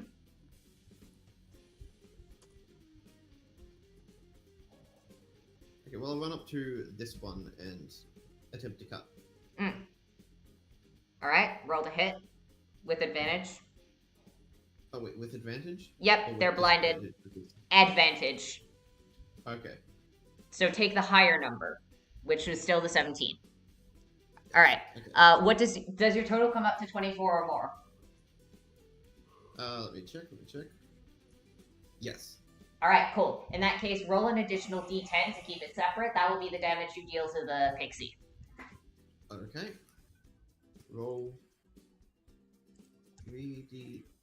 This is split between regular slashing and sonic. If that's Alright. important. No, it is not. Okie dokie. So that plus professional is that plus 7 is 21. No, 23. Okay, 23. Yep. Alright, cool. Oh, nice. Okay. Okay. Oh, max. Okay. Alright, well. Crocodile number... Also the rapier is silvered, in case that's important. Not for the crocodiles. However, you have killed one of the pixies. And so this crocodile is gonna go look at you and wander off.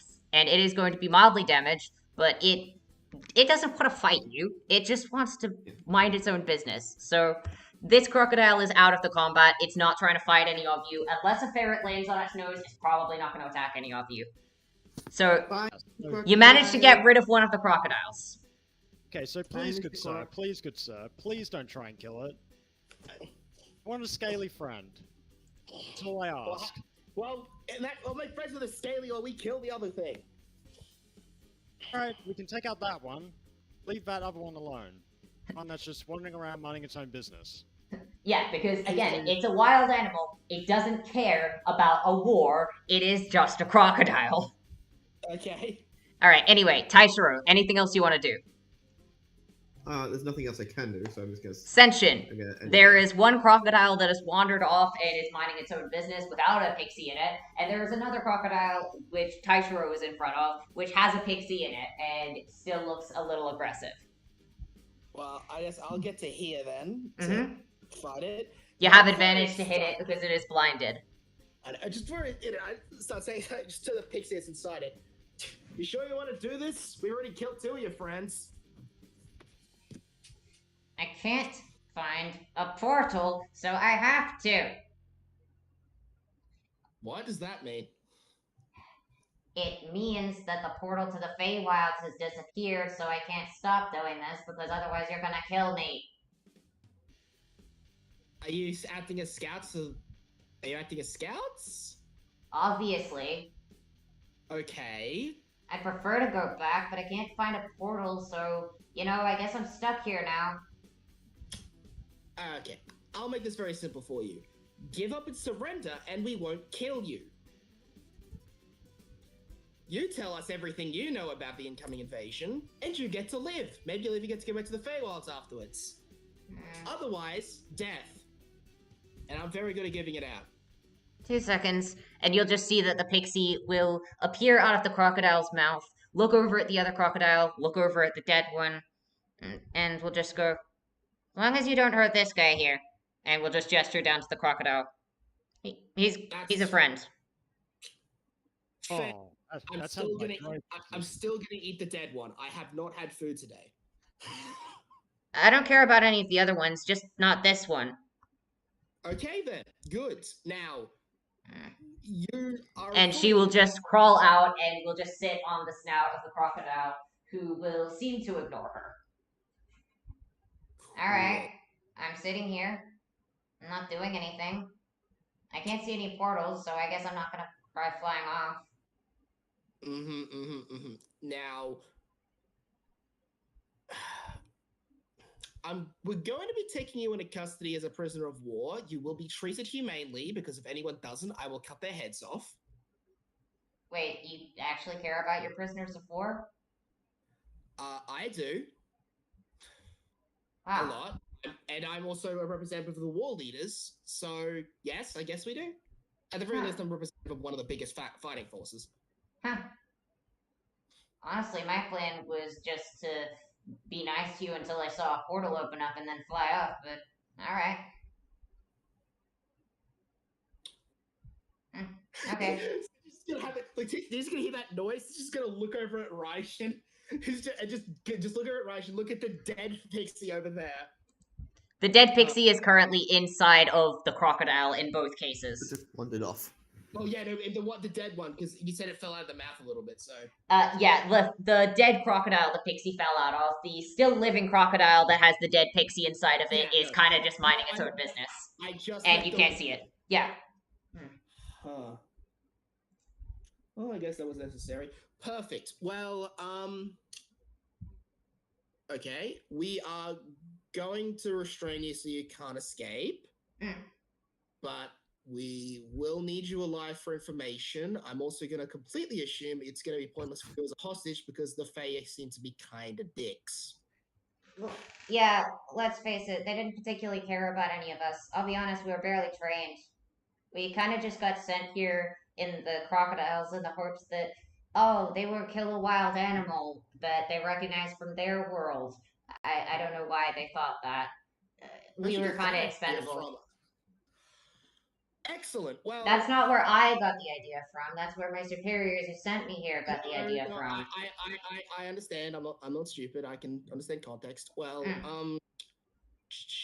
do you want to come with us so you can give us information? You'll probably be treated better if you willingly give us everything, because then you'll be treated as a defector instead of a prisoner of war. All right. Well, I mean, I didn't really learn all that much, but I know roughly where the portals are going to be in 8 days. Will that help?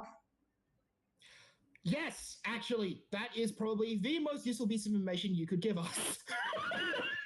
Oh, I didn't realize that was useful information. I thought you already knew that. Okay, well, yeah, I can probably show you where they would be.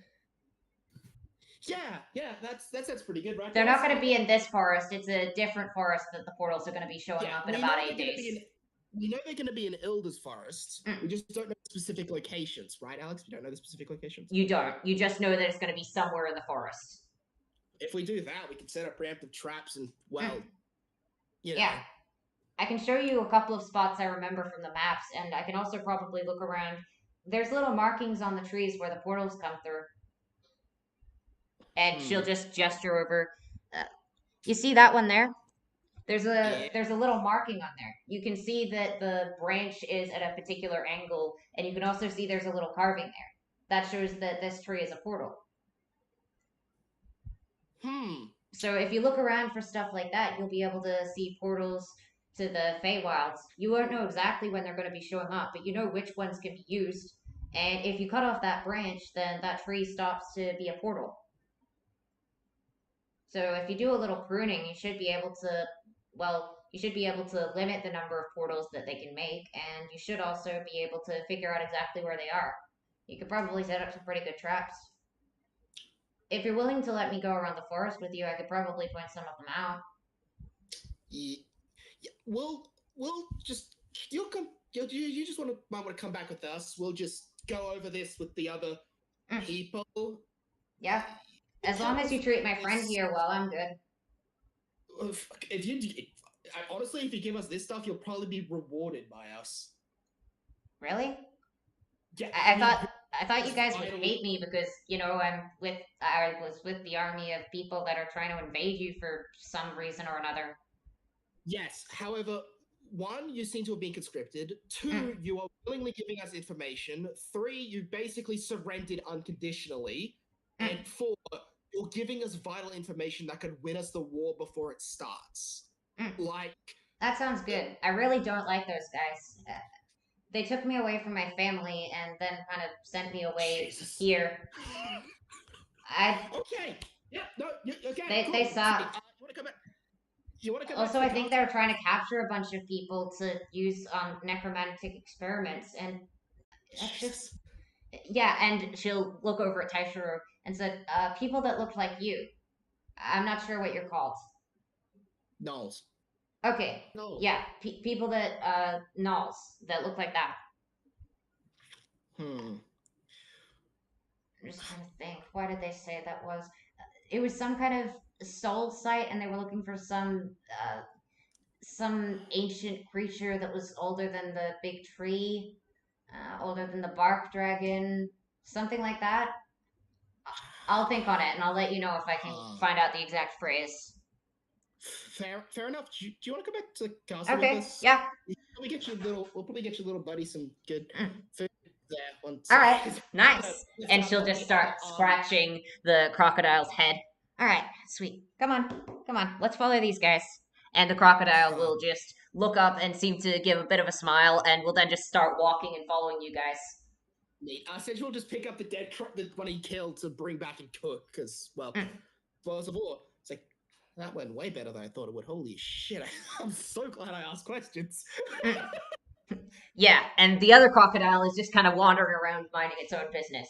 Andrew, animal handling check against the crocodile that is kind of just wandering around minding its own business. Bear in mind, it does not understand common, so you're probably going to need to describe what you're doing rather than what you're saying, because it does not understand your language. Okay, well, since Andrew can transform into a ferret tiger, Okay. It's probably not going to try and eat you if you are about the same size as it, or if you're anything larger than, like, a small dog. So I'd say that it will not try and eat you as the ferret tiger. We'll just kind of look over at you and seem a little confused. So Andrew's going to be like, I want to try a different variation, so we can speak mano a mano as good businessmen that we are. Ferret crocodile. He's gonna. All right. Since you have turned into the ferret crocodile form, you are now able to speak with it in the crocodile language. And so the crocodile will look over at you and go, "You changed. You look odd. What are you?" Oh, I'm just a good old ferret, my good scaly friend. Then how can you speak so I can understand you? Oh, okay, maybe that was a little bit of a falsehood. I'm kind of more than just a ferret shifter. I'm kind of a changeling in some ways. Oh. Yeah, Hey, I've wait, seen sorry, those. what? This is in crocodile. Taishiro, you will not understand this, and no one who, unless you've got speak with animals active, or you've got the kind of understand all languages, which Raijin you will need to have cast in order to have actually heard that. So Raijin, when you hear Andrew talking to the crocodile in crocodile speak, would you have decided, hey, I want to cast a spell to understand what they're saying? Or would you have decided, you know what, I don't want to know, this is Andrew, it's probably going to be some nonsense about showbiz?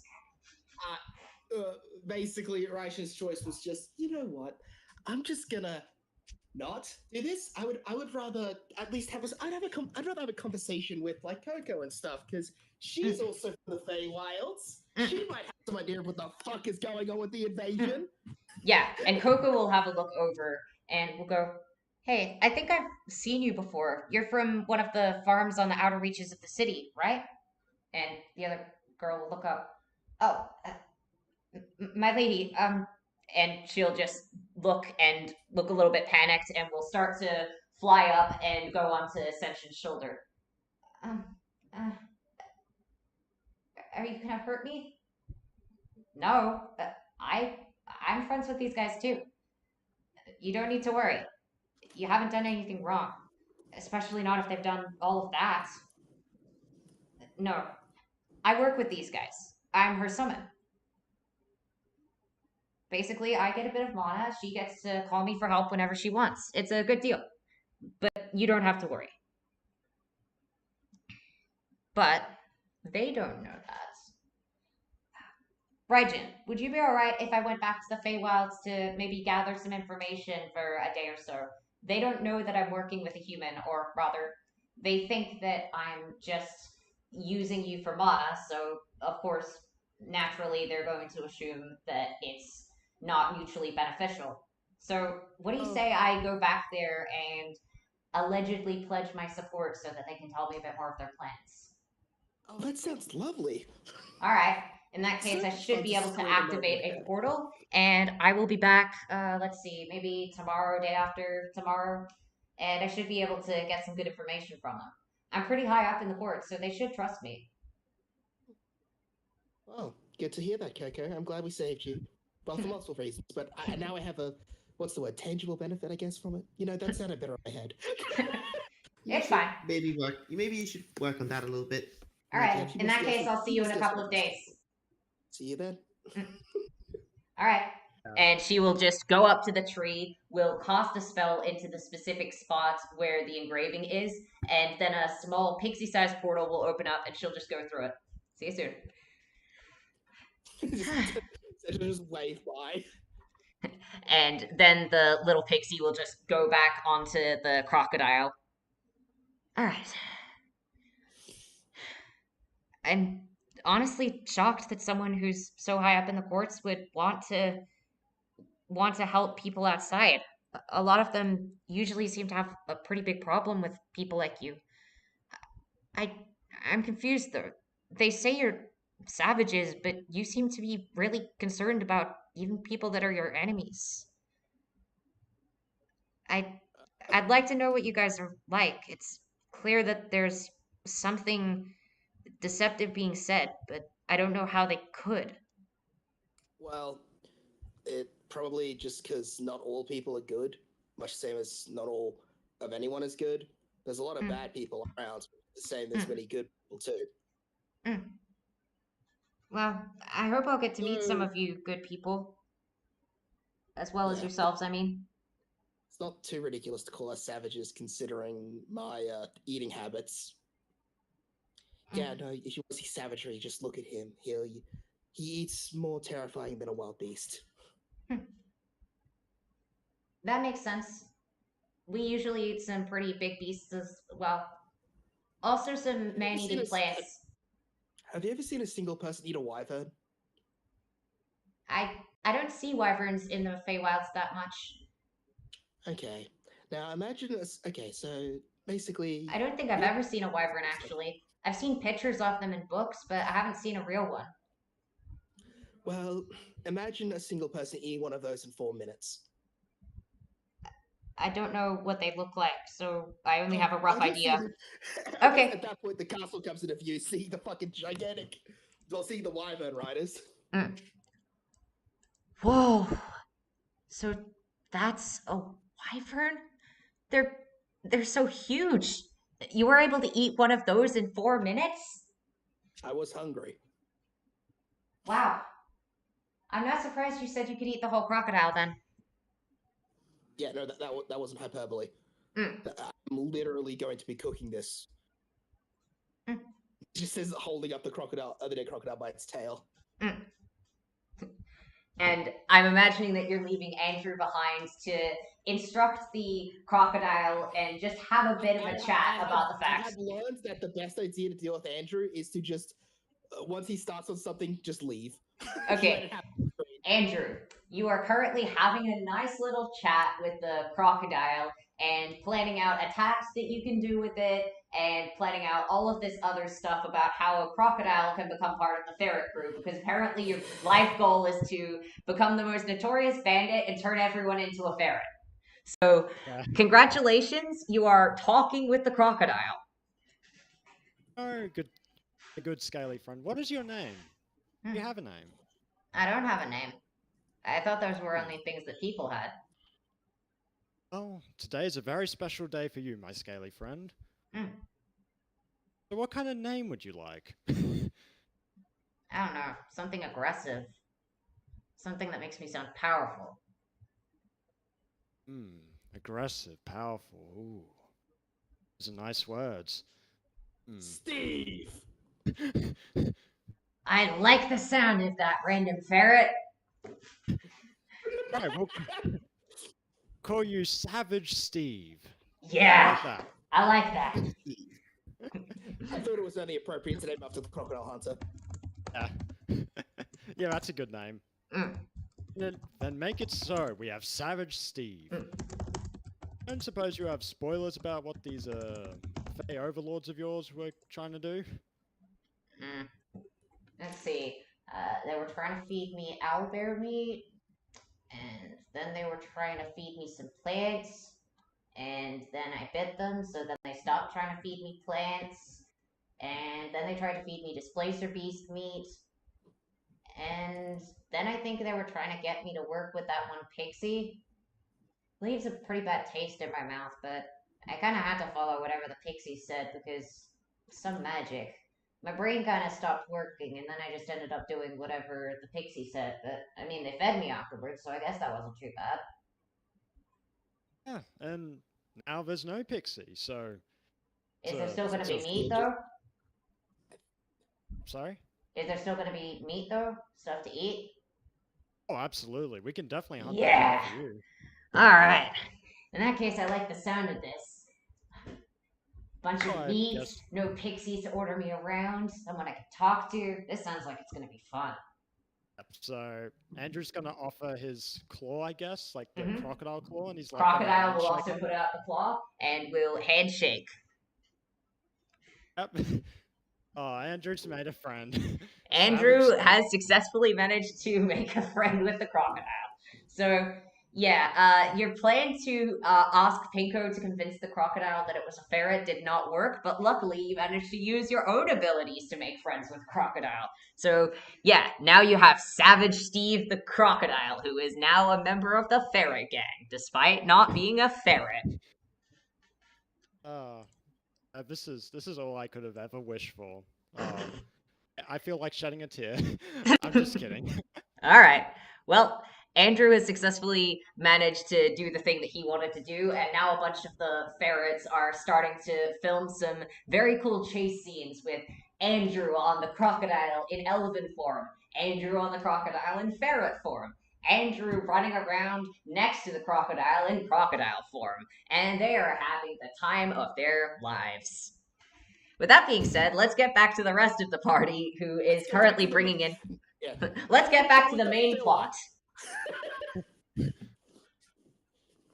Come on. Andrew's Andrew's theme is obviously the filler theme, right? Yeah, I think so. Yeah. Can we at least call it decent filler or good filler? It's certainly entertaining. It's entertaining. It's just like It's very much not main plot relevant, but it is entertaining. It's entertaining. It's just that at the same time, the kind of mood whiplash just typically sends at least a sour taste in people's mouths. I guess accurate from what the crocodile was saying, so yeah, that just tracks, honestly. I'm trying to make sure that Andrew gets as many chances as he can to interact with the main plot. Unfortunately, you guys are acting as law enforcement, and he is a criminal, so I'm doing as much as I can. He got pardoned by the Queen, remember? He's not a criminal. Oh yeah, good point. Look, He isn't a fine. criminal. He's not law enforcement. Sometimes. Well, the Queen pretty much went, if the only crimes that you've committed were basically freeing nulls, that's not a crime. I'm not going to call that a crime. You're not an outlaw. That wasn't So the the question only is, crimes he committed. Andrew, how What many was the other other crimes crimes? have you committed aside from saving nulls? Would you like to go through your rap sheet? Oh, rap sheet. Okay, let me see what Oh my I've god, got. there's a fucking physical rap sheet. Right. You can hear the rustling of the paper. All right. Let me If you just wouldn't find mind it. telling us what crimes you've done, then we will see how many the Queen is willing to pardon at this stage. Let me just see where I put it. I have it somewhere, don't worry. Okay. I'm imagining there's probably multiple counts of property damage from having destroyed parts of the prison, but I don't think they could have pinned that. No, they did pin that to you. So, let's see. Property damage. There's also going to be cases of you having stolen stuff that wasn't, living nulls, was probably stuff like food or wine. A few cases of drunken disorderly conduct, I'd imagine. So at very least, there's those three, which aren't really major crimes, but they are crimes that Andrew has committed nonetheless. So That's drunk it. disorderly, that's basically not an issue. Assaulting an officer of the law, I'd imagine he would have done at least once if, one of the officers of the law, came into the Red Forest and started giving them a hard time. So I'd imagine that would also be there. That could also be qualified under self-defense if it has to do with the null crime, so it would likely be lumped in under there. Yeah. Regular counts of burglary, since he's been a burglar for quite a while. Yeah. He's never actually stated to have stolen anything, at least from what I understand. He's called a bandit, but the only thing he's so far banditized seems to be nulls. That you've seen. You don't know whether that's his only crime. So, let's see. Property destruction, which It's also was Castle Jail. Yeah. Drunk It's also- and disorderly. Assaulting a police officer when they went into the forest as self-defense. Okay, let's see. So Andrew, would you say you have stolen other stuff that is not living creatures with rights? Like, stuff like food and wine. Would you have stolen stuff like that?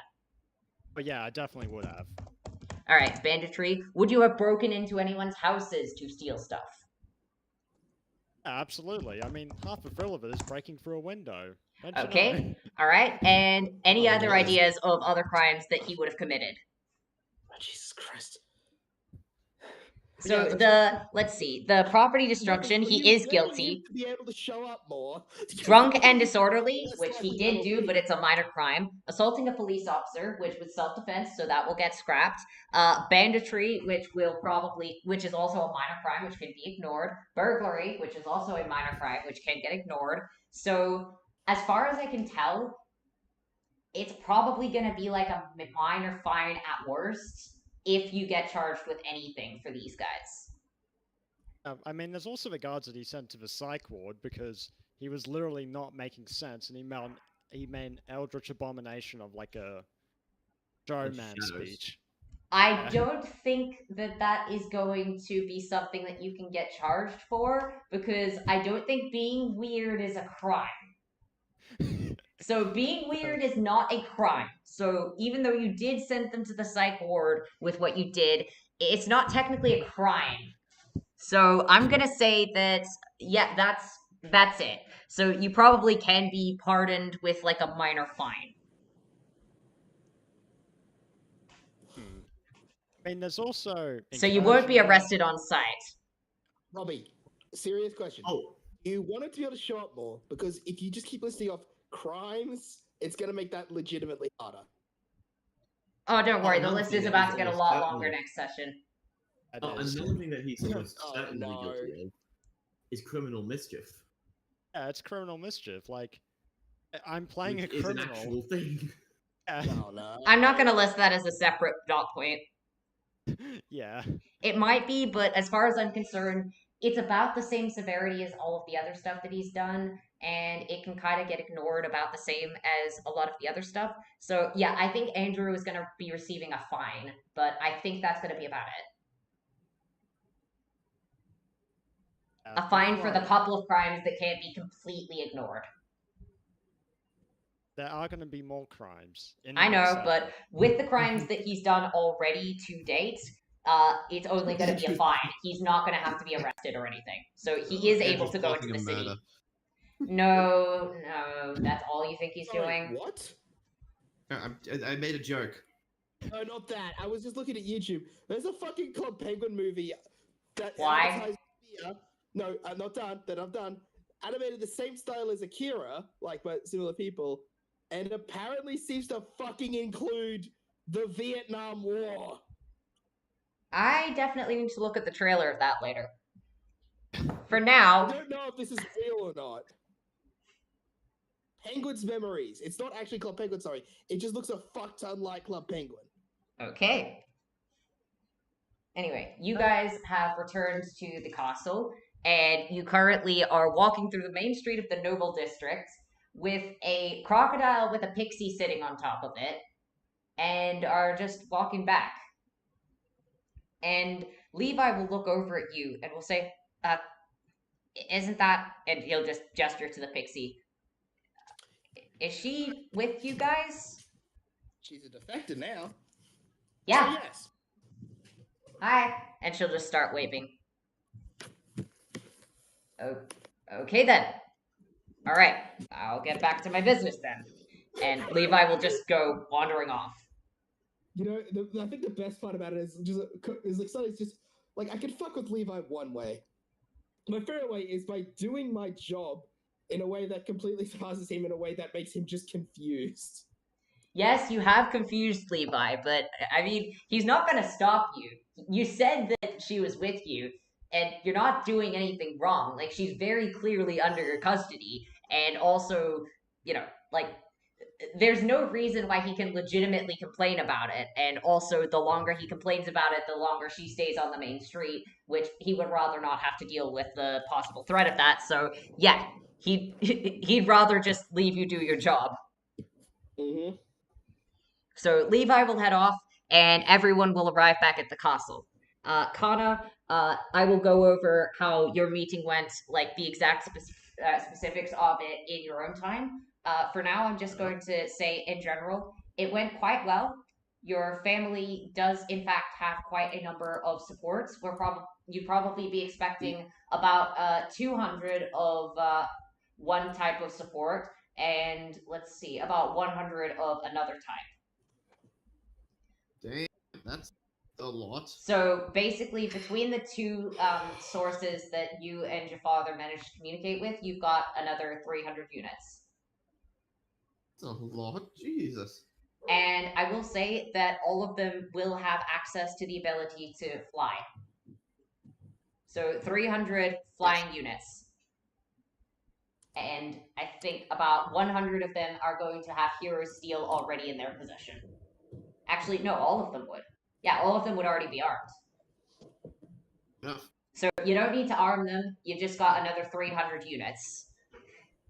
So, yeah, the debt is probably going to involve a couple of quests, which the party is going to be requested to do. But provided you're willing to do those couple of quests, you're basically just doing it for free and there's no further consequences.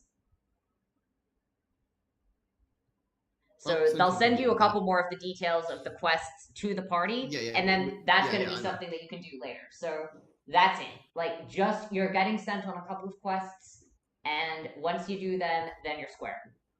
So that's how the meeting went. And you are back at the castle. You'll get back to the castle, and you'll see the rest of the party arriving with a crocodile, with a pixie sitting on its snout. What? I think I need more. Well, you know what, and. All right, Z will not appear. Yeah, and Connor will just start drinking some more and just look at it again. Just no, that's real. Okay, what the hell, guys? Hello. We have it. No. What is this? A crocodile and a defector. And she'll just point at the crocodile and then at herself. See?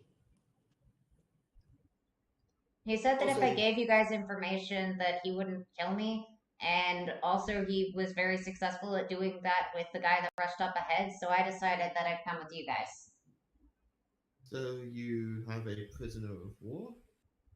No, she's willingly come over to tell us everything about the invasion. Technically, and considering it, from what I understand, she seems to have been conscripted into doing this, so... Yeah, I didn't want to come here. I just wanted to stay on my farm. I kind of got told that I had to come here, or else I'd be killed, so I got sent here. And apparently, you guys don't know where the portals are, where the guys will be arriving, but I thought you already did, so I didn't think it would be useful, but I know exactly where all the portals are going to be. Or rather, I know we're probably about 3/4 off the mar, and I can find the other quarter if I go wandering around. Okay, well, I suppose we'll have to keep you in one of our holding cells until the Queen Regent or Levi decides what's the best course of action to do with you. Oh, Levi I am a pixie. Am I even gonna fit in any of your holding cells? Like, I should just be able to fly between the bars of all of them if they're designed for people your size. And if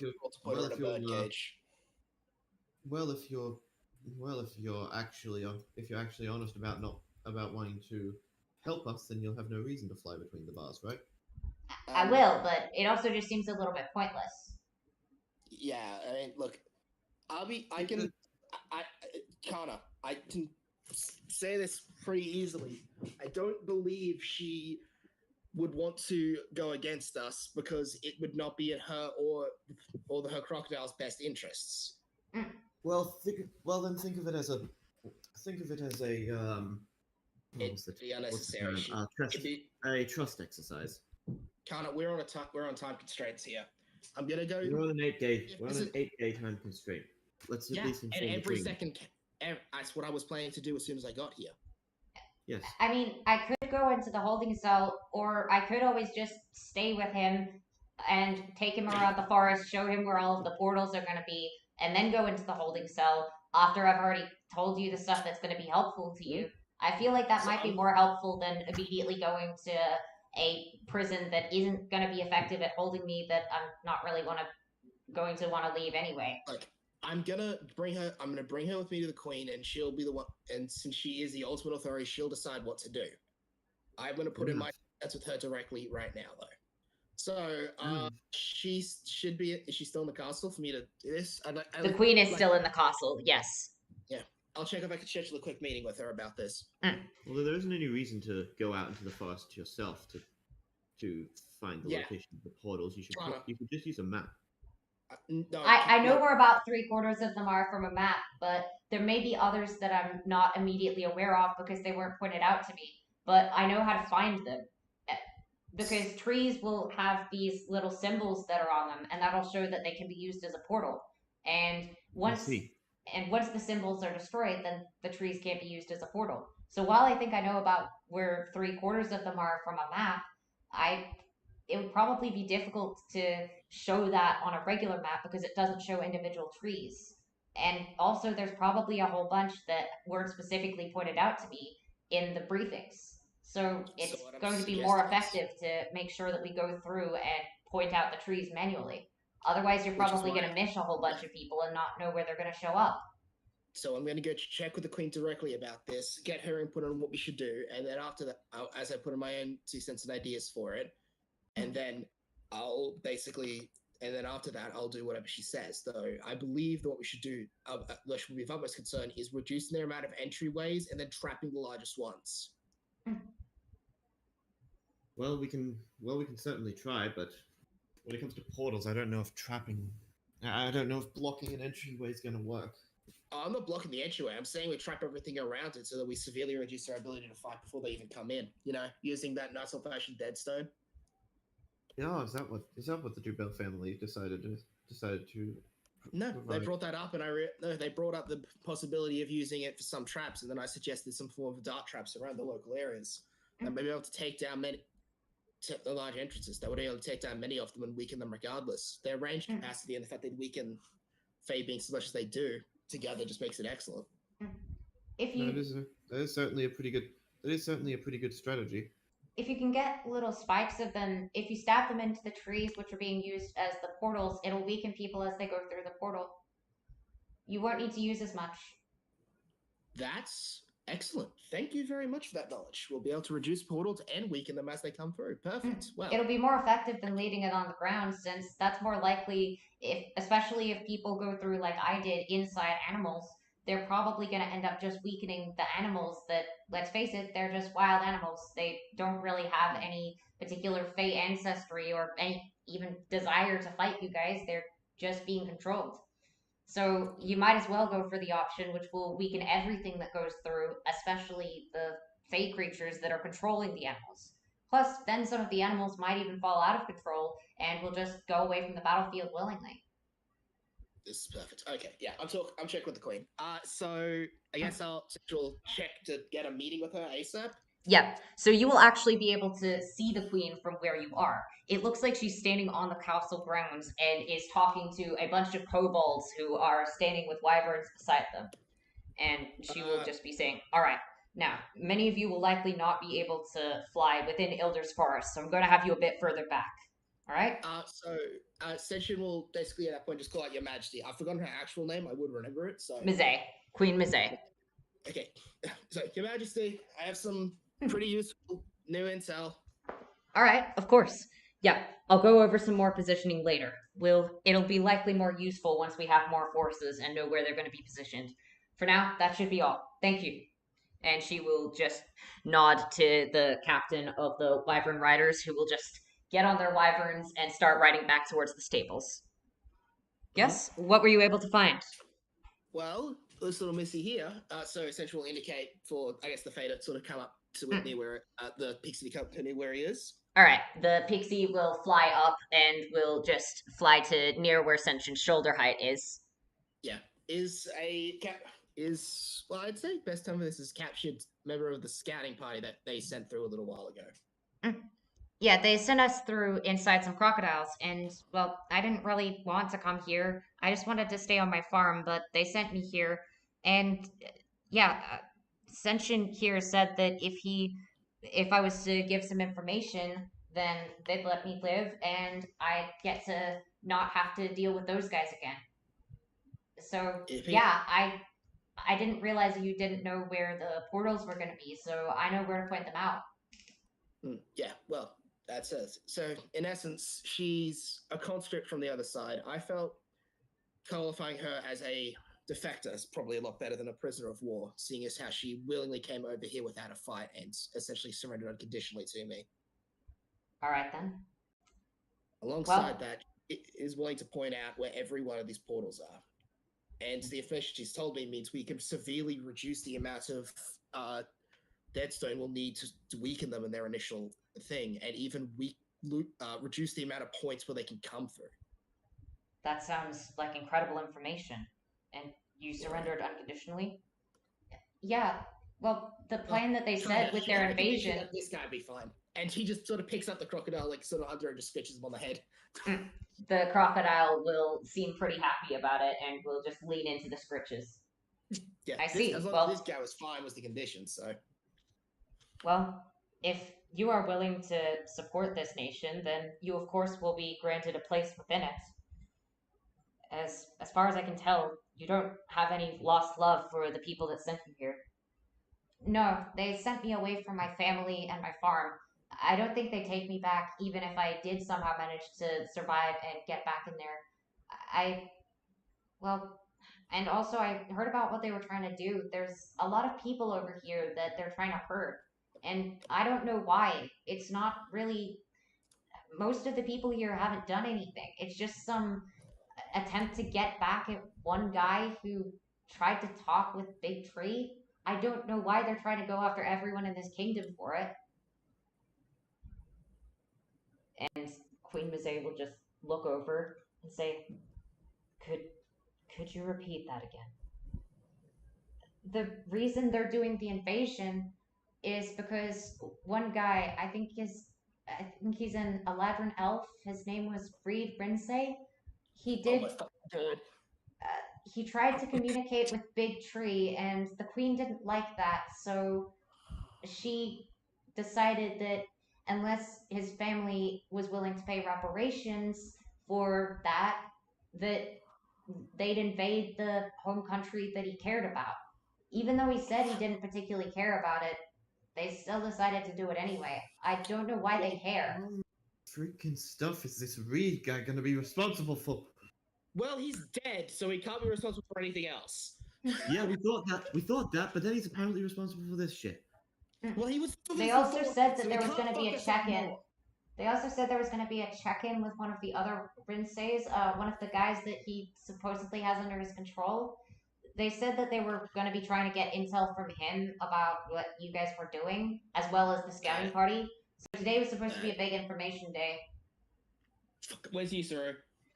Yuzuru is currently in his house, as far as you're aware, because he was released. And you will receive a message from him that will just say, I've just been contacted from the Feywilds. I'll leave the sending open so you can hear what's going on. What do you want me to do? Give them some of what they want, but don't be completely clear. Got it. Make concessions about telling the whole truth. You know, the usual fate dealio. I think at this point we don't have. I think at this point. One sec. Can you two converse? I need to check on something real quick. So essentially, we'll sort of walk over to a corner and just shut everything else out so we can listen to what Risu is saying. All right. A being will appear on the other end of the message, and it will just say, Yusuru Rinsei, I would like to hear a status report. And Yusuru will just respond fairly blankly. Are you a friend of Reed's? Reed didn't tell me what is going on with this or what I'm supposed to do. The being will then respond, Your role is to listen and follow these instructions. Yuzuru will respond blankly. I'm listening. He truly had no hidden name. Perhaps I was overestimating his intellect. Now, bring the bodies of 13 gnolls with the gift of sight, dead or alive, as reparations for Reed's crime of awakening Big Tree. Otherwise, your city will be besieged, regardless of whether Reed still holds any ties to it. And next month, another 30 will be required, and the same for every month following until the end of his natural life. Yuzuru will then ask Senshin, should I tell him Reed's dead? Yeah, I kind of see what happens. He's dead. Excellent. In that case, he was about the age of 300 or so. So that means that your family should have to pay the debt for another 500 years. That would be about the average life expectancy of you Eladrin elves, right? He's dead. You think I care? His crime still hasn't been paid yet. He needs to deliver. Whether he's dead or alive doesn't matter to me. His soul would do as payment, but something tells me it hasn't went where it was supposed to. After all, his patron didn't receive it. So who took it? The one below all did. Do you want Yuzuru to say that? That's me saying that IRL. So what do you want Yuzuru to say? What happens? Yeah. Do you want him to tell this guy? Is Yuzuru even going to be able to convince this person of it? And well, it doesn't matter. They're clearly set on the invasion anyway. They're using. Yeah, they're going to do it. Yeah, this is an excuse. Yeah, they probably just want to take over the place. It's just trying to work out, like, look. You know the truth, man. You say what's best. I've got no idea for that part of the scenario. His mind was corrupted by a spell that he cast himself. I believe he may have destroyed his own soul. Whether or not that was a choice of his to ensure that his soul did not end up going where it was supposed to, or whether it was simply a foolish mistake, I do not know. Clearly he had no level of understanding of the magic he was casting. He made a foolish mistake, but I assure you, his soul is in a far worse place than anything you could do with it. He will be paying reparations until the end of time. Nothing you can do here will compare, and he deserved every second of it. And the other being will just... Well, the excuse we're using is about his crimes. But Big Tree is already under control. All of the harm has been mitigated. But let's face it, there's something we seek that these reparations can help with. So we're going to continue regardless of his crime. I don't even know why I'm talking to you right now. You won't remember any of this. Now, I order you to sleep, idiot brother of my nephew. And when you awaken, you will forget this conversation and follow these instructions as instincts. Despite your honest nature, you'll be an asset to punishing your brother. The connection will terminate. After a couple of seconds, Yuzuru will respond. Did you get all of that? Every second. Excellent. Man, your uncle? Uncle? I think it's uncle. Uncle's an idiot. Well, he evidently thought I didn't have a middle name. Oh, sorry. They're an asset. Rephrase that. He's an egotist to the highest motherfucking order.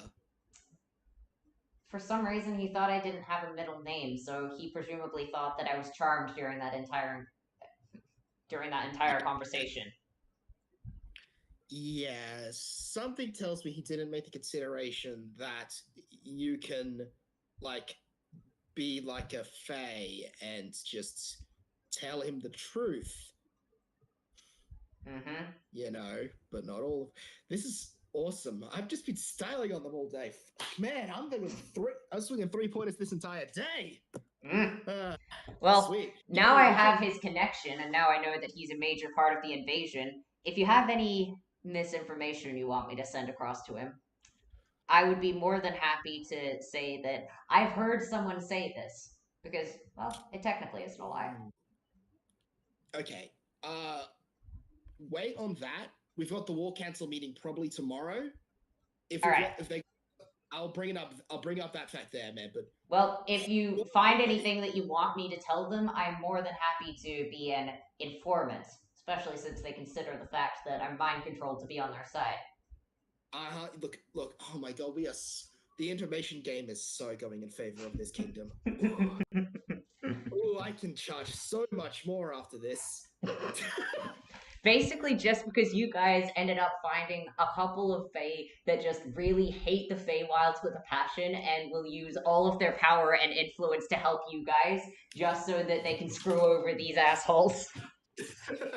And these assholes are such egotists that they have they can't possibly fathom the prospect of, hey, maybe people don't actually like us. Maybe people won't actually work for us, even if we threaten them and abuse them and all of that. Because maybe one person just going, hey, guess what?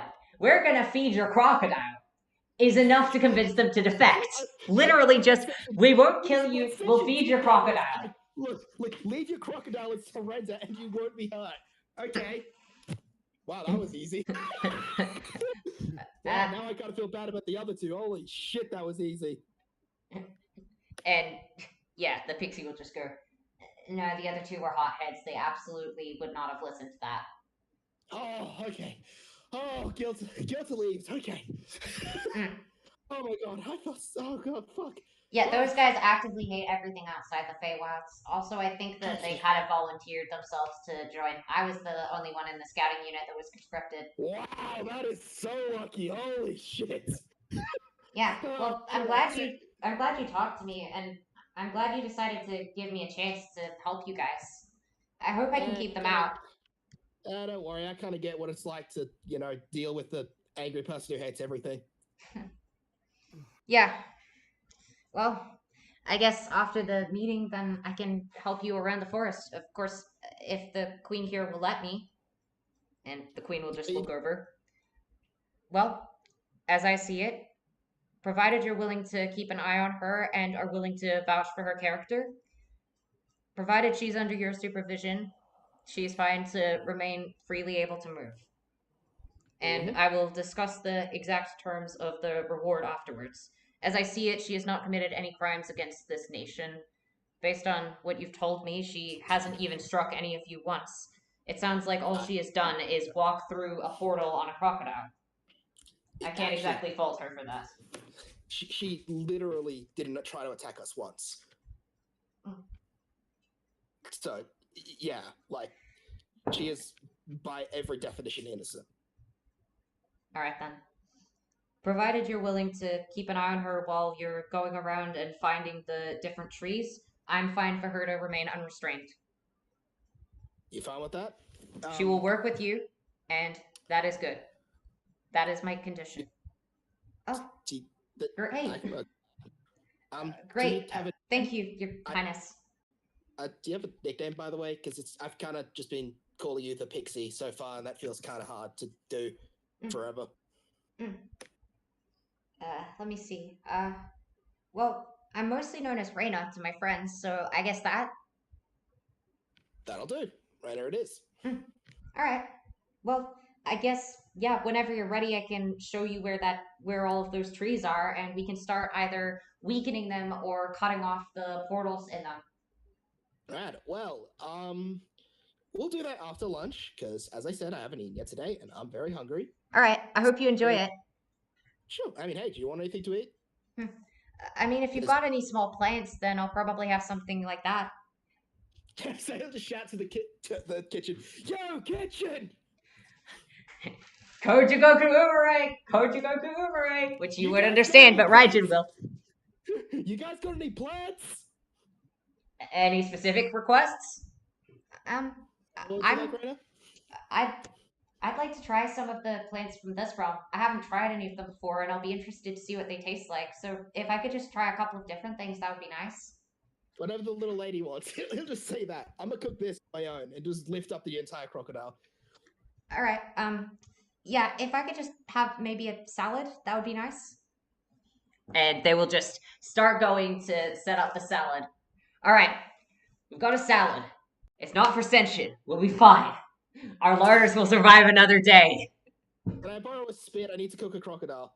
Sure. And you'll just see a bunch of the people from the kitchen will just be rushing out, looking at the size of the crocodile, and will then bring back a spit that's a bit larger than it. Here you go. Thank you very much. He'll just shove it through and go and cook. And yeah, she's just gonna sit near to where Sentient is, and after a couple of minutes, they'll bring out a salad, and she'll just nod and say, "Oh, thank you. It'll be nice to see what the surface realm's food tastes like." And she'll just grab up a piece of mint that's almost the size of her, and we'll just go, "Oh, this looks interesting. Wow, this is the kind of stuff you have here. Oh, Yeah. you must eat like royalty." And then she'll just start nibbling a whole bunch of it. And you can clearly see that this stuff is like these leaves are almost the size of her. Like these are some big leaves.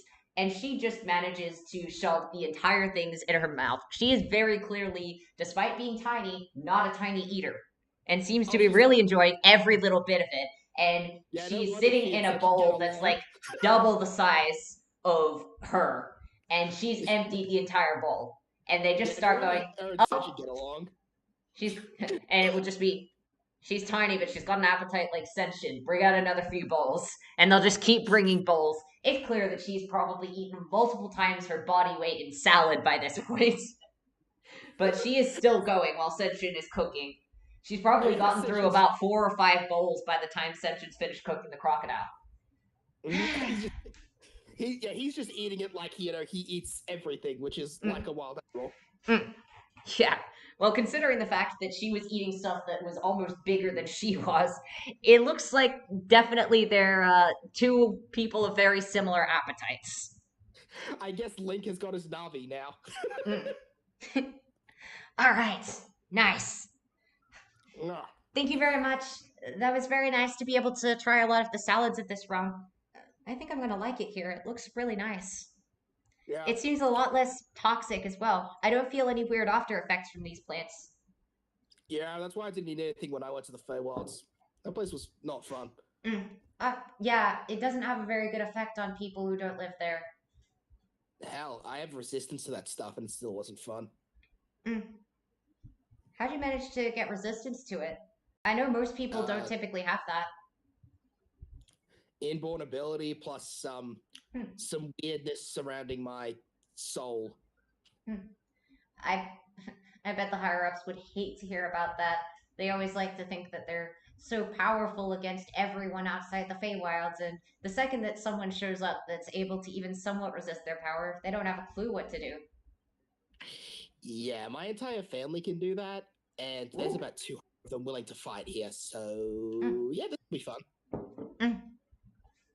Well, if we set up the thing with the deadstone and the trees and we're able to funnel them into ambushes, I mean, we might even be able to make it out with very few casualties. Especially, let's see, I think the army was about, 1,500, 2,000 strong on my side. That's it? Yeah. They were planning on doing it on over a couple of days. And so I think that was the opening force. And then if that wasn't enough, they'd be having another 3,000 arriving each day. But, well, that's only going to be over 3 days. The portals aren't going to be working after that. So you only really need to hold it for about 3 days. So basically, what I'm hearing is if we get a large enough force, so if they have the invasion 10 days.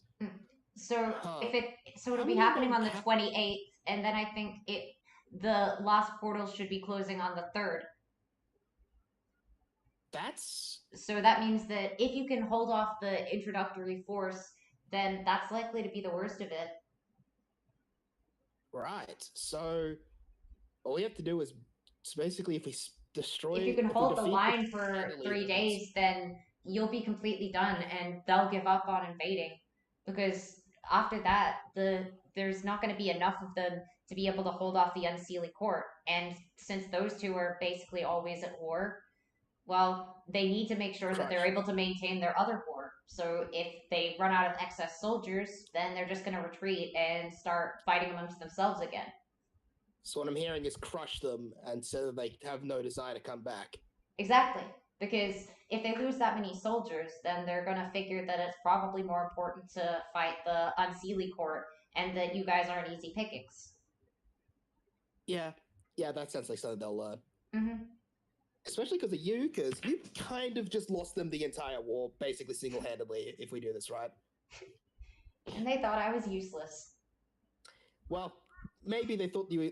Well, they might think you're useless to them, but you're very useful for us. You know what it is. Never judge a book by its cover, because that book may have a knife inside it. I've never seen a book with a knife inside it, but that does sound like a pretty cool analogy. Oh, it's not an analogy. That's not an analogy. That's actually how one of my ancestors died. Huh. They got stabbed to death by someone hiding a knife in a book. I mean, I wouldn't be surprised if some wizards had done that before. It would be a pretty easy way to conceal a knife. Tell you, that's insane. You should have seen the guy that could summon a world of swords. Huh? Oh, can you tell me about him? I've never heard any stories like that. Yeah, he's definitely an interesting character. His name was, and I'll just cut here so we don't deal with copyright. Unlimited. Anyway, I have to find the bloody YouTube clip of. No, it's not that. It's the other one. Who was the guy that played Magneto in the X-Men movies? not sure. One second. Wait, which one? Magneto. Old the one or young old one. Patch. Nope, that's Ian McKellen. Ian McKellen. Yeah, there is a video on YouTube somewhere of someone at a con or something getting him to recite the Unlimited Blade Works speech. Oh, that sounds awesome. If you can find it, I'd definitely like to watch that later. But yeah. Anyway. Hardy, you will walk over to the smell of crocodile meat, and you'll see Senshin just sitting there chatting with this little pixie who is currently just chilling in one of the very many bowls of salad that she has emptied. And she'll just be hanging out there, and you'll just see that a crocodile is being fed some different types of meat, obviously. It's mostly a mix of cow and wyvern. And yeah, it's just sitting there looking really contented and seemingly enjoying itself. And the pixie is just sitting there chatting with Senshin and giving the crocodile scritchies. How do you respond to this scene? I mean, most of them are at least somewhat aware about Kana specifics. Yeah, Kana didn't. None of you have heard about the meeting with the queen, so you don't know if the queen is okay with this or not. But it does seem like servants are feeding them, so clearly they can't be that much of a problem. Reaction to this nonsense. Squad was like, we left you alone for 6 hours, and you've come back with information that could win us the war. What the fuck? Yeah, this is why you leave Senshin alone, because then he does stuff that just wins wars. Yeah, Senshin is like, anytime Senshin is alone, it always just leads to a sequence of events that derail sessions in a good way. No, this is actually roughly how I thought the session was going to go. You didn't derail it. I think that's after the one where I covered 3 sessions worth of information in about 20 minutes. That's why I make sure that I always make at least 3 sessions worth of content so that I'm certain that you guys would be able to get through it all. That's fair. It's just, I kind of love that I just had a streak of Senshin proving why he's a high-paid soldier. Yes, because Senshin is very good at the war. He might not be good at the peacekeeping, but he's very good at the war. Yeah, it's like, I am very good at war. Do you mean like warfare, war thing? No, just war, like the entire thing. I'm good at all of it. I'm good at fighting, I'm good at strategizing, I'm good at information, I'm good at starting wars. I am war! I'm good at finishing them. How are you good at finishing them? Well, if you kill the enemy, and we're stopping you right there. Well, if all of the enemy's dead, shut up. It's like Kana's here representing order and peace, and Senshin's here representing war and chaos. They're basically diametrically opposed. Guys, Yes. Yes. what's happening? We started chatting. Yeah. We were chatting, and also the rest of the party is reconvening in the castle. They notice that Senshin is there eating a dead crocodile that he has on a spit. There's a living crocodile who is currently being fed a bunch of beef, pork, and wyvern meat. And there is a pixie that is sitting in a bowl that was filled with salad at about 5 times her body weight. How are you reacting to seeing all of this? I guess Taisha is more. I guess Taisha is just gonna mostly go. So is the crocodile good? Give him scratches and he'll be lovely. I meant the one you're eating. Oh, that's delicious. Why are you eating it in front of the other one? He doesn't care. Are crocodiles? Okay. Taisha's gonna try and grab some of the crocodile and try and eat a little bit of it. All right. Essentially, Taisha is a hyena. Senshin, His whole thing is survival check. Or is cooking a separate skill in this system? I forgot. Cooking's a separate skill. All right, make a cooking check. Let's see how good it I don't tastes. have proficiency in that, but Make it anyway. Okay. It is safe to eat, but it isn't exactly well cooked. It's a little on the raw end. Senshin, you gotta cook these more. why I like the taste. Because you're gonna get tapeworms. And then and then Ashra's gonna eat them and gain the powers of tapeworms. Ashura did live a full life. Are you sure that he wouldn't have gotten the power of tapeworms in his own life?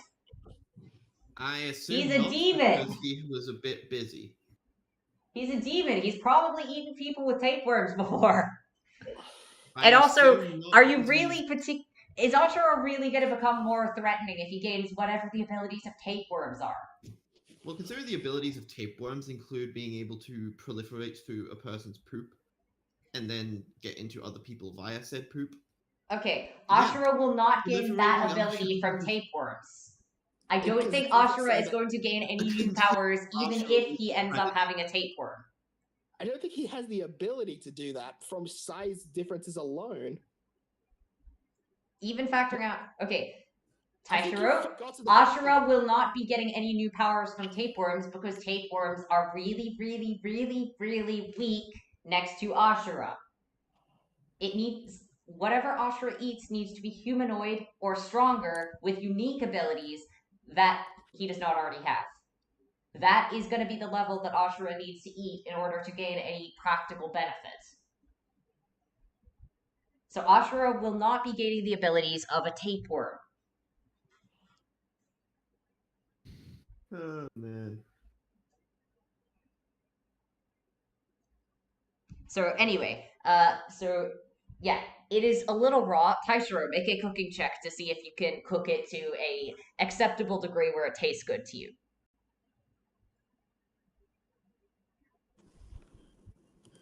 Me. Yes, Taishiro, you. Okay, Oh. you can't really Well, cook no. it that much more. It kind of ends up just catching fire a bit, and that one skewer worth of crocodile meat ends up kind of just going in the fire. You decide to stick with Senshin's unless someone else wants to try and make a cooking check because you're a bit too scared of accidentally catching your fur on fire when you set the crocodile meat on fire. Raj has That's why I'm a actually done bartender, not a- cooking. Raijin has what? Cooking. I'll try. All right, Raijin can attempt to cook it Okay, all right. Raijin does not set it on fire, and it actually tastes really good. It is at a level of cooked that everyone, bar Senshin, really likes. Because Senshin likes his meat rather raw, but everyone else prefers it a bit more cooked.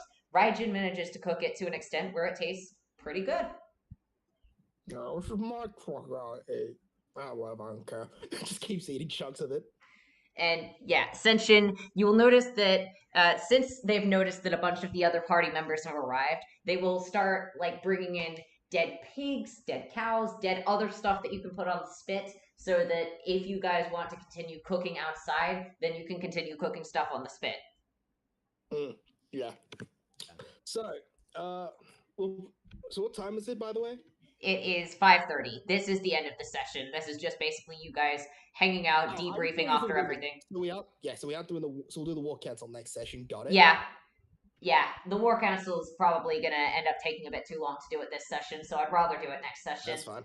That's So- fine. Yeah. Yeah, I was pretty much you guys can just keep going for as as long as. I meant in universe for that, so I could check when would be the best time to do the.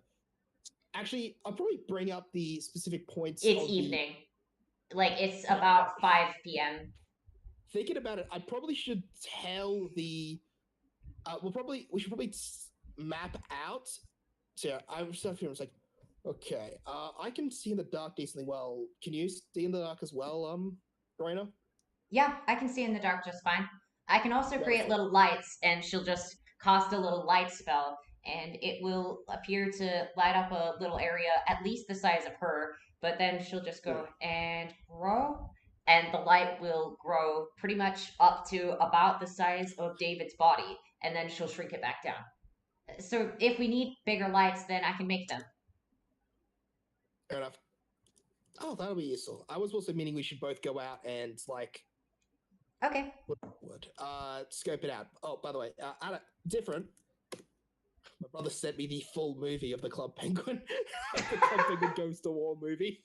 Honestly, that does sound pretty hilarious. It's not actually that because it came out in '85, but yeah. Okay, I thought it was a modern one. Well, if the session's ended, I'm gonna head to the loo. Okay, fair enough. Well, Yeah, this is just literally, we're gonna stick around for as long as you guys want to chat. I was just gonna have Senshin and Reina do a scope out, like go and identify the locations of all of them and like put them down on a map, and then like sort of tell that to the War Council tomorrow, so have as much information as possible. All right, so it's probably better that we start with the map. So let's see. And I'm just gonna go down to where Elder's Forest is. Okay, yep, there we go. There's the map. Okay, so most of them will be appearing around here, although there's also another entrance here and here. So those are going to be the three main points that I'm aware of where people are going to be coming through.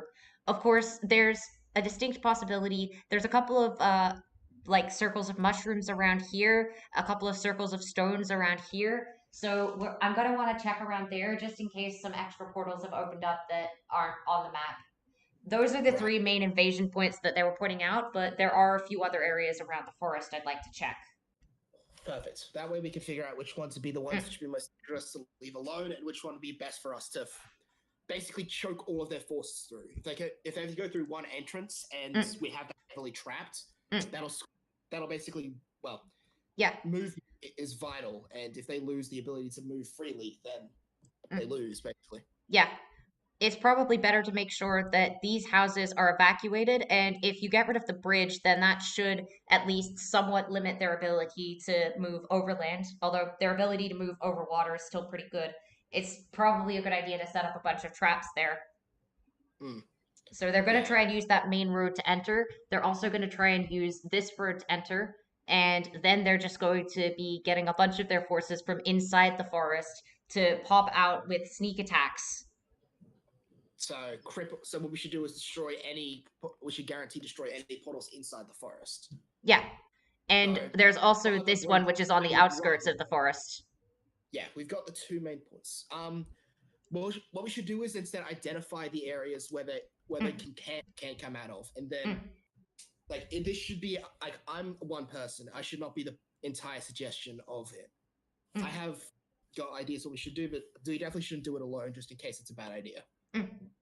Well, how about we just go and scout out the couple of areas that I'm concerned about might have portals so that we can point out exactly where all of the portals are, and then we can put it to the War Council tomorrow and they can decide what they want to do about them. Because that way we won't be making any permanent decisions without them. Yeah, IDing with the locations is the only thing I want to do today. Besides, I don't have the deadstone stuff we need to weaken the initial points anyway. So all right, so let's go for those points, and that way we can figure out exactly which trees are going to have the marks on them. And also, I'm going to see if there's any new types of marks, because the main one I'm aware of, don't worry, this won't activate unless I put a circle around it, and she'll just draw a little glyph in Sylvan. this is what the main thing. This is what the portal looks like. So that's a sign that the tree can be used as a portal to and from the Feywilds. It can either be activated by channeling some mana into it, or sometimes it activates at random. If this symbol is destroyed, then the tree is no longer usable as a portal. So, okay, you're right. There's another kind. Yeah, it's just that's the main form of portals they'll be using as the tree portals.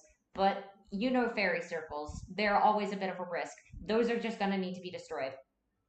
Just outright, we're going to need to destroy all of the mushrooms, which means that we're probably going to need to end up digging up the area.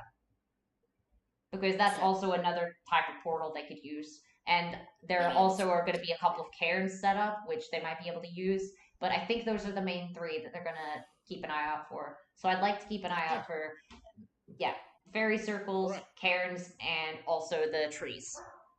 We'll scope all those out then and notify and get all locations down on the map. All right, let's do it. And I will just say that these two head off and they start mapping out all of the various points where all of the portals could be, and they keep going until Reyna is happy with the fact that you have gotten as many of them as you can possibly find, and you're also fairly certain that you know where all of them are, exactly how they're going to be used, and then you're able to return back and you have a very detailed map with a lot of individual trees listed in Ilder's Forest. Yep, that's useful. Man, I'm getting so many brownie points from the War Council. Yeah. I'm looking forward to you guys meeting the War Council next session. It'll be interesting. By the way, Robbie, I will also say, Andrew will have gotten a message, as you will see one royal guard will be standing on the outskirts of the forest. We'll just be saying, Andrew, I have a message here for you. I'm not here to arrest you. I just wanted to tell you something. And he'll just be holding out a letter. Should I stick it down somewhere? Oh no, I'll collect it, good sir, and then you'll see, like, you'll see the ferret riding on top of the savage Steve. All right then, and he will pass over a letter. By proclamation of the Queen, any individual who is willing to assist in the upcoming defense of the city of Orthrund will be. No one will make any attempts to arrest them, and they will be pardoned of any crimes less than that of crimes against the gods, including treason, for obvious reasons. So, you are no longer wanted, at least until, provided you are willing to assist with defending the city. So, you're free to enter the city without any fear of law enforcement imprisoning you. I just figured that you should know. Yeah, that was all I came here to tell you. All right, Andrew has just basically been informed you're allowed to enter the city provided you're going to help with defending it, and the law enforcement isn't going to try and catch you for the next 7-ish days, or actually more like the next 11 days, considering how long the invasion's going to be taking. I mean, yeah, that would be kind of dumb. Yeah, I mean, the next 11, if it's a long invasion, that actually means we could get more Chico Umaro forces as reinforcements before the end. Yeah, well, basically how it's going to be is they'll start invading on the 8th, and then they will have to stop invading on the 28th of Fetris, and then they'll have to stop invading on the 3rd of the next month. Let me double check what that one's called. I think we have 28 months. Wait, we have 28 day months. Yes. Every month is 28 days. I wasn't sure. I did not remember how long months were, so... That's okay. Yeah, that's how long months are in this world. Just because it's easier. Easier to keep track of in this world. I guess Thug didn't like the idea of complicated multi-day systems of months. Correct. Thug does not like complicated stuff. Right, it was just flat. Alright. So, yeah. What do you wish to enter the city, Andrew? You are free to, at any point. Well, I mean, I guess he can pay a visit to the gang on top of the Savage Steve, so yeah. Okay, all right. In that case, Andrew will arrive at the castle gates. And they will just say, no, you're not allowed to enter the castle because, well, you don't live here. You have no reason to be here. Who are you here to see? I'm here to see the gang. I'm here to see Ascension and the gang and the crew. And I also have this, and he's gonna take out the letter and stand on top of a crocodile snout, on Steve's snout. The guard will nod and will say, yes, that means you won't be arrested. That doesn't mean we can just let you into the castle, but I will let them know that Andrew is here to see them. Oh, well, thank you very much, good sir. Mm. Alright, Savage Steve, eventually you'll get your moment to shine in there. Alright. Alright. And party, you will receive a message that Andrew is at the front gate with a crocodile. For some reason. I'm not even gonna begin to question what the fuck's going on. Let him in. Okay, Andrew will be let in. He will see that everyone is currently spit roasting a bunch of random animals that are being tossed and sitting around with one crocodile that they've eaten already and just a bunch of crocodile scales on the floor. One crocodile that there's a pixie sitting on who just seems to be enjoying a bunch of scritchies. And just that. So, Andrew is here. Andrew is here. So Andrew's just gonna, like, Steve is just gonna walk in, like, super proud with his, like, chest out, I guess. Oh, hello, good sir. It's been too long. You can see I have a new friend with me. This is and the other crocodile will look over and will just go, huh. So you made friends with the people here too, huh? Yeah, I did. This guy's cool. I like him. He can talk to me. Can you talk to any of them? Nah, just Reyna. But that's okay. I like her. I want to stick around with her. She's always been nice to me. Fair enough. Well, I am gonna be a star. Okay, that's very nice, Steve. I am gonna be her friend. I'm happy with that. Anyway. Okay. Hey, Andrew? Yeah? Don't do anything stupid while you're here. Oh, I mean, I can't exactly promise that I won't do anything stupid. Andrew.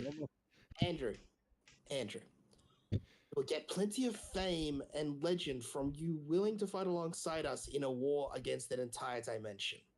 So, instead of doing anything stupid that might, say, damage the kingdom, be dangerous, stealing anything from the castle, anything like that would be a bad idea, because that would actively screw us over in the attempts of a war, make it harder for us to do anything, and actually make you a criminal that we have to stop. Sound clear? Oh, I mean, yeah, everything does sound very clear. Are you going to listen to it? Because otherwise, you have a meeting with 3 different swords. Can I book a reservation, or... No. Fair Do the enough. damn thing for once or else. Wow, this customer service is really something, isn't it, Steve? Yeah, I mean, come on, we just arrived here to say hi, and what do we get? We get it. Senshin just sort of offhandedly. Senshin does not understand what Steve is saying because Steve is speaking in cross. This is unrelated. He just picks up like whatever the thing was, just rips a pig's head off one of the spits he was taking, just so he can start eating more of it. Just toss it on the floor in front of the other crocodile. And you will see that Reyna will just go up and will whisper, Did you understand what what Steve said over there? Do you want me to translate? The crocodile said something? Yeah. He's saying that we just arrived and what do we get? I'm not sure if that's important. Oh, you want a... Okay. Hey, you want a pig's head? Eat the pig's head. Look, I'm being as clear and as kind as I can with this, Andrew. I like you. Please, for the love of fucking God, don't be stupid. And you'll just see that the crocodile will start happily eating the pig's head. All right, now Okay. this is customer service. I am- And- I am wanting to be able to work alongside you for a long period into the future. Please, please, please don't do anything stupid. Okay, how about we make an agreement then? I will be completely intelligent for the entire length of the war, but afterwards, can I go back to my idiocy? Well, you're ready to see endanger the kingdom in a way that might get you arrested or killed. Oh, killed part, I'd say no. You do remember this kingdom basically as like either work or death, right? It does not have prison. Prison is not a thing in this kingdom. It's pretty much you get a fine, you have community service, you get exiled, or you get killed. Or if you're really bad, like Reed, you get put before divine judgment, and the gods get to put a worse sentence than death. So those are the 5 types of punishment that exist in this kingdom. Now, you don't have much money because you are a bandit. If you're forced to do work, then you're going to have to actually, work an honest job for a little while. If you get exiled, then you'll never get to return to the Red Forest again. If you get killed, I think you can figure out what happens there. And divine judgment isn't exactly a picnic. Okay. Well, sure, Very I don't fun, think isn't it? most of the gods would smite you, but it's still not going to be fun, even if just one of them decides to smite you. Yes, if our soul decides, you know what, you're not tricky enough. And there's Or an someone absolute decides they're too guarantee tricky. that you're not going to be able to please all of them. At most, you're going to be able to make 11 out of the 12 of them happy. Because, Thug and Aerosol.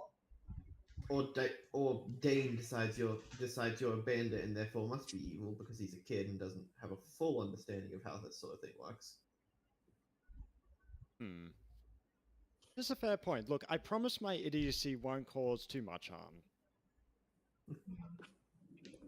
Well, it's the whole reason that there is a whole zodiac of 12 different major gods is because not all of them agree on things, and some of them will punish you if the humans decide that you deserve punishment from them. Oh, I mean, Well, Basically, they're not allowed to Sentient interfere unless the humans specifically request it in matters of judgment most of the time. mortals. Which means that, if the mortals specifically request that the gods get involved, then the gods can get involved. And that is generally not something you want to happen because there's always going to be at least one god that's going to want you smited. Mm. I can So, definitely. do you see my point, man? Like, I get it. I'm he just leaves over to him. I've done my share of banditry in the past too, but like, let's do this intelligently and not do it in a kingdom where our 2 biggest options are fines which you can't pay, exile where you can't go back home, or death where you die. Or death where you can't live. Fines that you can't pay, exile that you can't return from, death which you can't survive. Yeah. Because people die when they are killed. Except some people. Most people die when they're You killed. think killing me would be enough to make me die? In most cases, yes. I fucking love Anos. I fucking have a character basically that. But yeah, so like, I get you, pal. I get you, but like, all things in moderation. All right. I'm willing to go with that. Just know that my moderation kind of goes up and down at times. Deal? Correct. However, here's a great idea for this. I get that you're trying to be like, this whole, what's the word for it? Like famous bandit? Is bandit necessary for that? Or is it just you're already famous? Honestly, the bandit part is kind of a code name for showman or businessman or great performer of arts and Just savage. stand up. Just go to one of the pubs and do stand up. You'll be great. Oh, you think they'd like me? It's a traveling performance. I don't fucking know. The banditry thing seems like it is actively antagonistic against what you actually like to do. Well, that actually is a fair point, but I like it too much. Well, why don't you try telling a story?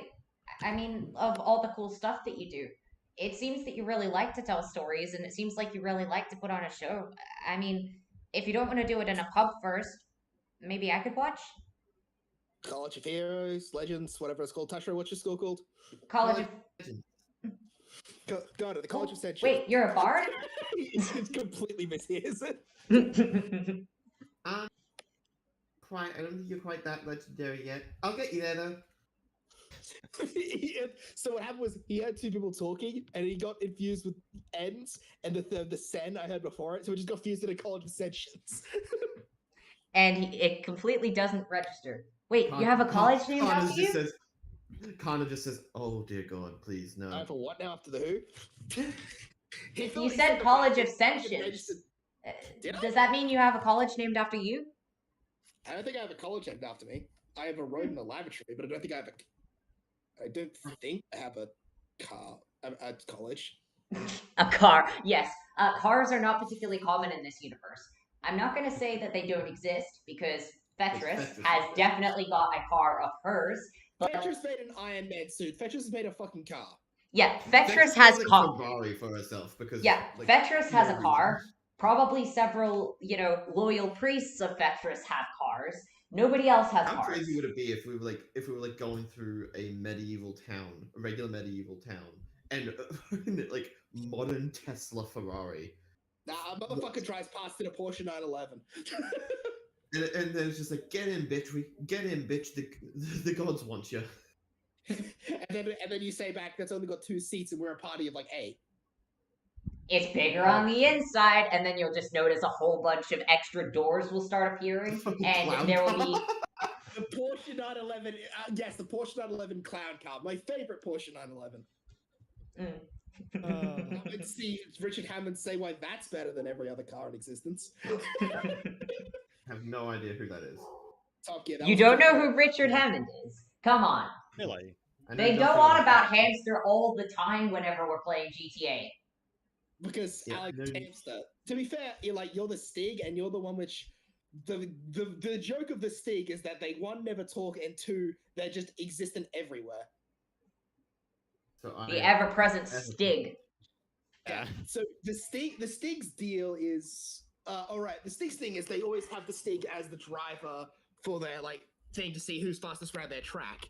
And the way they always introduce the Stig is something on the lines of, some say that he blinks sideways, while others say that he can only sneeze on a Tuesday. All we know is he's called the Stig. And that's basically the Stig's introduction every time. That's they come with 2 different things of varying weirdnesses, and then say all we know is he's called the Stig. Except sometimes when they don't do that, and it's really good. Yeah, it is really good.